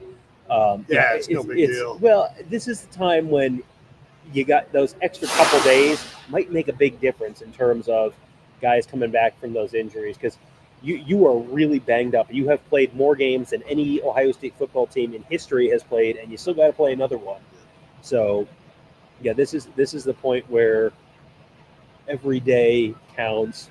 Notre Dame having one extra night, I'm sure, will help just a little bit. You know that someone has to play the first game, so it's not it's not like it's not fair. It's just every day, every hour counts at this point, and Ohio State was covering. They were working on Notre Dame yesterday anyway. And today, somebody like some staffers are working on Notre Dame right now. Don't worry about that. Yeah. I was talking about like physical recovery, but yeah. Mike says, thanks as always for the coverage, guys. Any chance we cover the running back wheel route versus Notre Dame? I'm going to guess that is going to be a point of emphasis for the defense between now and then. And they've got some running backs that can catch the ball too. Oh, yeah. Yep. Dave K, the anti-Jordan, says, kudos to Tony for nearly nailing the final score. Tony predicted a 28-17 score. Shame on Tom Stallions for copying. I also picked 28-17 independently from Tony. Thank you for the super chat. No Dave. one likes a cheater. Yeah, I mean, it means a lot. I always get a little nervous. Everyone is fairly tightly clustered among our staff. A lot of 31-20 and 28-17 kind of scores. I always get a little nervous because it's like, boy, if it ends up 42-10 one direction or another, we're all going to look real dumb. So it's nice when we're all tightly clustered around what actually ends up being the correct score. That's always a nice thing. Mike Bruno says, I also just want to make sure Downs gets recognition for the second down stop to set up the Sawyer play. If he doesn't recognize quickly and shoot the gap, it might be a touchdown or back to the line of scrimmage at worst. Instead, it changed the game. Yeah, that's the play we were talking about where I thought that was Ransom. Maybe it was Downs. Where it was second and goal from like the 1.5 yard line, and Steve Sarkisian gets the great idea. It was Ransom. Okay. But I think Downs might have been like coming in and like blew it up a little bit and kind of kicked it outside the spill and kill that we talk about all the time. That was the play that was, that's not the one that's going to get shown on TV for 30 years, but that's the one that set up the play. It was turned, 2nd and 1 on the 1 yard second line. and 1 from the 1 yard line, and it turned into 3rd and 7 at the 7 yard line. 3rd and 8. 3rd and 8. Yeah. I mean, you lose 7 yards there. That is devastating. That is absolutely That's devastating. the ball game. That was, I always kind of roll my eyes at those win probability graphics. But I bet at that point, the win probability for Texas was probably close to 50%. And then immediately it probably dropped 10-15% on that one play. I mean, that's enormous. Yeah, when that happened, my thought was, well, Ohio State's going to stop them here, but can they keep the ball from Texas? And then, of course, 3rd down happens, and it's like, oh, okay. And then the 4th down, and the ball game is over then. Yeah, and Caleb Downs did shoot through there, kind of pushed him out wide, and then Ransom was the one who made the tackle. But, Caleb Downs is the unsung hero of the unsung hero play. So it's like a double unsung hero. Dave K says that drive to go up 21-14 won't be remembered, but it won the game. Texas had all the momentum. Things were bleak, and that was – but that was the drive where they picked up – it was like this. They picked up one first down, and then the second first down, I think it was a pass to Carnell Tate, I think. 18 yards. 18 yards to Carnell Tate to pick up that second first down. And that was the moment where it was kind of like, okay, the old Carl Weathers, baby, you got a stew going. Like that was that pass to Carnell Tate where it's like, okay, now they're at midfield, first down. And I think they got stopped on the first down play. Yeah. Oh, yeah. That was the one that was incomplete for. It was 1st and 10 at the OSU 47. Incomplete pass down the right was side for Emeka Egbuka. Emeka breaking up the interception to center almost. But then pass complete to Quinshon Judkins for 11 yards, and then incomplete to Carnell Tate. But then again, a pass complete to Quinshon Judkins, and then the false start that turns it into 3rd and 9, and then that was again G. Scott, and then Will Howard picks up that first down, and it was a big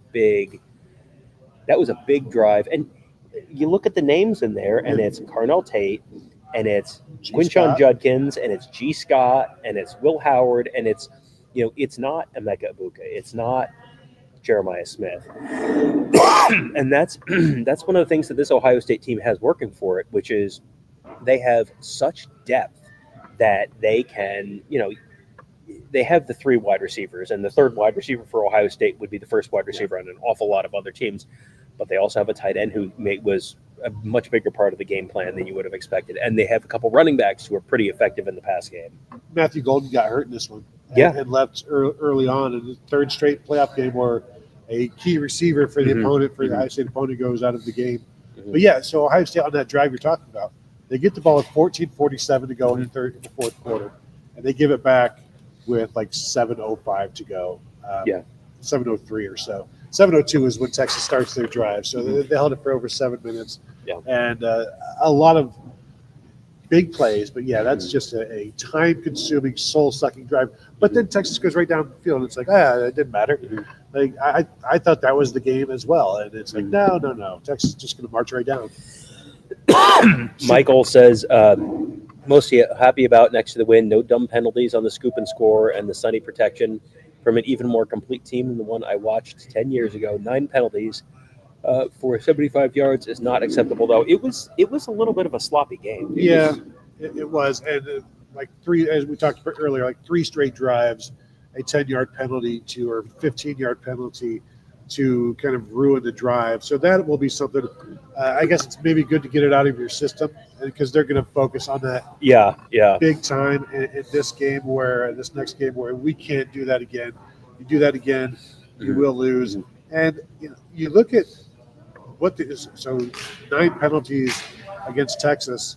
They had 2 against Oregon, 3 against Tennessee, like 2 against Michigan. This is not a typical thing that Ohio State does. So I would not expect it to continue against Notre Dame.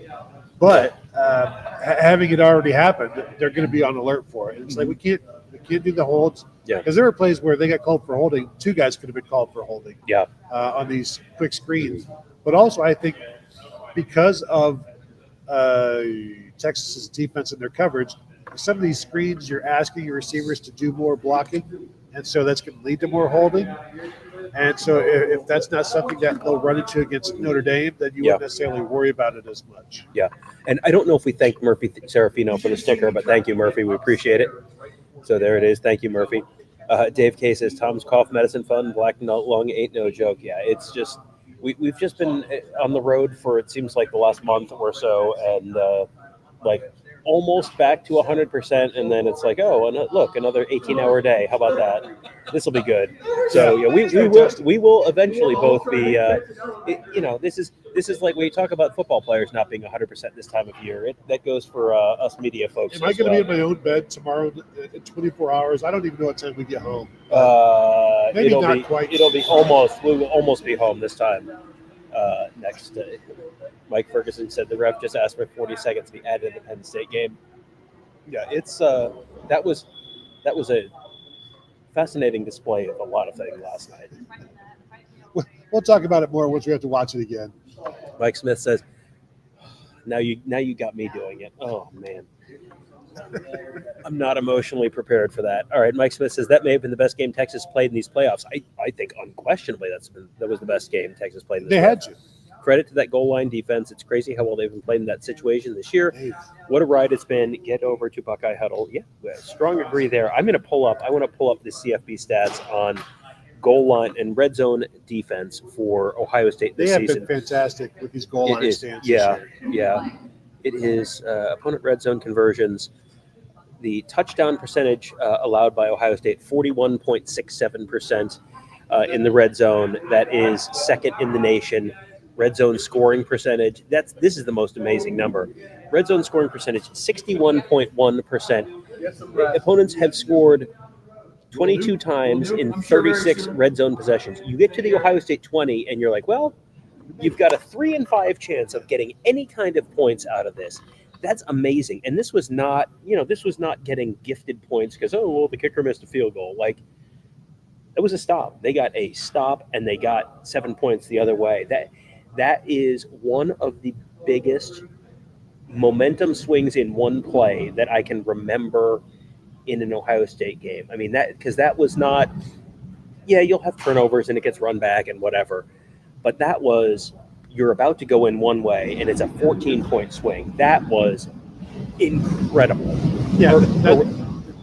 Erwin Lichtenberg says Captain Jack the Legend. So, yeah. I mean, and so many people are tweeting the Billy Joel lyrics about Captain Jack will get you high tonight. And definitely a bunch of people. I don't think that song's about football, by the way. It is now. Yeah. It is now.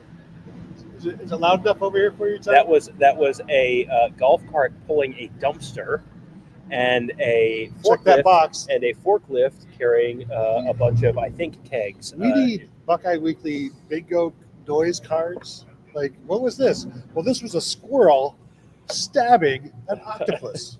What? How did that dog get a chainsaw? I don't understand. Bingo. All right, who else we got? Dog? Who else do we have? Super chat wise. Have we defeated the Super Bowl? No. Omar wants to know, did I secure the confetti, Tom? I'm guessing this is an old one, but yeah, we have. There's confetti that has been secured. Yes. It was. There's more than that. Yeah, and Tony's got some. It was. We keep looking out for our Buckeye Huddle members as well already. So again, this would be a great time to hop on Buckeye Huddle. And, it would. I will say when you're out there on the field and they're shooting the confetti and you're covered in sweat and the confetti just sticks to your face. Did that happen to you at all? No, I was further back. Wiping confetti off. Like, is it staining? I'm sure the ink is real well secured to the paper. So yeah. So I was a little concerned, but we were all hot down there. Everybody was covered, and they were just raining that confetti out of there. I was getting a little too close to the gun, and the dude's like, "Hey, watch out! This thing's loaded. It's going to go off." And he was right. Mike Smith says the turf monster that got Howard was actually beneficial. That was beneficial because that was on the drive where Ohio State takes a 21-14 lead. But Howard could have scored right there. But by him not scoring, that got Ohio State 3? That was that one. Clock 9:38, and they scored at 7:03. Yeah. So that saved him two and a half extra minutes on that drive that Texas did not have, and that that shortened the game quite a bit. And I mean that drive was exactly what Ohio State needed in that at that point of the game, was not just score a touchdown, but also kind of start to choke the life out of the game a little bit and run that clock down.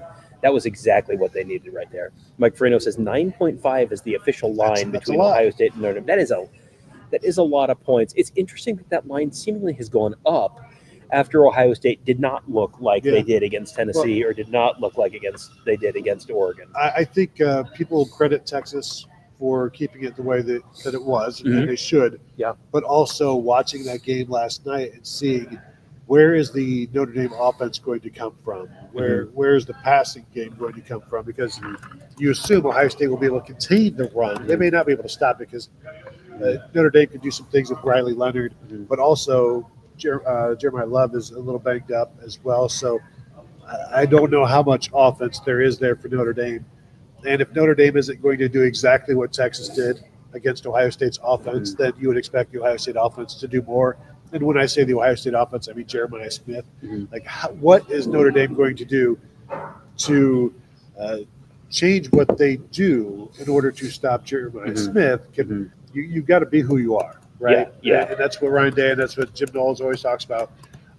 Texas did what they are. They were who they are. They are a zone team, and they bracketed, and then they made sure that Jeremiah Smith was covered in every area.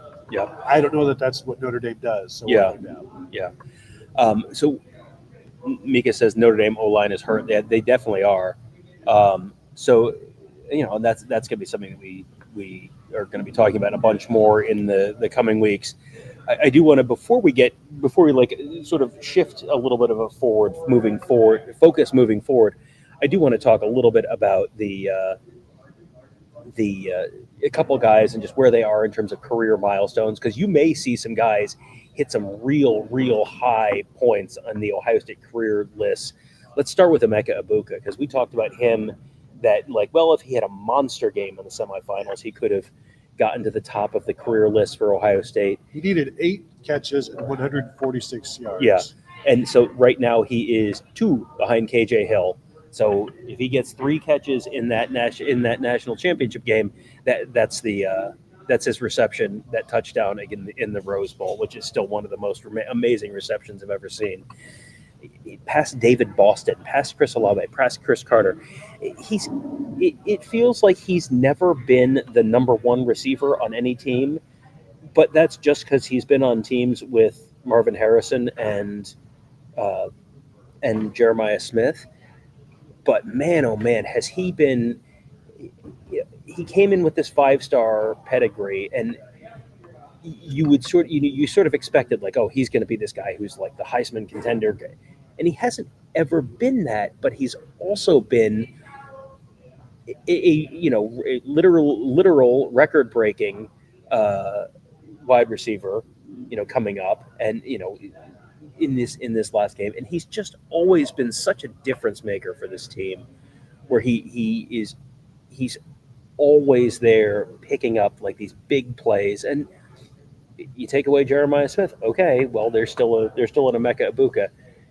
Teams don't have a Jeremiah Smith. Teams also don't have an Emeka Egbuka. Yeah. So for Ohio State to have both of those, this goes to one of the things we've been talking about with virtually all of these matchups, where it's like, where does Ohio State have an advantage? Well, Ohio State has more great wide receivers than any team has great cornerbacks. So whoever the not great corner is on, you're going to see it. I mean, Emeka Egbuka drew a 15-yard pass interference call against Malik Muhammad, who was the guy who we kind of went like, yeah, he's going to have a problem whenever he's matched up against one of those guys, and he did. And Emeka is now 53 yards away from becoming the second Ohio State receiver to ever have 2,000-yard seasons. 2 1,000-yard seasons, yes. And so Marvin Harrison is the only guy so far, and Emeka Egbuka trying to become the second. All right, so here's Travion. I mean, Travion Henderson, 7 touches, 117 total yards. That's incredible. 6 carries, 42 yards. 6 carries. How does Travion Henderson have 6 carries, and then he one catch, 75 yards, touchdown? Career touchdowns. Travion Henderson now number 3 on the list. He's got 48. He could, if he ties Keith Byers, that's a pretty darn good day in the national championship game. If he breaks Keith Byers' record to 51, that's a real good day. If he can somehow get 10 touchdowns against Notre Dame, that would be an amazing one. He is now, I mean, again, look at the names around Travion Henderson. 3,618 yards, just behind Eddie George. He needs 150 yards to tie Eddie George for 4th all-time for Ohio State. That would be a lot of yards for Travion Henderson. But, well, he doesn't carry the ball enough to get 150 yards. Right, You'd have to get him in 6 or 7 carries. But, 24 rushes total, only 57 plays on offense for Ohio State. Yeah. That's very few plays. Yeah. 68 for Texas. So when you don't have enough snaps to get 2 guys. I mean, even Quincho Judkins had 9 carries, so 15 carries between the 2 of them. We haven't even seen this year where it'd be like 12 and 15 for each of them. That's not something that has really been happening. So now you no longer have to let's save some room for 3 games down the road. You can go some tempo if you want. You can get more plays going if you want.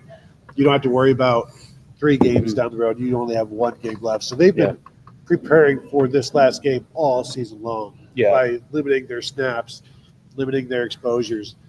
And now I think the running backs are very, very healthy. Yeah. Certainly the more healthy running backs compared to Notre Dame. Oh yeah, I mean yeah, because it's hang on, I've got to find the. I have too many names in my head right now. I sent you. Yes. Yes. So Jeremiah Love, after beating Penn State, quote, "We want to play Ohio State. We lost to them last year in a game. We should have won. I feel like Ohio State is better than Texas. I want to play the best and win." You know, I mean, Jeremiah Love, he is banged up, has a big knee brace on. He said he wasn't going to jump over people, and then he jumped over people last night, but like landed very carefully to land on his left leg and not on his right leg. But, you know, that's going to be a game that is rich with storylines. I saw someone talking about the two biggest fan bases in the country. That's certainly going to be a storyline. Two biggest college football programs. Yeah. Historically, and yeah, and you have so many different storylines there where Ohio State just had a home and home with Notre Dame, won both of them. The one in South Bend last year was a game that Ohio State won by the skin of its teeth. They had Kyle McCord had a throw that could have been picked off on that last drive. Notre Dame has 10 guys out on defense, and Ohio State Chip Trayanum scores by about that much. I mean, that was a absolutely classic, and it was a great game. Yeah. It was a great game, a great atmosphere. A perfect 10, some would say. Some would say that. I got to find the tweet that I had. One of my favorite tweets of all time. I don't like my own tweets that often, but the crowd at Notre Dame that night was so great that in Irish lore they call it the 11th man. That's some of my best work, if I do say so myself. Anyway, I saw someone in the chat at one point saying get-in price for tickets is like $2,000, which, oh boy. Now, that probably drops a little bit because to $1,000. Well, yeah, I mean, it's not going to probably be at that ludicrous kind of level, but it's not going to be an easy ticket. So that's going to be, man, oh man, is that going to be a great, it's just, everything about that's great. You got the uniforms, you've got the history, you've got, oh, by the way, did you know that the other school's coach used to go to this school and played with a bunch of guys who are on the Ohio State coaching staff? And who's the home team? Is Ohio State the higher seed? no, Ohio State's the lowest. Ohio State's the 8th seed. Ohio State is the lowest remaining seed in the bracket and was this time as well. So it'll be Notre Dame. Notre Dame, don't wear something stupid. Don't, oh, look, this is our Darth Vader series. Shut up. Shut up. You can wear your regular green uniforms. You can wear your regular blue uniforms. Don't wear your, oh, look, the numbers are like the fonts on the Guinness box. Shut up. Wear your normal uniforms, you morons. Tom, what I like about this is you got two Midwestern teams playing in the Midwest of the South, Atlanta. So this is perfect. Yeah. Yes. Yeah. It's going to be that's going to be a great matchup, and just so much stuff to talk about. I'm already my head is already spinning with all the stuff to talk about. It's a good thing we have so much time to do so. I mean, oh, man. Here's the thing: can we recover for a day at home? No. No. Yeah. You get the morning. You get whatever morning that is. I don't know. You get Sunday morning. Is that what we get? And then back to it. Have to watch Notre Dame, Penn State, Notre Dame, Georgia, Notre Dame. One other game. I don't know that we can make it 4 games. Penn State, Georgia. Who'd they play in the first round? Indiana. Yeah, so we can watch those 3. I don't want to watch that one. You want to watch USC instead? Ugh, I don't want to watch that either. What about Notre Dame? Notre Dame, we also have to Notre watch Dame, this Northern one. Illinois. What do we? Yeah.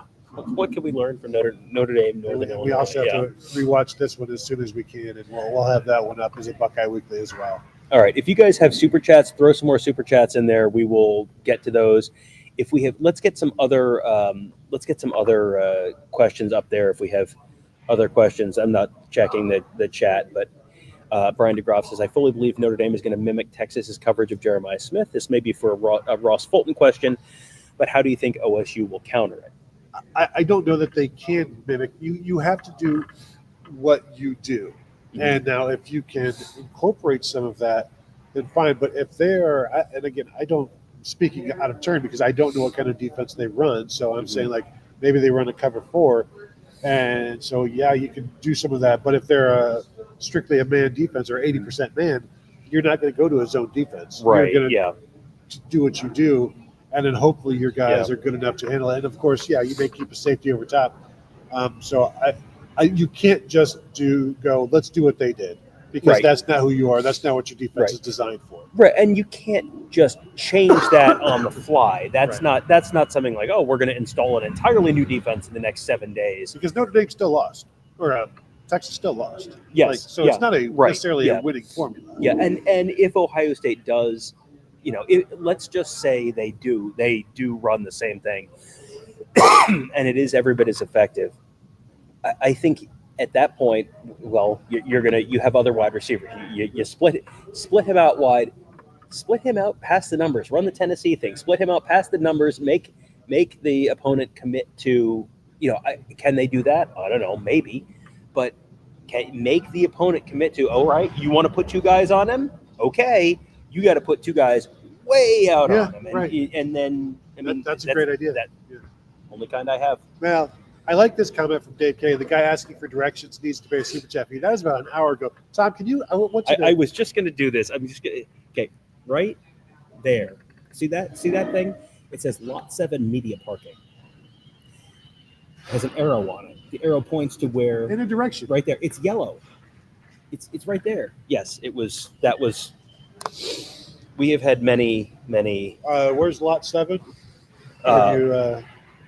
It's over by the sign. Can you point me to the sign that points to Lot 7? Mike Schiffer says Jack Sawyer needs to dot the I after this performance. He's not quite John Glenn or Jack Nicklaus, but if he does it again against Notre Dame, he might get to. Robert Howard says Jack is quickly becoming my favorite Buckeye ever. I'm not being a prisoner of the moment. He is absolutely legendary. He's been a good player. He's got a little bit of personality, which I know people love, which it's like you got to get the mute button ready, or the 7-second dump button from TV when he does his interviews every once in a while. And it's not like constant. It's just like when he gets fired up, he just sort of lets it fly. And he's Ethan Maxfield says, just a kid from Pickerington. I did think it was interesting. I was walking off with Sawyer at one point, and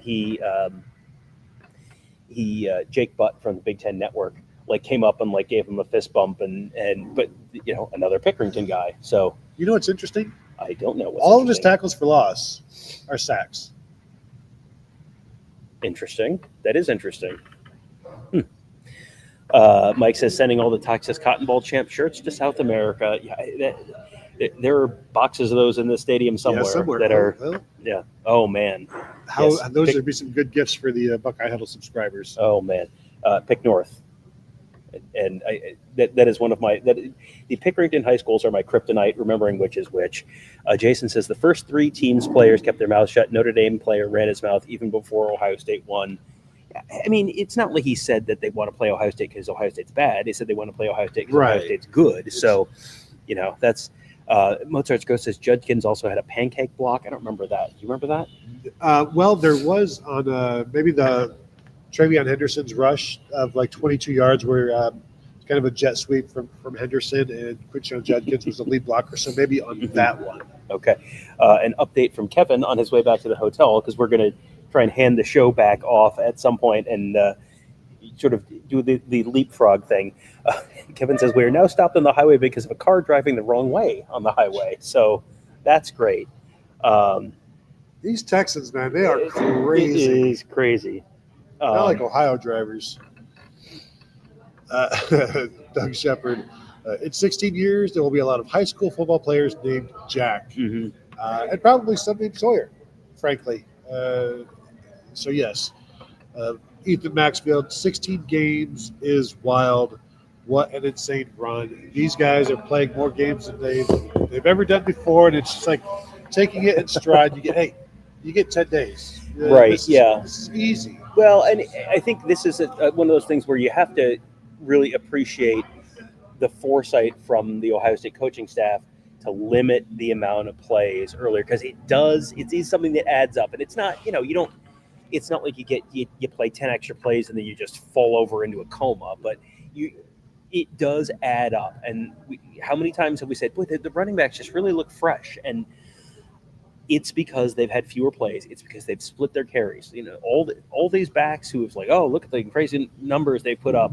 Those guys are all done. And the Notre Dame backs are really banged up right now, and the Ohio State backs are coming into this game fresh. And I think that the Texas offensive line being a little bit banged up, that you want to tell me the Texas offensive line being banged up didn't make a difference in that game? Boy, I sure think it did. Yeah. And the Ohio State running backs being fresh, you want to tell me that Travion Henderson being fresh wasn't a difference in making that guy miss and going 75 yards? I think that's something that made a huge difference. So Sikni Yog says JT's traits and draft combine will likely put him ahead of Jack, but to me it's fairly even with play. I mean, Tui Moloau played great tonight as well. He has been dynamite, and I think there probably needs to be a little bit of a career retrospective on those guys, where for years and years it was, boy, why are these guys not, they've got the traits, why are they not? And as soon as the defense changed, the productivity immediately, flip, it wasn't a gradual, it was like flipping a light switch. The productivity immediately showed up there. And I think that's probably something where you need to go back and sort of take a little bit of a retrospective look at their careers, and maybe credit them mentally with a few extra sacks here and there, because as soon as the Jim Knowles defense became, boy, this looks a lot like the Oklahoma State Jim Knowles defense, the production out of the defensive ends and the defensive line and the front seven on the whole has just been night and day. Yeah, 6.5 sacks in his last 5 games for JT. That's what you need. Yeah, that's what you need. That'll get the job done. And Jack Sawyer right there with him. I'm trying to do the math quickly.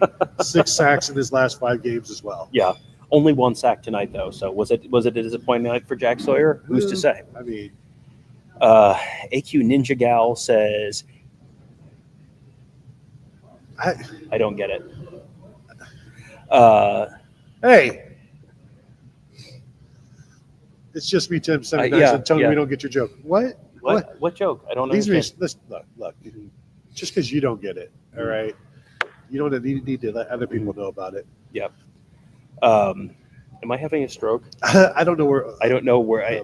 There's a whole conversation happening that I'm not aware of. Apparently, are these from the first hour of the show? It must be from the first hour of the show. All right. I think maybe the viewers have defeated us. Maybe, and we do have Mark standing by, so we're gonna swing it back to him in just a few minutes. But let's just kind of wrap things up from here right now, and then Mark will take over to kind of keep this thing going, because we do need to get on a shuttle and get back to the hotel at some point so that we don't have to walk back, because it is a haul.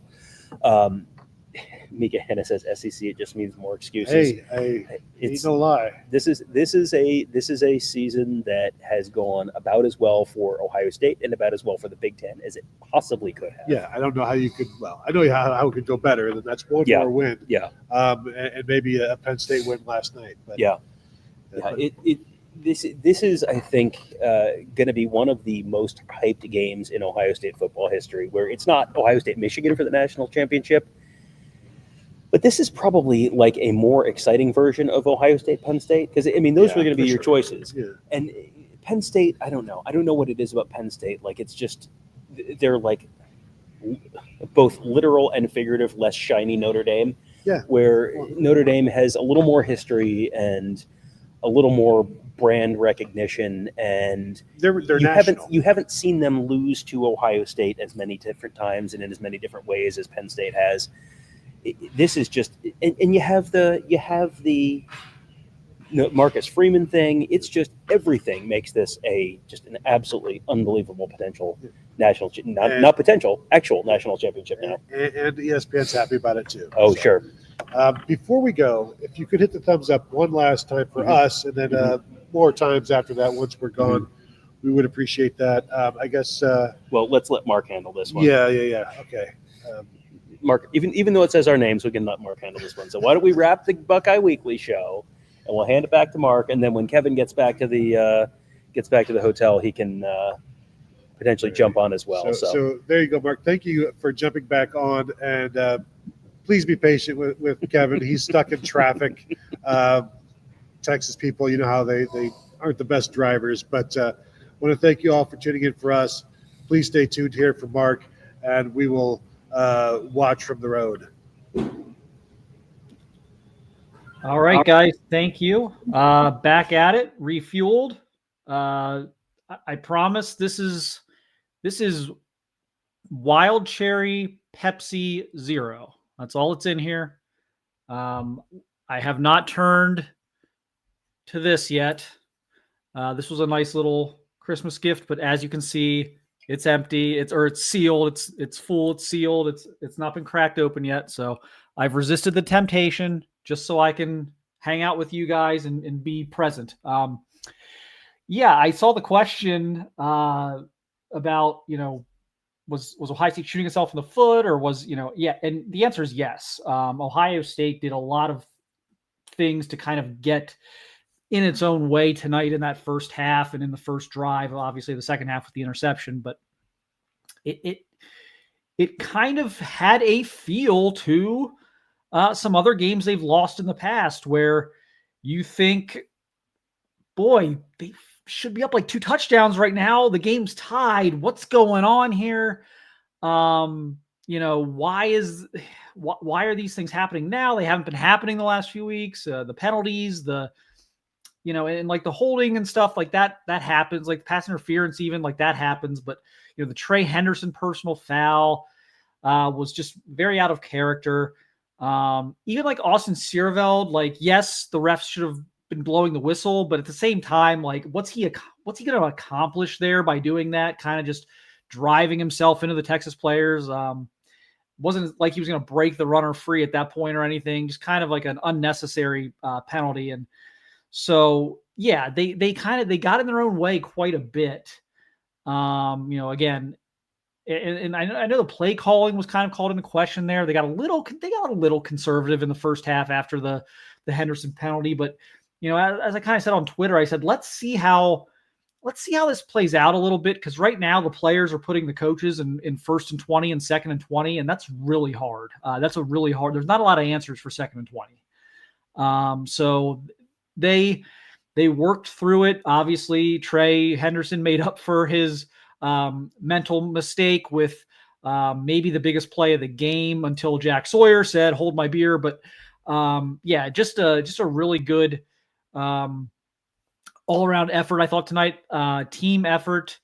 Some interesting stats that I was looking through the stats. They got 7 catches from their tight ends tonight. They got 7 catches from Carnell Tate.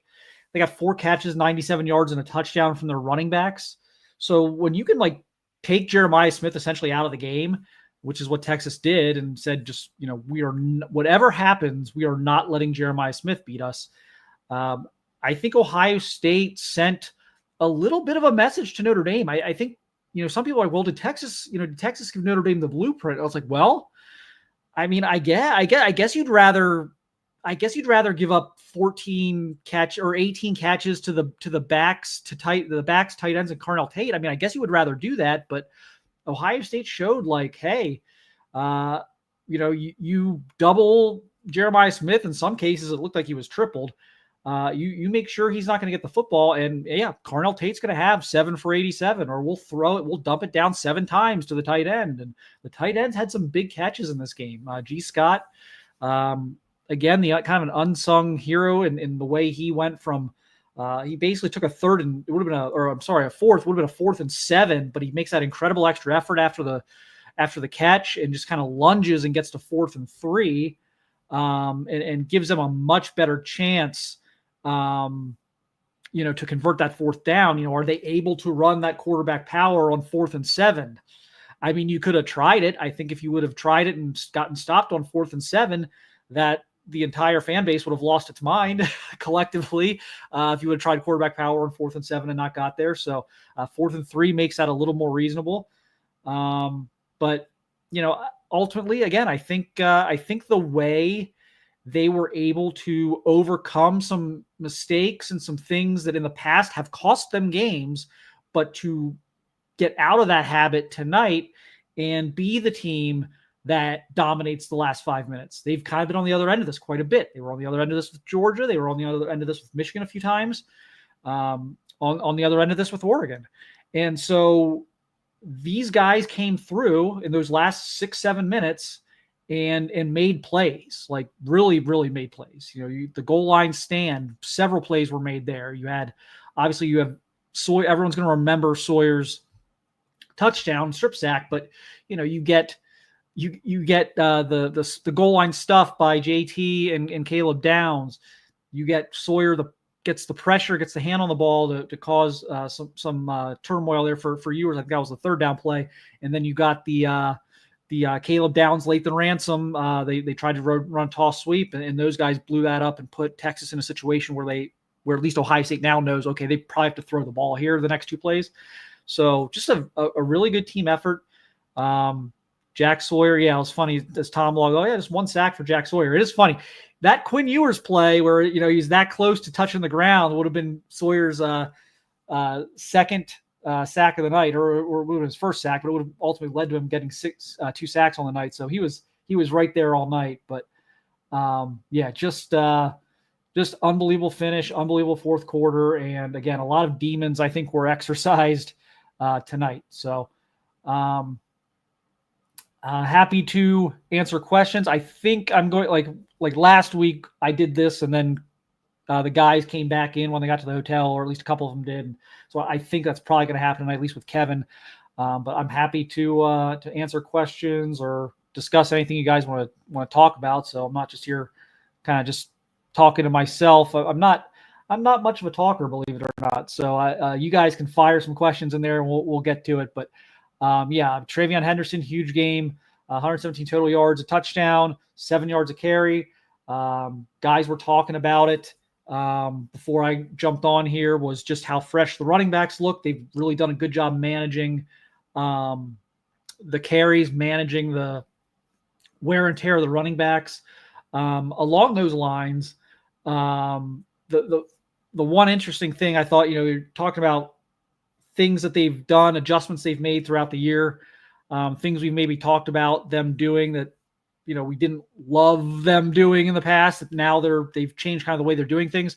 Larry Johnson's defensive line rotation, yes, the scheme has changed. Like Jim Knowles and Larry Johnson have been able to kind of get on the same page and change some things up front, but the rotation, these crucial third quarter, fourth quarter drives, and Edric Houston's out there. That was not happening at all at the beginning of the season. Not Edric, not Caden McDonald, Caden Curry, Kenyatta, none of those guys. When it got to crunch time in the second half, they essentially stopped the rotation. Like a basketball coach that plays 9 or 10 guys in the first half and then only plays 5 in the second half. That is what Ohio State has historically done, at least the last couple of years. And they really have taken that to the next level. They've really trusted that second unit to play high leverage snaps in really big moments. So that was huge. Got a question here from Mike. This is a cool one to talk about right now with what's going to be going on this weekend. Mike Farino, do you think Jack strip sack seals the deal with Damon Wilson? Who wouldn't want to come here and make a play like that? Look, I think Damon Wilson's going to put Ohio State. He's visiting this weekend. Once that visit was set, was kind of what we were waiting for. Once that visit was set, I think it's a business meeting. I don't think this is let's take the temperature thing. I think this is let's get down to business. What's the role? What's the NIL ask if you're Ohio State? What is going on? Just real serious discussions at this point. And I think Ohio State is very much in the driver's seat to get Damon Wilson.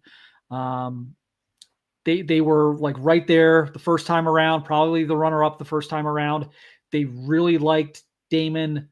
Obviously, he's a football player, but they really liked him as a person, felt he was kind of a good fit for kind of the rest of the locker room that they have there. And so I'm sure none of that has changed. And he's a guy, again, they need defensive ends next year. They need some pass rushers next year. Edric Houston's moving inside. JT and Jack are gone. But even so, Kenyatta Jackson and Caden Curry are are going to be seen. Time flies; they're going to be seniors. So you've got some depth guys. You bring in the kid from Idaho State, probably a depth body first year. Damon Wilson can legitimately give you that kind of like that number 3 defensive end and rotate kind of that 3-man rotation there next year if they can pull that one off. And again, brings a little more. It's a little twitchier, I think, than the other guys. Like Kenyatta's kind of like long, kind of like a Zach Harrison type of body, and Damon Wilson's a little twitchier. And so I think it's a good compliment to kind of what they've got. So it's been a really good run in the portal for the Buckeyes, and I think that's going to continue here with Damon Wilson. And then you've got Connor Moore on campus from Montana State, the offensive tackle, who's maybe the best offensive lineman left on the board in the transfer portal right now. He's an Ohio kid. He's supposed to be visiting this weekend as well. And boy, would that be a nice pickup now where,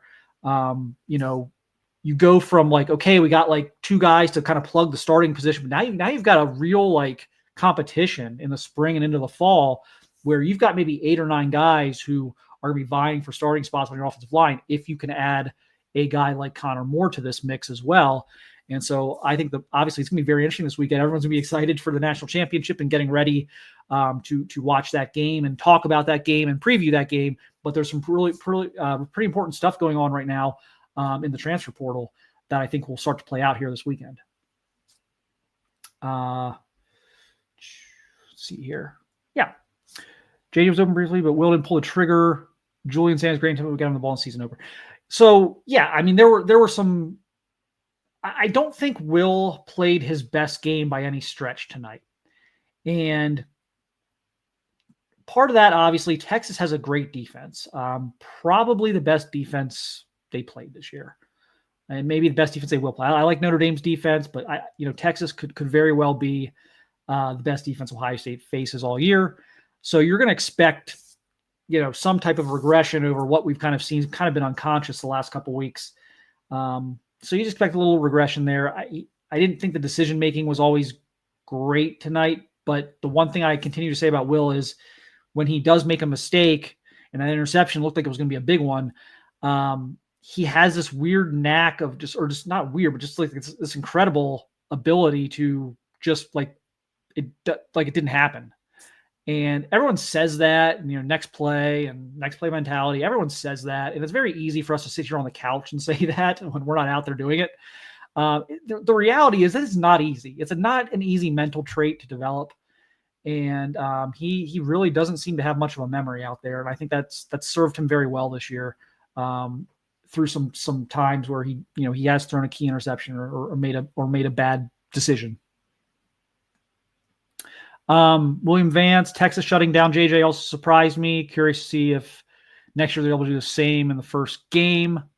I would never have taken the bet he would do 1 reception. Yeah, well, I mean, someone nailed this on Twitter, and I wish I could credit them. I just don't remember who it is, and maybe I can find that on Twitter later and like retweet it for them and give them their credit for it. But what they said before the game was, obviously, Sark spent a bunch of time on Nick Saban's staff, and he predicted they would take a page. Obviously, Nick Saban was a defensive guy, that they would take a page out of Nick Saban's playbook, and like the Nick Saban and Bill Belichick does this too. And Saban and Belichick are close, and we're on the same coaching staff together in the NFL. So he predicted they would take the same approach those 2 guys would take, which is basically double Jeremiah and say anyone else can beat us, but Jeremiah is not going to beat us. Like 1,000% not going to beat us. And then they would take like their number 1 corner, so they double them with like the number 2 corner and like a safety, and then they would take their number 1 corner and put him on the number 2 receiver, which is obviously is Ibuka. And that's essentially what they did. They obviously spent a lot of attention on Jeremiah Smith. So whoever said that, I will try and find that and give them credit. I cannot remember who said it, but I saw the tweet and it was exactly what Texas did. And it's like, boy, I wonder if he would have given that information to Ryan Day if that would have went differently. But yeah, that's going to be interesting to see if like Notre Dame tries to follow that blueprint. Here's the problem with that. And it's a really good theory for a lot of teams to do that. Well, we're just going to double Jeremiah, and we're just going to make sure that under no circumstances is Jeremiah Smith going to be open. That sounds great, but you have to have other guys who can cover. You have to have someone who can cover an Emeka Egbuka or a Carnell Tate. And so very few teams have what Texas kind of has there on defense where they can actually do that. I think a lot of teams, it may sound good in theory, but in practice, you're going to see their corners get absolutely shredded by the other receivers. And, again, Carnell had 7 catches tonight. So Carnell had a very good game. So we'll see. Yeah, we'll see what the blueprint is for Jeremiah the rest of the way, because that is the one thing with receivers is you can, if you're willing to get absolutely wrecked by the rest of the offense, you can stop a receiver. Like there's pretty much any receiver on the planet. Like if you want to take away anyone, any receiver you want to name, if you want to take Jamar Chase away, you can take Jamar Chase away. Now you do that at the expense of letting like T. Higgins go absolutely ballistic and Joe Burrow is just going to surgically pick you apart. But you can do it. It's just a matter of, do you have the other horses to stop the other guys? And I think at a place like Ohio State, in terms of trying to take away Jeremiah, 9 out of 10 times, maybe more than that, you're not going to be able to take away the other guys and stop the other guys. So it's kind of a pick your poison thing. Yeah, a good comment here. I can kind of put that in there. Texas plays zone, high majority, Notre Dame. Yep, correct. And so that'll be kind of an interesting thing. Again, I suspect, do I think these two teams are going to totally change who they are in 10 days? Absolutely not. But do I think there are some wrinkles that are going to need to be brought out in this game? We're almost certainly going to see them mix some things up, both offensively and defensively. And like I said, if I knew exactly what they were going to be, I would be I don't know. I'd be putting a lot of money on these propositions and stuff like that. But I do suspect we will see wrinkles, obviously, from Notre Dame and Ohio State in that game. So we'll see. Does Notre Dame think they can get away with that? Or are they gonna have to show some zone? Because everyone practices both. Even teams that run almost entirely one or the other, everyone does practice both.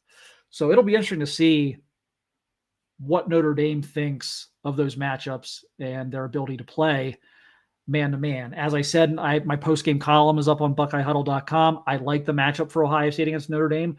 Notre Dame's really pesky. They're physical. They're tough.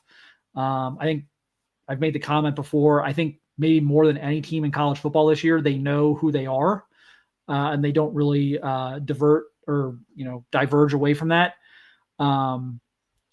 So that's something to be respected, obviously. But I don't know if they have the horses or the quarterback to win a game. Basically, to win a game where Ohio State plays well, not even necessarily their best. But I think if Ohio State plays well, going to be a tough matchup for Notre Dame. And the man matchup, if that's what they go with, if they just stick to their guns on that, I do think that's going to favor Ohio State. Because here's the one thing Ohio State likes to do, and we saw that quite a bit today. It was even the G. Scott catch that set up the 4th and 3 was an example of this. Is they love to kind of run a bunch of guys one way and clear the field, and then bring a crosser. Sometimes it's like a G. Scott, sometimes it's a receiver, and just bring a crosser back. That's a lot harder to do against zone than it is against man. In fact, against man, that can lead to some huge explosive plays. Against zone, as we saw with, even though that was an incredible effort by G. Scott tonight, that was a 5 or 6 yard play or whatever it was. It wasn't like it was a 30-yard play. So when you get these guys in man situations, you can do a lot of things like that to create big plays. And so I don't know what to expect from Notre Dame. I have a hard time believing, as much as they love to play primarily man, I have a hard time believing they're going to be able to win that game without at least mixing in some zone. We'll see, though.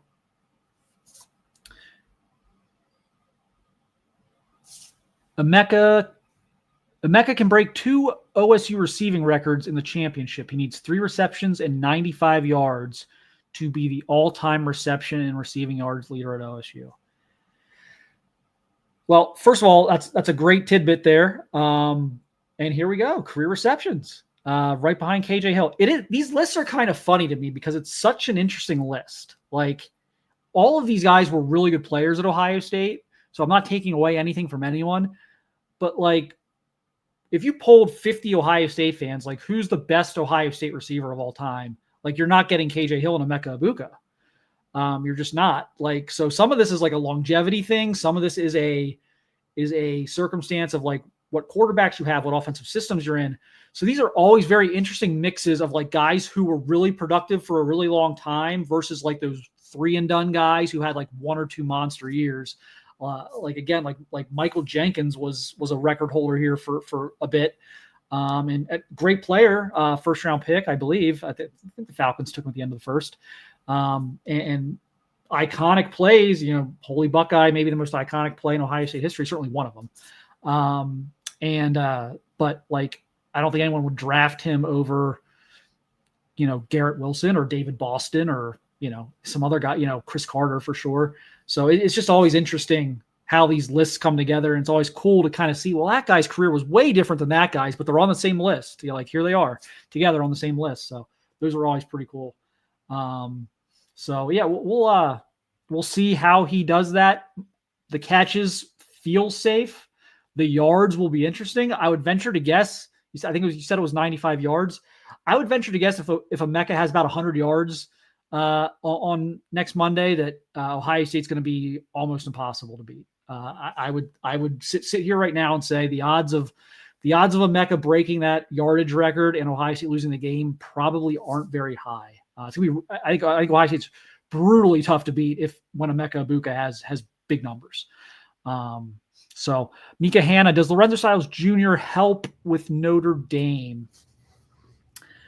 Yeah, I mean, a little, I think. I don't know that it's going to be like some huge ace in the hole. Maybe as Kevin joins us here back at the hotel, Kevin, Mika was just asking about Lorenzo Styles Jr., how much that could help in playing Notre Dame. I think the one interesting thing, now there's been coaching changes.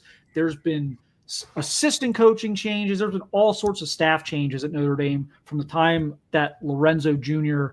Arrived there to now. So there's a lot different, but it is interesting to me that he played both offense and defense at various points kind of there, and probably does know, some of the maybe not the ins and outs of the system necessarily, but maybe some of the little ins and outs, scouting reports on some of the players. But again, like didn't overlap with like Riley Leonard. Like, it's just not a lot. I think there's very limited information he's going to be able to provide. Yeah, I'm not poo-pooing the question. Love Mika, great friend of the channel, member over at BuckeyeHuddle.com. If you need Lorenzo Styles Jr. to scout Notre Dame for you, you're in big trouble at that point. And I know that's not the spirit of what her question was, but yeah, he may be familiar with a little bit of this and a little bit of that. But I mean, Ohio State's played Notre Dame last couple of seasons, so there is some familiarity maybe with who some of these guys are and everything else. I guarantee you that Ohio State had their scouting departments working on both Notre Dame and Penn State up until the game last night, or I guess 2 nights ago, technically, looking at the clock, and then just, they were able to shed all the Penn State stuff and just really focus on Notre Dame. So I don't think it's anything significant, but it's better, it's better to have something like that than not. But I don't think it's going to move the needle much. I love the question. Mark Fetters, will Lou Holtz be there? I assume he will be. Yeah, sure. I assume he will be. Bye, Shed. Yeah. I assume he will be, and boy, would it be hilarious if Ohio State won and Ryan Day had a where's Lou Holtz at moment again. really lean into it. Yeah, I would say, probably not keep the edge. Don't go out there and hug it out with them beforehand or anything like that. Stay salty. And you may be not a 9.5-point favorite as Ohio State, but you're still going to be wearing the road whites unless Notre Dame chooses to wear its road whites. So stay salty, keep going with it. Obviously, we all know that I enjoy making jokes about it all the time. In reference to, I'd like to know where Lou Holtz is right now. Maybe he can sit there and pick on Lee Corso, who did pick Texas in this game. Oh, Lee. I did notice they had Lee on the pregame. That hasn't been. I mean, how much has he been on this year? I don't think he's been on. Not a ton. I think they bring him out for special occasions. I mean, how do I put this delicately? I mean, Lee certainly has lost his fastball largely. I don't want to see anybody in a bad spot. I think Keith Jackson held on a little too long. I mean, I think it's important to kind of protect your legacy. I mean, TV shows can be at the height of their fame, and they'll sit there and cut it so they don't, go stupid. I mean, Game of Thrones probably should have not done the 8th season. I think Lee Corso is good in small segments right now, but I don't know what goes into his methodology of making the picks. Yeah, I don't. I mean, I'm sure he wants to continue doing this, but there are times I when they bring him out there, I'm like, oh, shouldn't we be focused on other things right now, Lee? Like this, like just health declining and everything else. Like just it almost like I just wish someone would kind of step in and be like, hey, like maybe it's time to just do something else. Just enjoy your family, or I don't know. But if you catch me looking off camera now and then, the game is on ESPNU, and I have it muted, so I can't hear it or anything. And it's in the 4th quarter. There's about 7 minutes left. Don't turn off watching us. The show will come to an end here soon. I would like to relax a little bit, but we don't fly out of Dallas until 5 p.m. Central Time. When we're back in town until we head down, I guess, on Friday. We haven't even really necessarily gone through the logistics yet. I mean, it's all still pretty fresh. I'll just let you keep punching questions, and you're familiar with what you've done. Let me jump in. Oh, yeah. Now. Yeah. Let's see what we got here.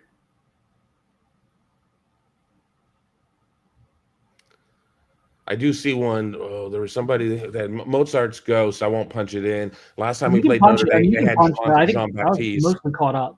Yeah. So we just got a super chat. There we go. All right, here, I'll punch it.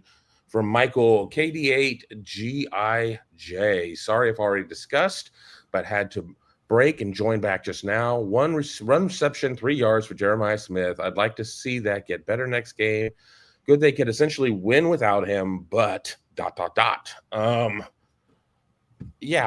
the problem was it was 3 targets and 1 reception in the first half, and then it kind of felt like they were going to try and force it in on him, and they did a good job of having everybody on him. And ultimately, the way that I see it is Ohio State really kind of got stubborn again with wanting to run it, but there were a lot of light boxes. There were a lot of 6-man boxes. Ohio State did better getting outside than maybe inside. That eventually loosened up a little as the game went on. I think that you want to sit there and see your stars have star-worthy type of games, but at the end of the day, it's just about getting the dub.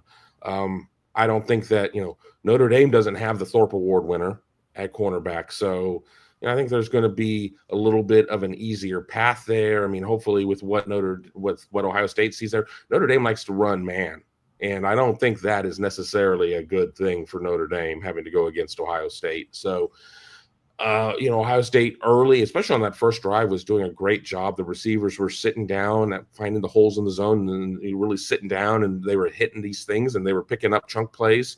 Maybe not the big explosive plays that we had gotten accustomed to seeing against Tennessee and Oregon, but to Michael's point, it's a situation of where you want to see more success there, because I think it just raises the level of everybody else because he's just so good and they have to take care of it. But they had a good game plan to shut down Jeremiah Smith, and some points you just have to kind of tip your cap.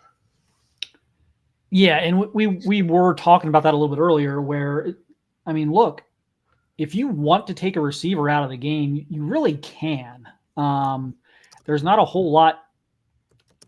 I would have liked to have seen maybe a couple of screens or even a reverse, or just get the ball in his hands, see if he can make something happen. But in terms of getting the ball downfield, I mean, they were bracketing him. They had help over the top. They were essentially double teaming him. I mean, the interception was thrown into triple coverage. So they really just said, like, not today. Like, we are not letting number 4 beat us. Anyone else on this team can beat us, but it's not going to be number 4.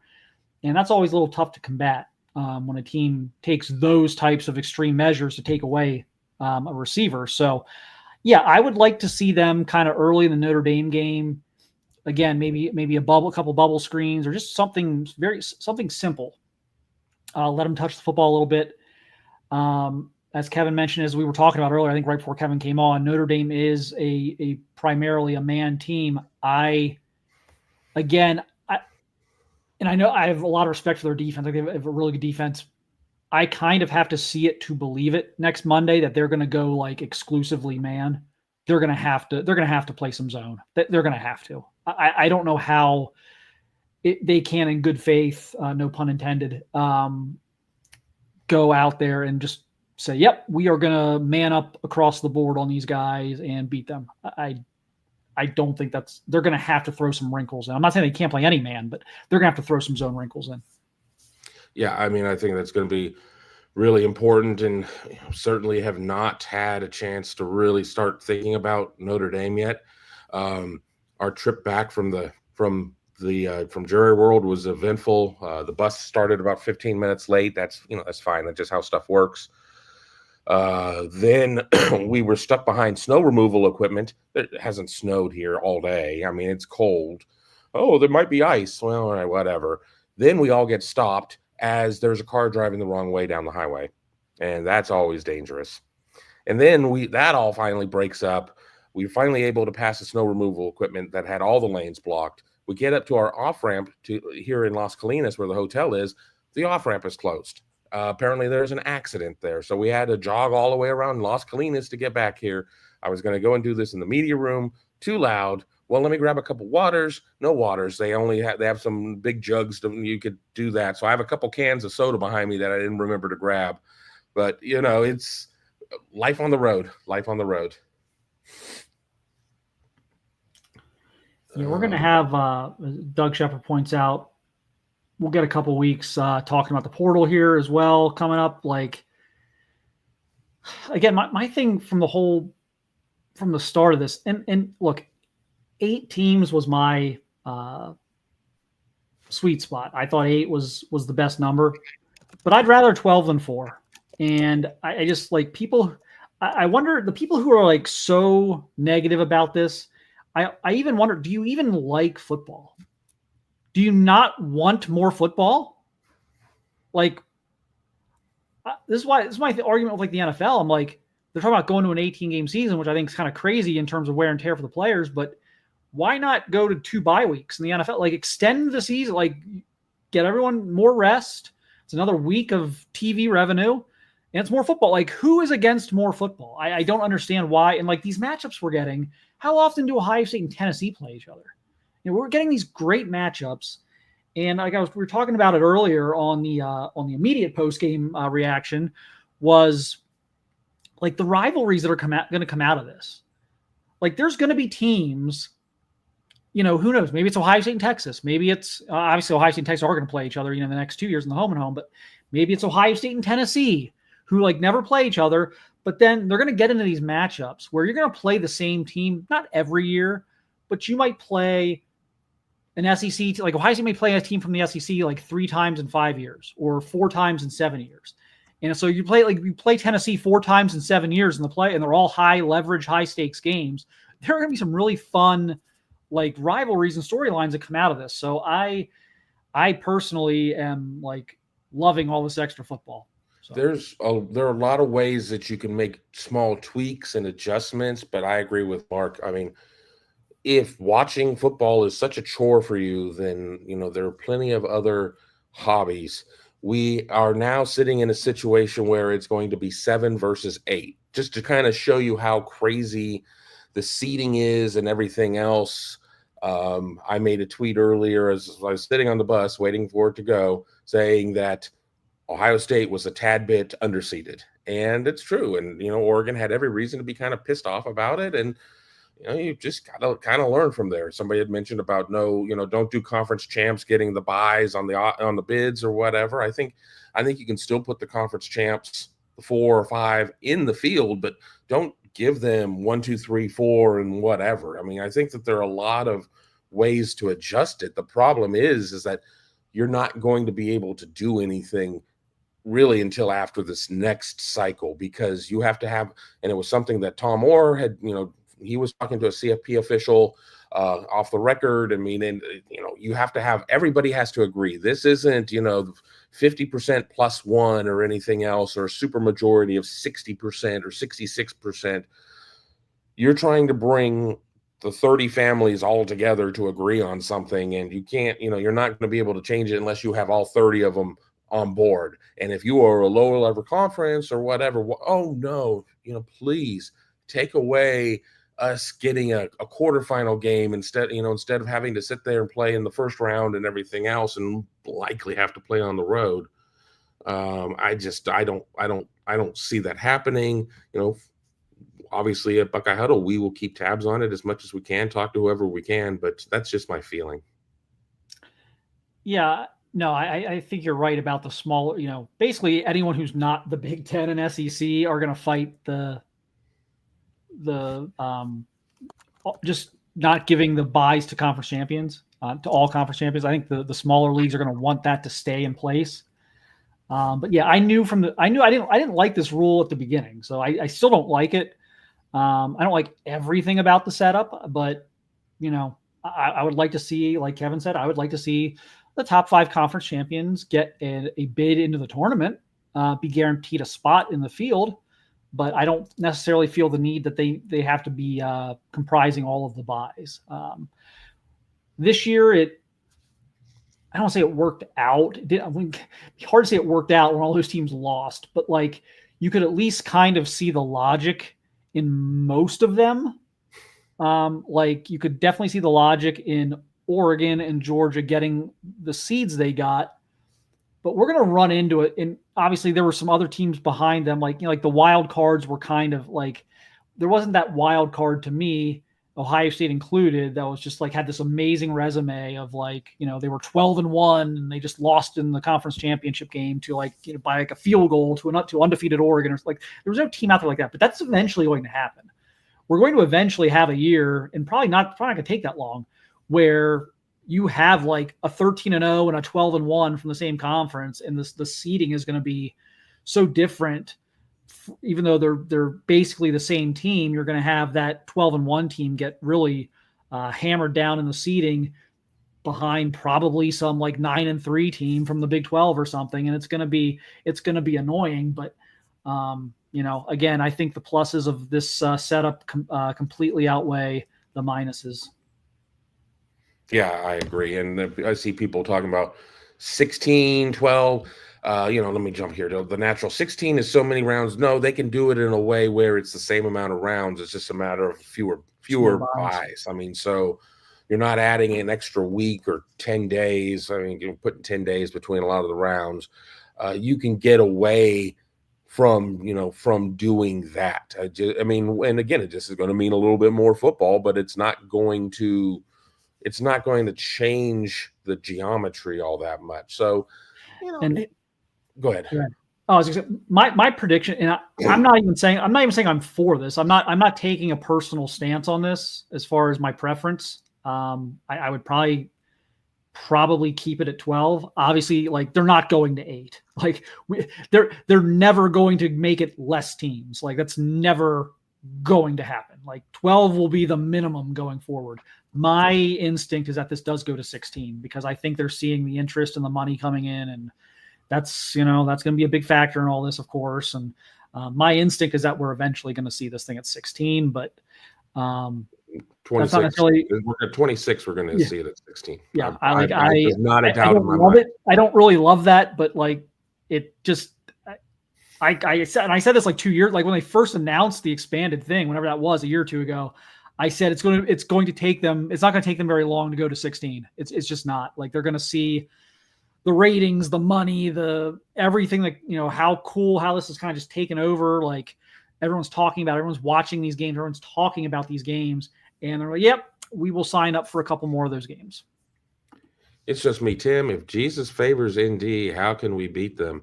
I think we have to have the Holy Spirit and God on our side, I would say. I mean, if we're going to sit there and do all of that, I mean, it'll be interesting. It's going to be interesting for this game. I'm mentally not there yet. Well, Mark, I think I'm going to need to buy the Wi-Fi on the plane because I've got a lot of work to do before all of this is going to happen. It's going to be really interesting. As I've said, and I'm sure it's been said before, Ohio State already installed as a 9.5-point favorite. So, you got that. I talked to a couple of writers on the bus. One said that Ohio State was going to do bad things to Notre Dame. Somebody else said that's just too many points. Ohio State has covered all 3 rounds. That was tough. If you had Texas today, that was tough. Right. If you had Texas in the points today, that was you were probably feeling decent there with about 3 minutes left. That was tough. As for the Jesus angle, look, I think Ohio State's players, Trayvon Henderson, Will Howard, G. Scott, they've really put in the work with the Lord this year. So I think they're maybe that'll pay off here on Monday. Yeah. Just kind of scanning through. Robert Howard said goodnight as he was jumping off, as we are here at 3 hours and 50 minutes. How about we take this to around 4 hours and we'll kind of see what's going on. We still have 1,000 of our closest friends joining us between 3 platforms: YouTube, Facebook, and Twitter X. Be sure, if you're watching us on YouTube, which is by far our preferred locale for that, to subscribe to the channel, hit that bell, hit that thumbs up. All of that helps us out with our distribution. It helps you out with seeing all of our product, not only our pre and post game shows, but also Skull Session Recruiting Podcast, Buckeyes Tomorrow Morning, the Buckeye Weekly Podcast, the Big Me Kickoff when I get off my lazy ass and do them. All of that over at youtube.com. So please check all of that out. If you're listening on your favorite podcasting platform, we don't even see those numbers. A lot of you aren't even going to know about this until this show is over and done with. Write us a 5-star review. That helps us with our distribution there too. And Mark, do you know what you can get for $4.99? You can't get much, but you know what you can get for $4.99? Get your first month at BuckeyeHuddle.com, and my goodness, we've got transfer portal visitors this weekend and a national championship game in 10 days. So if you're not coming over here now, what are you waiting for? Like, what? This is the time to be over there. Just a massive, monstrous game thread tonight. Everyone's in good spirits. We're ranking the most iconic defensive plays in Ohio State's history, and where Jack Sawyer's play tonight falls into that. So it's a good time. Everyone's in a good mood right now, so it's a great time to join. We're not, maybe a month ago, bad moods maybe, but no bad moods now. So perfect time to join and get the next 10 days leading up to the national championship game and kind of come in and join the party with everybody. And again, we'll be keeping you updated on the transfer portal as well, because we can't forget about that with some interesting visitors this weekend. Absolutely. Asian Pasta Yes. Doreen, who is Doreen, a fantastic hello. fan mom, who says, who's going to Atlanta? Me. So, yeah, I know a lot of people that were kind of torn between, do I go to the Cotton Bowl? Do I try and hold out and go to the championship game? Tickets are going to cost a pretty penny. I'm just telling you. People were saying how inflated the prices were on this game. Now, everybody who went to this game, and probably about 45,000 other people who didn't go, who will lie and say that they did go, you had to shell out a couple bucks. It's going to be a couple more bucks to go to Atlanta. Hotels will be jacked up, wings will be jacked up, everything at Hooters and whatever. But go to Taco Mac. Okay, if you go to Atlanta, go to Taco Mac. Get the wet. I don't know if there are any downtown, and I'll drive out to the burbs. And, it's if so you can afford to go to the national, if you can afford tickets to this thing, you can afford the Uber out to like Lawrence. Well, they can. I can't. I got too much work to do. We're going to be hooking up with the Ohio State Alumni Association of Atlanta. I've already had somebody reach out to me. I didn't even look at it. I just said, my guy, I'm under so much water right now. Let me take a breath, and then I will be in touch with you. So stay tuned. We may be doing something with the Alumni Association of, Ohio State Alumni Association of Atlanta. We have done stuff with them before. Great people in the leadership there. Enjoy spending time with that. Asian Posh. Doreen says tickets are awful. Yeah, if you're able to get into the Ohio State allotment and get them at face, by all means. But hell, I remember in 2014, I think CFP championship games were $450 face value, $450 face. Yeah, it was I mean, it was nuts. It was it was roughly $500. Yeah. Yep. So Michael says tickets were a bit spendy. At least our best friends live in Smyrna and offered to put us up for a few nights, and that's always good if you're able to save a couple bucks and be able to do that and put the money where it matters most in terms of the tickets. So yeah, go ahead and do all of that. Yeah, I mean, get it. Call in any favors to get free lodging, and if it's drivable, drive. I mean, you do a couple things like that, and you can kind of cut some corners and get enough cash freed up for the tickets. But yeah, it's going to be fascinating. Obviously, Ohio State fans travel incredibly well, and they're super excited about the possibility of winning a national championship, especially kind of taking that trophy from Michigan is probably a little extra incentive there. And then, of course, Notre Dame. It's been almost 40 years now for them. So that's a fan base that's itching for a championship. So this is going to be a hot ticket. Yeah, I was talking to somebody, text messaging in the bus, and I was like, yeah, Notre Dame fans are thirsty. Yes, Ohio State won in 2020, but that was COVID, so most people couldn't even go if they wanted to. So we're going back to 14. So it's been a decade.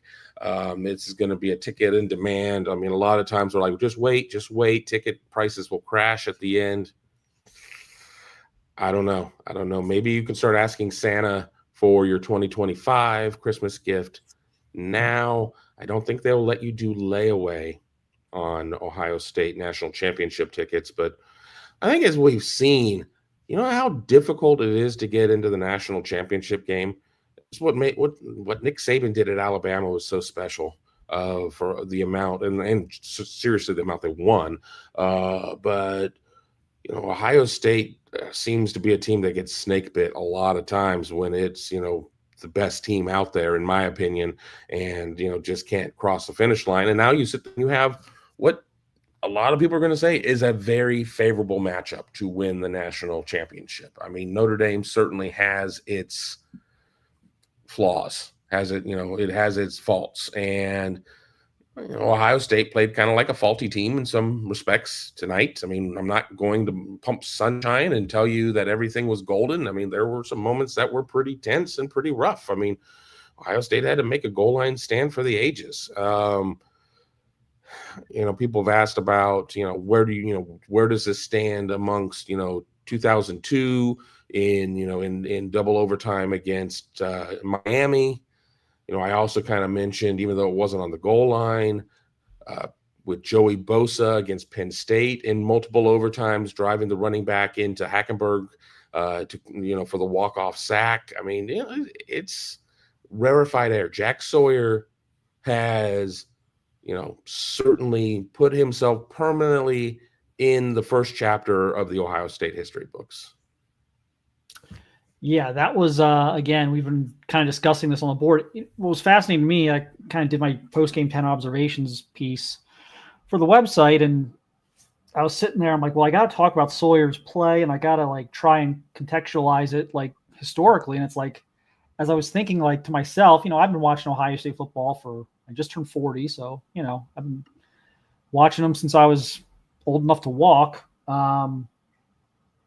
And I went back through a lot of the moments. I'm like, you know what? It's strange. Ohio State's got this great tradition of defense, but yet so many, a disproportionate amount of the iconic plays in Ohio State's history are offensive plays. So I've thought of C. Grant disrupting Ken Dorsey on the final play of the Miami game. I thought of Chris Gamble's pick six, which I was actually at as a high school senior. That was one that jumped out. But like, I couldn't really honestly, this is like right up there. I think obviously had Ohio State beat Michigan earlier, and Sawyer's goal line INT, I think would have been another one that would have been kind of just played. But this is going to get played on highlight reels for Ohio State football for the next 50 years. What are they going to play at camp? What are they going to play at football camps? Yeah, exactly. They're going to play the last 8 minutes of that game is what they're going to do. But yeah, it's good. So it's going to be interesting. Obviously, they got one more game to win, and certainly if they're not able to beat Notre Dame, I think obviously people are going to have a little bit of a bittersweet memory of the end of the Texas game. But if they're able to beat Notre Dame, it's going to just be such an iconic thing. So yeah, it's right up there. It's up there with any of the offensive plays for that matter. But like, I was trying to rack my brain and like, man, there's not a lot of defensive plays that I would even put on the same tier as this defensive play that he made tonight. Yeah, I mean, Bootzilla saying Zeke's 85 yards, Clarett taking the ball away from Sean Taylor, Bosa's sack, Sawyer scoop and score, and Holy Buckeye top 5 plays of all time. I think if I really had time to kind of think about it, I could probably, certainly add to the list. But I think Bootzilla has done, a great job of putting things there. And again, Zeke's was an offensive play. Clarett was an offensive player making a defensive play. Yeah, I didn't know how to categorize Clarett. It's like, I guess it's a defensive play. I mean, they didn't have the ball, and then they did. But that was a tough one for me to put. How do you compare that to Sawyer? As far as just the type, it's just such a unique play. But we have crossed the 4-hour mark. So for those of you maybe still joining us here at 3:03 a.m. Eastern Standard Time, Buckeyes off to the national championship game after a 28-14 win over the Longhorns of Texas, or as I'm going to call it, Jack Sawyer, 83 yards through the 40 acres. And we should probably put that on a shirt. I mean, we probably should put that on a shirt. But not sure how much longer we're going to go. I don't have a great voice. Everybody on the beat is sick. I mean, so it's just one of those things. I've been battling a chest cold for 4 or 5 days right now. I was already developing it before I started drinking down here. So it was not me not taking care of myself. But Jason Warner says it's 1:03 here in Wyoming. Well, you have mountain time. It's 2:03 here, but I don't know what time schedule I'm on right now. Mountain time is like the unequivocally worst time zone. I mean, I've lived in 3 time zones. I've never lived in mountain time. You don't get the benefit of Pacific where you wake up and you're like, oh, I'm too sick to go to church, and you just watch football all day. You're not in Eastern where everything really seems to be based around Eastern, except for when it's a national broadcast, and it's like, well, we got to give the Pacific time zone a chance to get home. Mountain is just kind of weird to me, but beautiful country out there. Beautiful country out there. Let me keep seeing here. Certainly, we're getting a lot of theological. Well, it's just me. Tim is really hung up on this. Do you think God likes Ohio State and Notre Dame? I think God's got a full plate right now. If you look around, what's happening? Yeah, I'm sure God is tuning in on Monday game, but let's pray for some relief out in Southern California and to any of our posters who may be in or around or close to affected areas or have friends or loved ones that have been affected. We certainly, we send all the positive energy we can. I would send you all the snow that's in the ground in Columbus to help extinguish things. But it's crazy. I being a SoCal native, but I lived in Orange County. I'm at a loss for words. And that's hard for me to be at a loss for words. Michael says, I look at it, talking about championship game tickets, I look at it as paying about what I would pay for home season tickets for the whole season. This would be our second game in 10 years. I'll tell a story. When I was a student, I thought that traveling to road games or bowl games was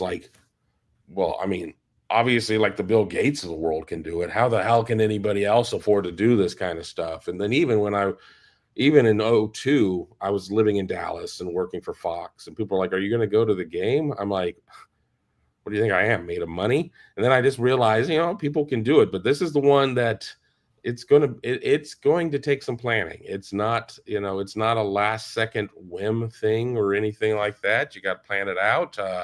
As Doreen said, they got people in Smyrna in one of the Atlanta suburbs that they can crash with. I mean, hotels are going to be outrageous. I haven't told Mark how expensive the hotel is for the media. He's going to poop a kitten when he hears it. It's bad. But yeah, I mean, I'm hopeful that as many Ohio State fans that want to get out there can get out there and go. Certainly, everybody was concerned that Ohio State was going to have to play Georgia in the national championship game in Atlanta, which would be like 80-20. Notre Dame fans have had a one-day head start to try and track down tickets, but I expect Ohio State fans to represent.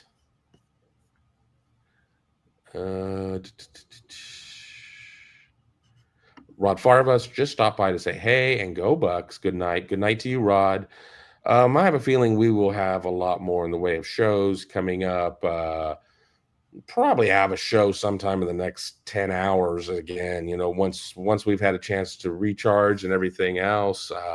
People have been like, "Aren't you guys tired?" Mark's probably more tired in terms of time of night than we are. Tom and Tony probably are just getting back to the hotel right now. We're not going to do another handoff. We're not going to hand it off back to them. When we end it, the show's done for the night. But yeah, I think everybody's tired, but I think we all have to run on a little bit of adrenaline. And again, we're doing this for y'all. Yeah, I can sit here and write a story or two, and there are going to be people who prefer written stories or whatever. But we want to sit there and be able to allow you to be excited and ask questions and everything else. And I think the questions are slowing down. The number of people watching, hasn't gone away. And that's always the thing. We don't want to surrender an audience this big, but we're also kind of getting to the point where we're out of stuff. And I did see that people enjoyed my poop a kitten. I'm trying to keep this a PG show. I didn't want to say the way that the term really goes, but it's $319 a night. Ooh. I mean, and there's not really anything near there. That's the problem. That stings, but the way you were presenting it, I'm like 500. Like, what number am I about to hear? Because like in my mind, I'm like, oh, my first thought of like, oh, it's gonna be bad is like, like 250 to 300 was like, oh, that's gonna be pretty bad for a media hotel room. And then like the way then you're like afraid to say, I'm like, what are we gonna get like 400s? Because I haven't put in for the room yet, but it's coming. But Tony applies for our credentials, and I do hotels, so it's a long process. You don't need to know how the hot dogs are made.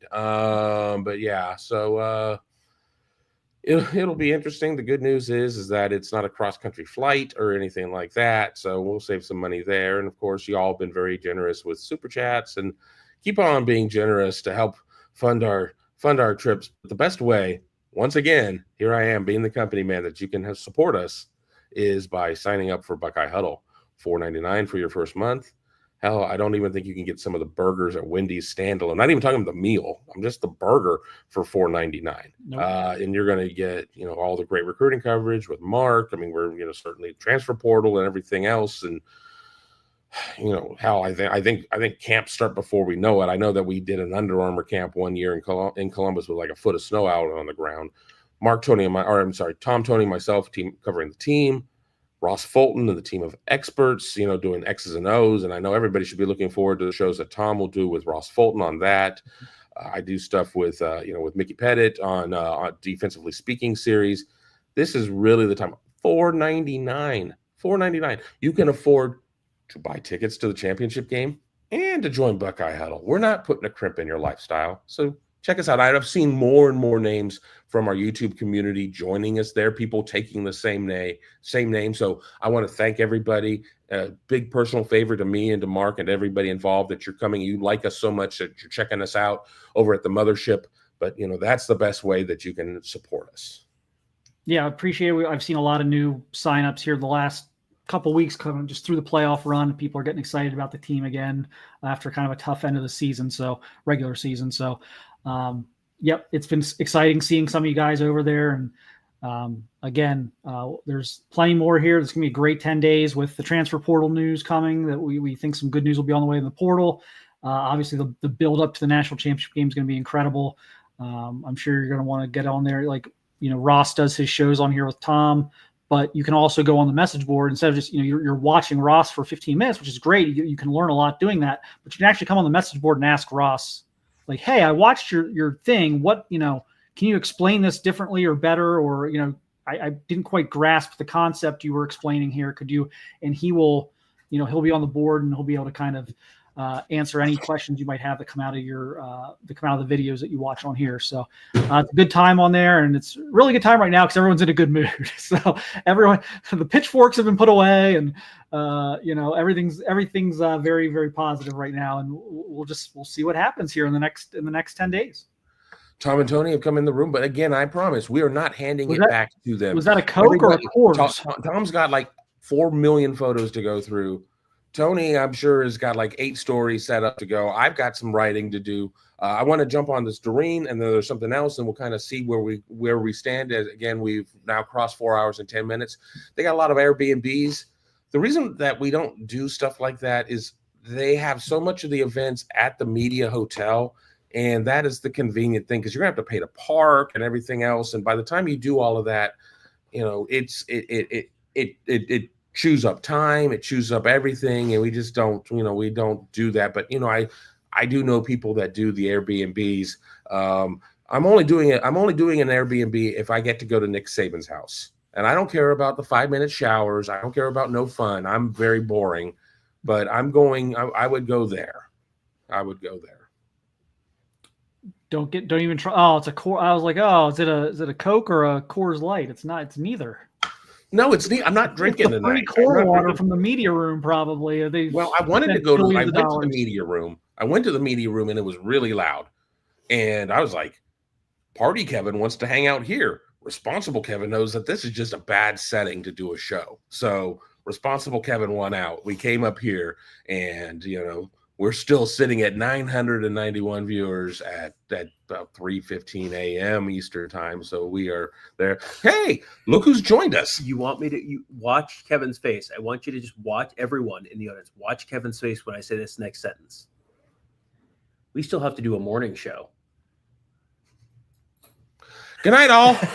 What we'll probably do is at some point we'll just, whenever Mark is ready, we can just hand it off, and then it'll turn it into a morning show. Okay, see you guys.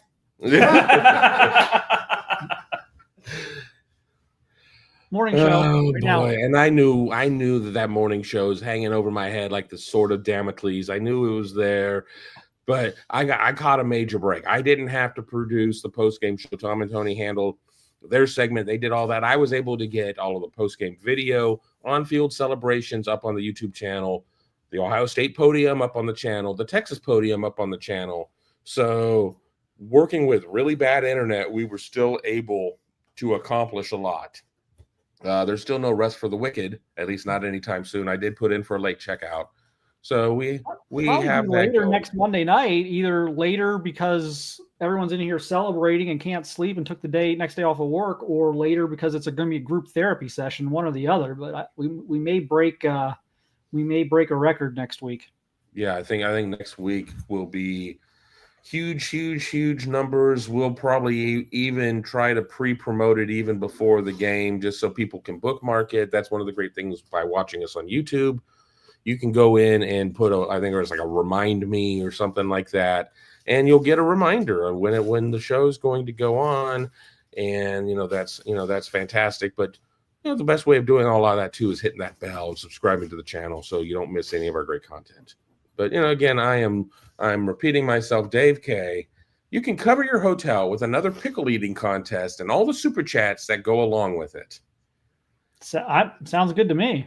That doesn't sound good to me at all. I mean, I'm already doing Your this sodium show. levels checked after that, by the way. I mean, I was going to say, as long as I don't want to do any. I think it's Tony's turn to do an eating challenge. I think he has to beer bong like 3 giant bottles of ketchup, like industrial size ketchups. And here comes Tony. Yes. Jordan Kapler says it's Kevin's here to do that. No, like hell he does. Like hell he does. We're getting a little slap happy right now here on the post game huddle. So there you go with all that.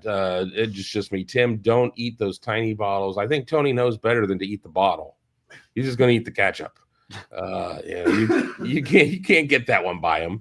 He's from Northwest Ohio. We got here, just saw that OSU has won 4 games versus 5 top 5 teams this year. That is tied with 4 other schools in other years. They all won the championship. OSU would get a 5th top 5 win if they win the Natty. It's, there are going to be Michigan fans out there that are going to try and crap on this, like this is the 2020 MLB title or something like that.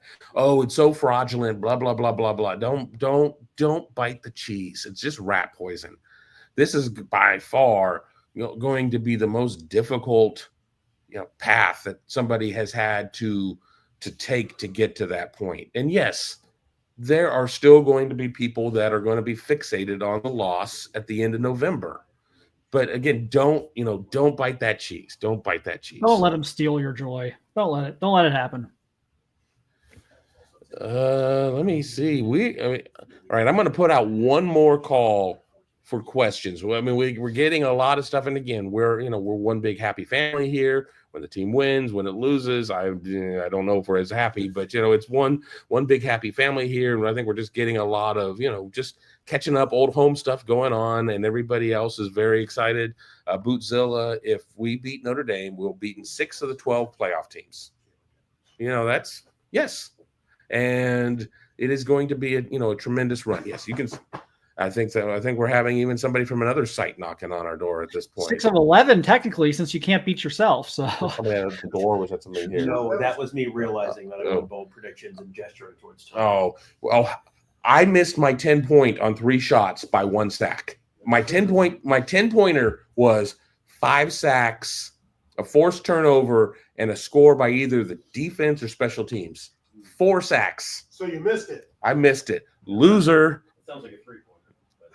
Well, I have different scoring. I score a lot more. All right, Dave Cortez. All right. One more there from Michael. Notre Dame hasn't allowed opponents many points this year. Concerns?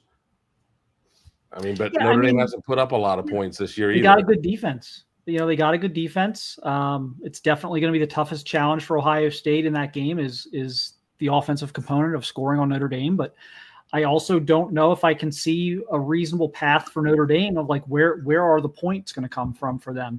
I think they're going to have to force some turnovers by Ohio State or make a big defensive play or a special teams play. Again, it's just not a team that I think is very well equipped to just line up and score 28 against Ohio State. I don't know. Maybe I'm wrong. Like I know they've had some good offensive games like statistically, but I just when you look at the matchups and like kind of player for player, I think Notre Dame's gonna have a hard time scoring a lot of points in this game. McChicken says, make sure Tony sleeps on the pullout. Mr. Noon deserves a bed to himself. Absolutely. Those aren't pillows. Those aren't pillows. We got Notre Dame also hasn't played any good offenses. PSU is the best one, and if that's the best they face, that's problematic because PSU look PU to me. We're having a lot of fluff your pillow, housekeeping jokes going on right now. This is the show that gets a little blue, and I don't mean for the team up north. I think everybody's just a little randy right now. So it's probably getting close to time for this to shift into Buckeyes tomorrow morning, unless we get any more. Sounds good to thoughts. Me. Yeah, I know. You have to start writing about like transfer portal. I know. I don't know. I do. I very much do. How are we gonna handle this? We don't have a second chair, or we do way over. Yeah, just move my stuff out of that. It's just throw it on the bed. We'll figure this out. I'm not completely getting out of the shop, but we're trying to figure out how to do this and make it the most. Puma. Huh? Is that a Lions pullover? Because I'm saying Puma. They're asking you if it's a Lions pullover that you're wearing, Kevin. And I think it's This is purple. If you're going to sit there and talk crap about me, say I look like Fat Grimace or something like that. I'm purple. I'm not blue or anything. I'm seeing Puma, but maybe I'm wrong too. No. All right. Any final thoughts, Mark, before we send you off to sleep? Pace yourselves this week, guys. It's gonna be a lot of anxiety, a lot of nervous energy. Pace yourself. That would be my advice. All right, there you go. And just to answer, it's just me, Tim. Do you get any overtime pay? No, we don't. But we do get to travel. And we're not exactly staying at a Night's Inn or anything like that. So work hard, play hard. And today is definitely work hard. Mm-hmm. All right, guys. Have a good one. Yep. right. I'll punch you out. All right. Thanks. All right. Well, now I got to remember how the morning show starts. Say hello, Tom. Welcome to Buckeyes Tomorrow Morning for Saturday, January 11th. I'm your host, Tom Orr. The national championship game against Notre Dame is in 9 days. The game against Michigan in 322 days. All right, we got to talk about the Cotton Bowl against Texas. Ohio State jumped out to an early lead. You thought, oh boy, this is going to be like the Rose Bowl again. This is going to be like the first round game against Tennessee again. And then it went from 7-0 and they forced a punt, and then a drive bogged down and stopped because of a penalty. And then they forced another punt, and then they got the ball back and say, all right, here they go. And then another bogged down and stopped because of a penalty. And when Texas scored right before half, you thought, oh boy, 7-7. But then Ohio State, it took exactly one play. And for the first time in the night, I thought this is going to go down as one of the defining plays in Ohio State football history. Not for the last time, but that 75-yard touchdown to Travion Henderson right before halftime, where it was like, oh boy, Texas has all the momentum. And then boom, Ohio State right down the field. And they go into halftime with a 7-point lead. That was one of the biggest plays of the game.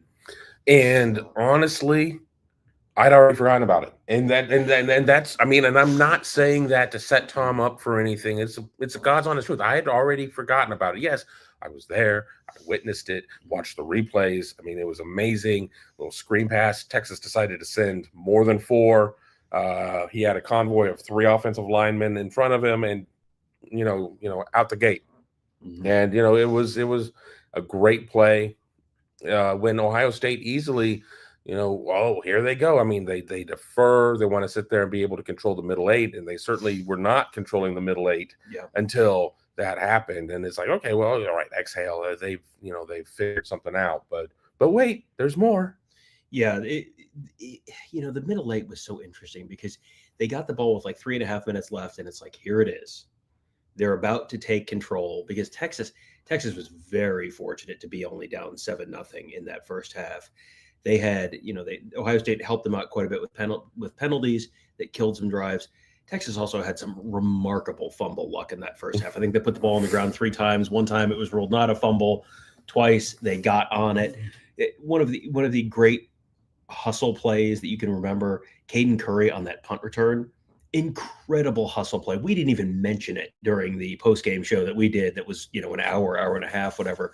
That's how much stuff happened during that game. But it felt like, okay, Ohio State has the ball. They're up 7-0, 3 minutes left. Okay, this is when you're going to score, and then you get the ball after halftime. Even if you just kick a field goal, you get the ball after halftime, you score again, and boom, it's 17-0, and then you've got and then you're moving on to the national championship game, and then they got stopped, they turn it over, but then touchdown one way, touchdown the other way. And then it's after halftime. Okay, now they're going to seize control of the game. And then Will Howard throws an interception. And it was like, well, we might be looking at a 60-minute football game. And it wasn't quite a 60-minute football game, but it was a 58-minute football game. I mean, Texas didn't, the Ohio State defense played well, but Texas just sort of found some stuff. And the stuff was Jaden Blue twice on touchdown receptions.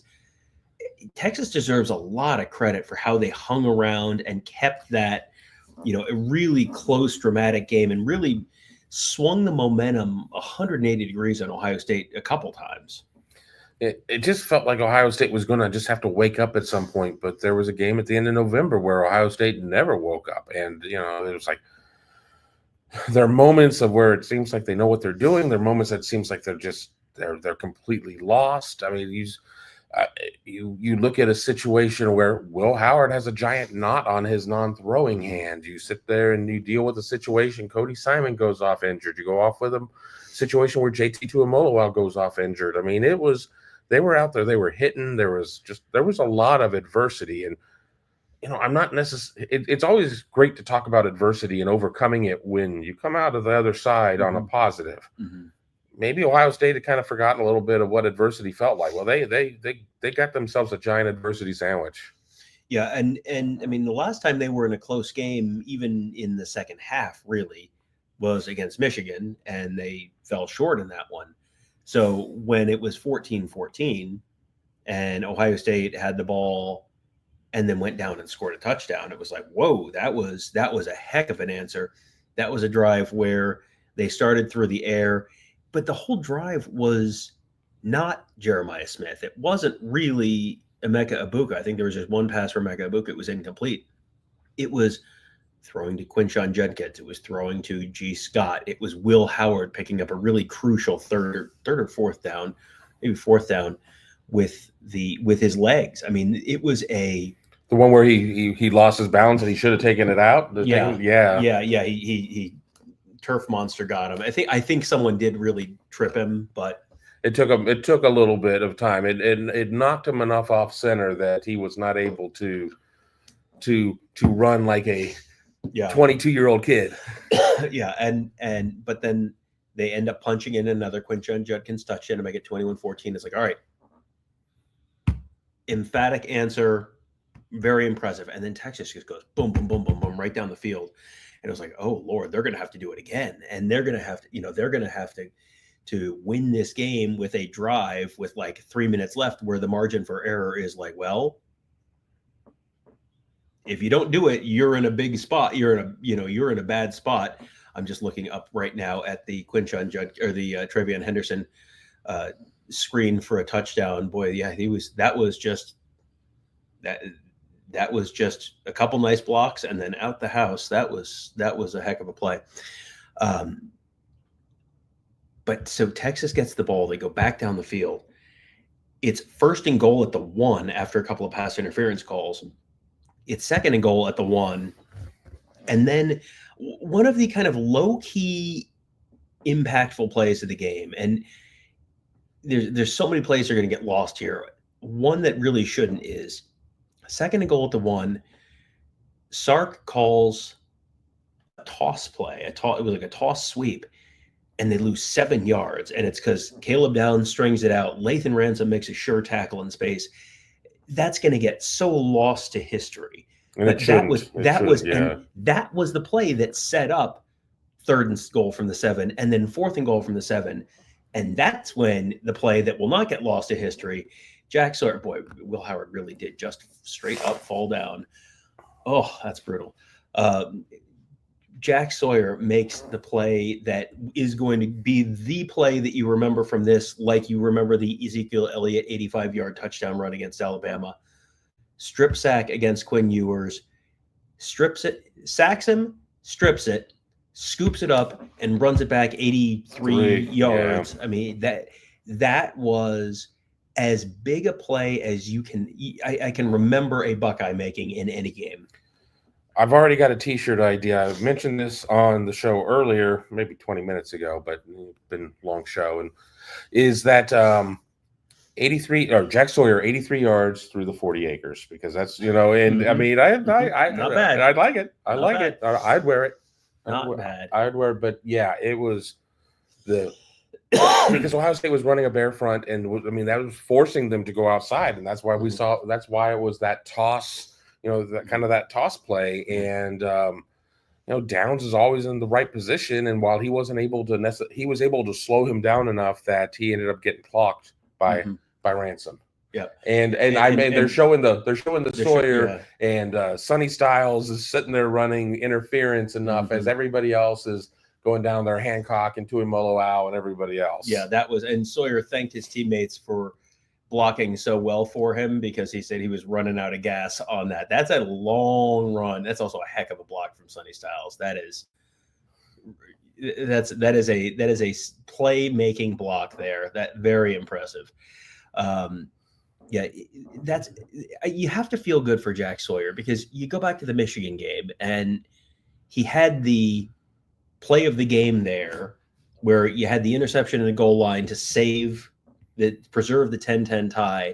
You give the ball to the Ohio State offense. And if the Ohio State offense goes down and scores a touchdown there, even kicks a game-winning field goal there, the Jack Sawyer interception against Michigan is one of those plays you're talking about in 30 years. As it is, it's like, well, that was a good play, but everyone's sort of forgotten it because everyone was mad after the game, and that's it. So he does now get his he already earned his big moment. Now he finally, he's actually going to get his big moment here. Yeah, absolutely. I mean, it's just one of these things that people. I've said this before. What do you think about the game? Let me watch it on TV. Let me have a minute to think about it. It's so hard. I mean, I know that we're several hours removed, but not several hours removed from having to work. We're still working right now. Yeah. And I'll know here pretty quickly how I feel about it. Oh, they just showed poor Tuck Borland getting torched by Sark, the offensive coordinator at Alabama. Yeah. And Ohio State looking to put that 2020 national championship game out of mind. Yep. Yeah, so this is the first time the Buckeyes will be in the national championship game since 2020. The first time they'll play Notre Dame since last year. There was a quote from, just go ahead and pull this up, a quote from Notre Dame starting running back. Hang on, I'll find it. Was it Jeremiah Love? Yeah, Jeremiah Love, yes. After beating Penn State, quote, "We want to play Ohio State. We lost to them last year in a game we should have won. I feel like Ohio State is better than Texas. I want to play the best and win." Well, you got your wish. Careful what you wish for. Yeah, that's going to be just these. We were talking about this on the bus with Dave Briggs from the Toledo Blade. The amount of storylines in this game are it's off the charts. It's probably the two single biggest fan bases in the nation. It's two of the biggest brands in the nation. It's a head coach for one team who used to play for the other team, who has former teammates coaching for the other team. It's, a team trying to win its first national championship in 10 years. It's a team trying to win its first national championship in like 35 years. There's just so many storylines here. And that's even before you get into any of the individual matchups and you get into, hey, if you think it's great that Jack Sawyer was the guy who led the rush to come back for this year and then was the one who made this big play to get them to the national championship game, what's he going to do in the national championship game? Or is it going to be the JT Tuimoloau game? Or is it going to be the Lathan Ransom game? Or is it going to be the Will Howard game? Or is it going to be the Travion Henderson game? I mean, you can there's just so many different directions. The game of the tight ends. Yeah. Hey, listen, you're the tight end. You're hearing it more and more these days. I do want to shout out David Turkolewski, longtime friend of the program, says, "You guys are machines. Go back, sleep well when you can. We are going to sleep relatively soon." We have. I put in for a late checkout, by the way. Yeah, we have. This is the point where I'm talking, and also in my head I'm going, when am I going to do all this stuff? It's like I got to edit the photos, but we've also got to start we got to rewatch this game and do a show on that because tomorrow's a travel day, so we probably need to get ahead on that. And I've got the monkey with the cymbals going yeah in my mind right now. We gotta start rewatching Notre Dame playoff games to preview that. We've got to the look on Tony Gerdeman's face last night during the Penn State Notre Dame game when I said, you realize, when it was like 10-10 and just a rock fight in the middle of the third quarter, the look on his face when I said, if Ohio State wins, we're going to have to watch this game again. And just the crestfallen is the only way I can describe it. So that's we have that to look forward to. He needs to learn to catch up. I'm trying to think if there's any other big kind of high level stuff from this game that we haven't talked about. I feel like we've talked about just about everything at this point over the course of. And there's going to be a lot. There's going to be a lot more to unpack. And honestly, the team gets about 24 hours to celebrate this and everything else. We've got a travel day. we're already starting to get, and I haven't even looked at it. I just saw my alert go off message from Ohio State SID. I'm like, oh, we're already getting our media schedule. But I told Mark during the show that I am going to put the Wi-Fi on the plane on the company card. I have to work those couple of hours. I have to. I can't fall behind, because even when we get back, just long story, we're not flying into Columbus. We're flying into another city, and then we're going to have to drive back, and I have to drive. So I'm going to lose that time too. Yeah. So it's going to be a busy couple weeks, but we did. I don't have my bag with me here. We do. First of all, appreciate everyone joining us. If you if you have not hit the thumbs up already, please do. We have a whole bunch of goodies we're bringing back with us to Columbus, to the point that I'm slightly concerned that our suitcases may be overweight. But we have game programs. We have like Cotton Bowl, like the big fancy nice programs they give you at the game. We have those. We saved a bunch of confetti, scooped up a bunch of confetti from the field. We did that after the Rose Bowl and sent that out to members at BuckeyeHuddle.com. I put something on the board. I was like, oh, maybe a few people will want this. 50 people wanted that. And this is different, shiny, very colorful confetti. I think if new signups to Buckeye Huddle, should probably be able to pull some of that off. So and we'll have game programs we'll send out to members as well. We'll have we may have some other even bigger stuff from these games. We tend to get some little swag here and there that we can share with you. So we'll have all that stuff coming for Buckeye Huddle members. So if you are not a member of Buckeye Huddle, well, this would be a great time to do it, because first of all, the first month is $4.99. Second of all, Ohio State's literally playing for a national championship in 9 days. Seems like a good time to get as much in-depth coverage as you can. And third of all, a bunch of stuff. You get a bunch of stuff that we will send you right now as well, to take advantage of the fact that there is all sorts of cool stuff happening around Ohio State football right now. And as you heard, Mark is headed off, probably not literally right now. He's probably sleeping already. But if he's not, when he wakes up, he's going to be writing about transfer portal and recruiting.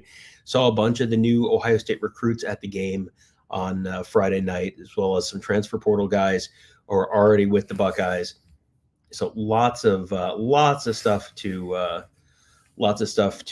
talk about, lots of stuff to write about, lots of stuff to enjoy, all at BuckeyeHuddle.com, and also at YouTube.com/BuckeyeHuddle. We have plenty of coverage coming this week.